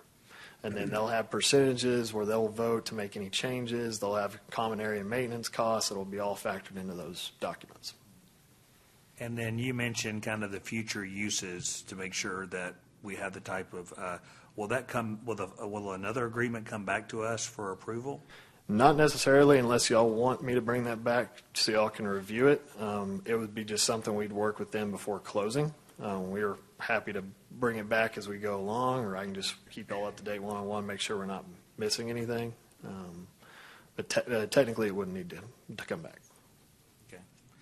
Well, and I think I expressed to you, my concern is just making sure that we're thinking 2 or 3 steps down the road, that we don't, that we have everything tightened up where it's going to be used for a productive purpose for downtown in that area. Yes. So, if that's something that, I guess we can take a look at it if we want to readdress it, but I would like to see that at Absolutely. some point before we finally, Are done, close the deal to sell it, just to make sure it's more of a protection for this whole area, to make sure that we have the right type of Absolutely. businesses there. Looking in the past, how we're talking about with the tiers, you have certain requirements, like with this piece of property. Have we done that in the past where we haven't put it out for bid, in the newspaper and everything else, showing it is for sale? We have in other reinvestment zones, and then we've also gone the broker route typically, so we don't use the appraisal route per se or the bidding. You hire a broker, they list it, and you just take the highest offer. So that's kind of how you test the marketability on it. So there's a few different routes that you can go. And you mentioned, so this 1.9 million, part of that will go to pay off debt? Yes, so Tiers has an outstanding $500,000, and that was actually a negotiated reduction because it was more around $2 million. But they renegotiated, and based on if they sold it or rented it out, it would drop it down and waive the majority of it. So there's $500,000 remaining in there, and then approximately $400,000 to the city. Yeah. And so how are we on schedule for paying off the debt on the parking garage? I will let Laura touch on the parking garage debt. We are a little behind schedule getting up to the full payment, but this approximate million, will get us about 3 years of full costs. That would give us the time to see the space built out to increase the traffic. Anything to add, Laura?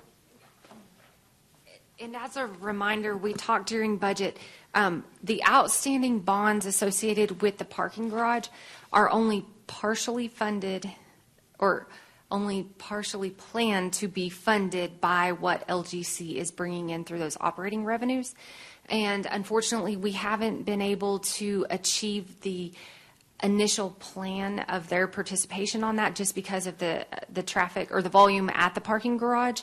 So yes, this sale would help get them better in line for the next years. But again, it runs out at some point. But hopefully that would allow time for the space to get developed. And as Andrew mentioned, to get more traffic into that parking garage and help it start cash flowing better to get them back in line with those scheduled payments. Otherwise, then what that means is that the city is having to fund more of those debt payments with the city's portion of the hotel occupancy taxes. And as we talked about in budget, those are being stretched thin from multiple angles at this point. But then I guess when you look at this agreement, they're gonna have to, so this includes 90 parking spaces of which we Yes. would not be getting revenue for. I mean, we're getting it out of this 1.9 million, so. That's correct. They're gonna have to Yes. bring in things there that are gonna bring in more than that amount. That would be the hope, yeah. And then, so we've been working to try and fill this for 5 years. We did have COVID in between there. We've got one. We think putting it back in the private sector hands, they've got more interest in getting it filled. Granted, we were trying very hard to get it filled, but they've got money on the line, profit that they are looking out for, that they want to get those spots filled. So if we could talk a little bit about, like, maybe, because Howard Smith and I both sit on the LGC together, so we probably have the longest run of this, and so, I mean, I'm saying 7 years, but maybe it's only been, listed for 5. Either way, it's a long time to have a piece of property that's sitting out there that's not on the tax rolls. So one thing that I would bring to this council, when you sell this for $2 million, that property comes onto the tax roll, and they start paying taxes on it. Right now, it's not doing anything. The condo regime, honestly, I'll take the blame for that. That's a little bit of my idea. In the way of we kicked this thing all the way around and couldn't find anybody that could say, yes, this is what we need to change in order to lease this facility. We talked about lowering our lease rate. We talked about doing finish out. We talked about doing a mock-up sample because this building doesn't have a concrete slab inside of it. Bottom line, we couldn't find anybody in the real estate industry that said, we've got people that are heading your way that want to rent this property. So the idea was proposed that, well, maybe if we can't lease it, we can sell it. And I know in my industry, it's hard to build you a property for less than $1 million. It's commercial. Time we buy the land and go put a 3,000 or 4,000 square foot standalone building, it's $1.5 million or more with parking lot. So here, if you were to buy 2,000 square feet, you're paying $300,000, $400,000, $500,000, depending on your finish out. So your marketability is way less. So we came up with the idea of, well, let's parcel this up into a condominium regime so that then we have marketability, because this property is not doing what it's intended to do. What it's intended to do is to bring people downtown. It's intended to pay property taxes and sales taxes. So when you have vendors that are in there and they're selling T-shirts or beer or whatever, it's paying a sales tax to the city, and it's helping to grow that economic incentive downtown. Tiers sits in that same venue, and they'd loan the money to try to get this thing going, and we have an amount of debt there. So let me just tell you a few criticisms that I've taken. Like any person that ever had a house that was for sale that you fixed up, and you tried to sell it for years, and none of your friends cared to even come look at it. Well, then you sold it, and like 3 of your friends said, hey, why didn't you tell me you had that? I would have bought you. That was a deal. I would have paid this or that. I now have text messages from people that are my friends, and they're good people, and they're my neighbors, and I can't sell it to you. I can't go out from the LGC and go and market all my friends. Otherwise, it is the bad deal. Then it really is that self-dealing thing where I'm now mixed up in a real estate deal downtown as an elected official or representative. And so I didn't do anything. I didn't tell anybody we had it for sale, and we let staff go and tell everybody. Now, our realtor went and talked to everyone that he had on his list, and he got nobody that came back that said they wanted to buy the entire thing. And then we said, okay, well, let's look for a different realtor, and let's see who is in this type of business that may be able to help us market it. And so Lano is the one that does this pretty successfully over on the other side of town. Technically, there are competitors. This is something that I know a little bit about, but I also know how hard it is to sell these properties for more than $250 a square foot. And your interior finish out on this is probably going to be $100 a foot. By the time you figure everything that you've got in there, you've got no heating and air. It's a cold, dark shell. There's no slab. So it looks pretty good on the front end, but honestly, it's still fairly tight. I mean, we want our investor and our buyer here, the guy who's investing downtown with us, to do well. But at an average of $250 a square foot sale price, if he's paying $86.90 and he puts 100 in it, then he's got his margin in there like he needs it to be to handle everything else. And then he could lease them or he could keep them.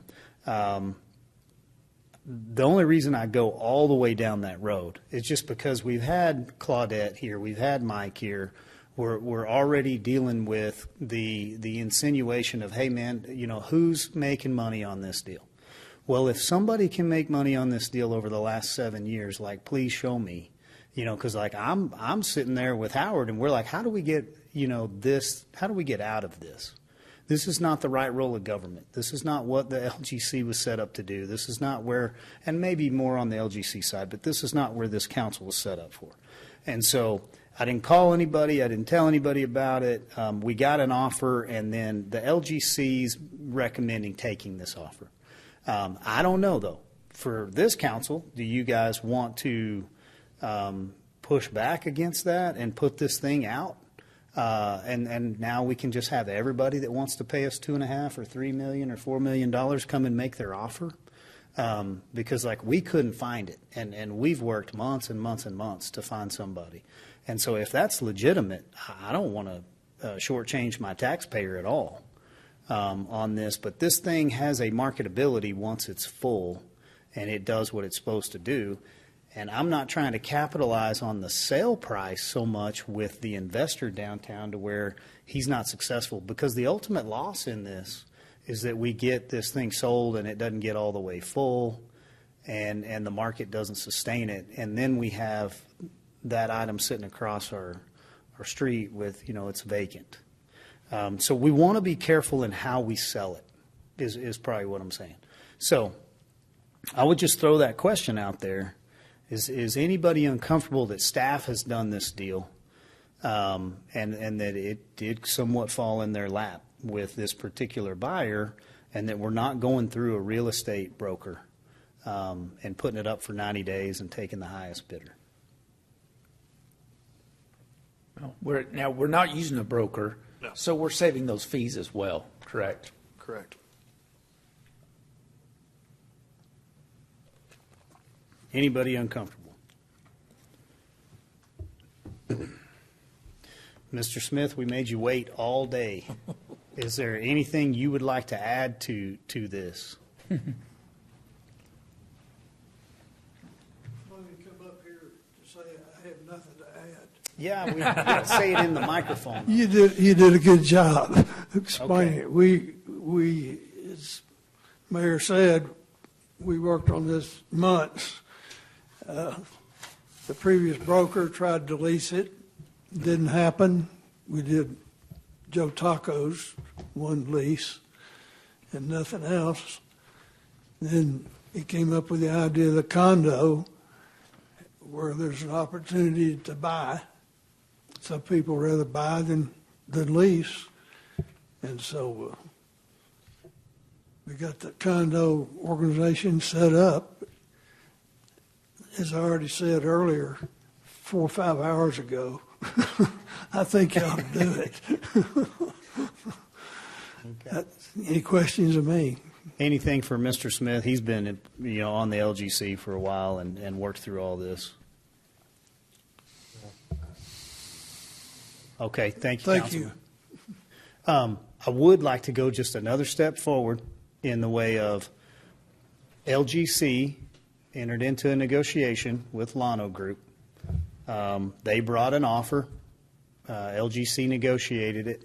Offer stands and has been recommended by the LGC. Yes. But this body could choose to not accept that offer and go out and look for a better offer. Right.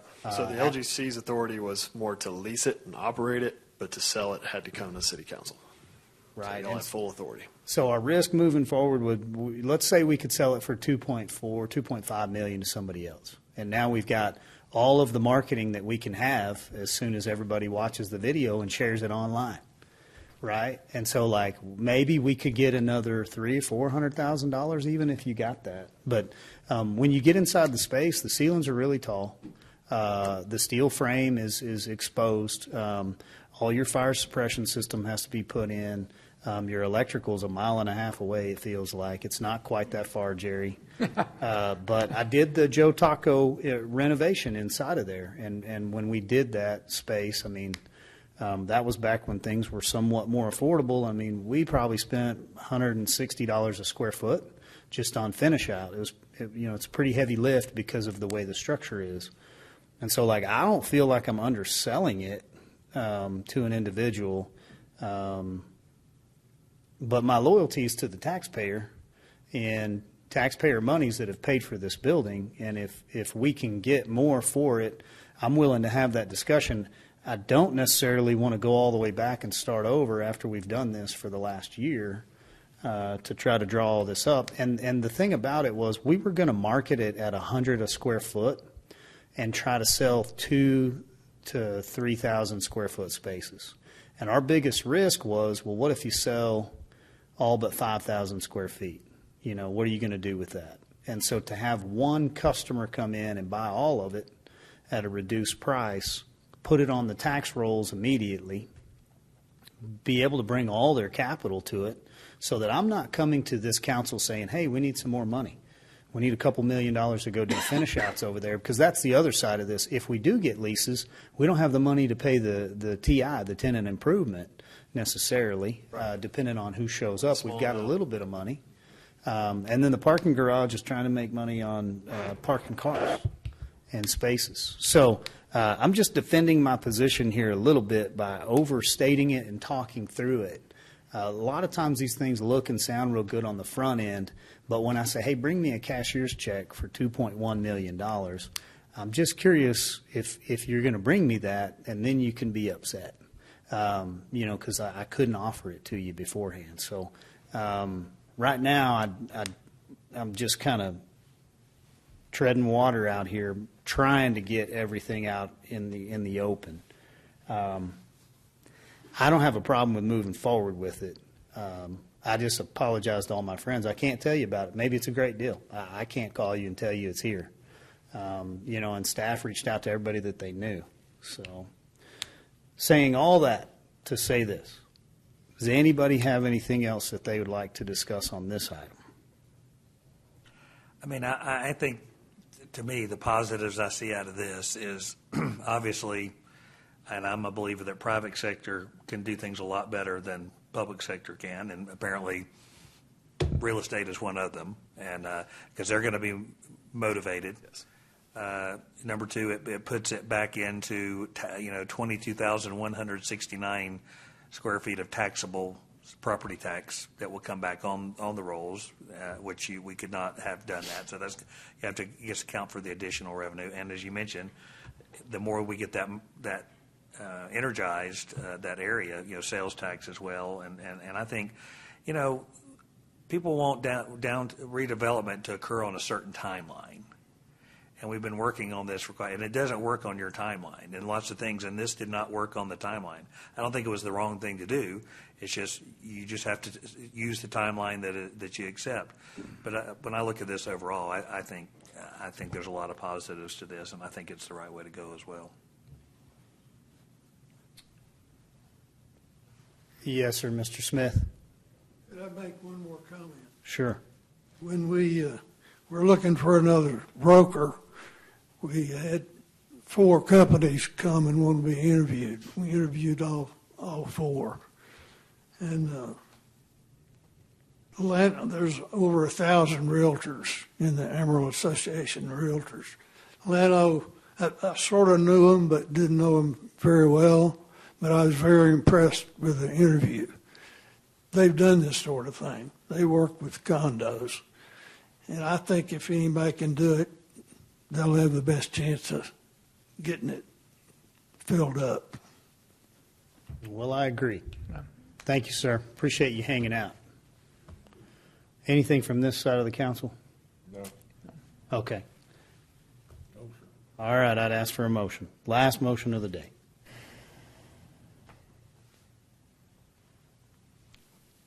Serve it up, Les. I mean, I'll ask out there if I need to. No. I'm just trying to figure out which one on this page you're supposed to read when. See, this city council thing is not as easy as it's made out to be. So I would move to approve the sale of the commercial space in item 8W and the amount of $1.9 million. Second. I have a motion and a second. Do I have any further discussion on this last item? All in favor, please say aye. Aye. Any opposed? That item passes. I just need a motion to adjourn and we'll go home. Make a motion to adjourn. Second. I got a motion and a second. Appreciate everyone being here today. You're adjourned. Thank you.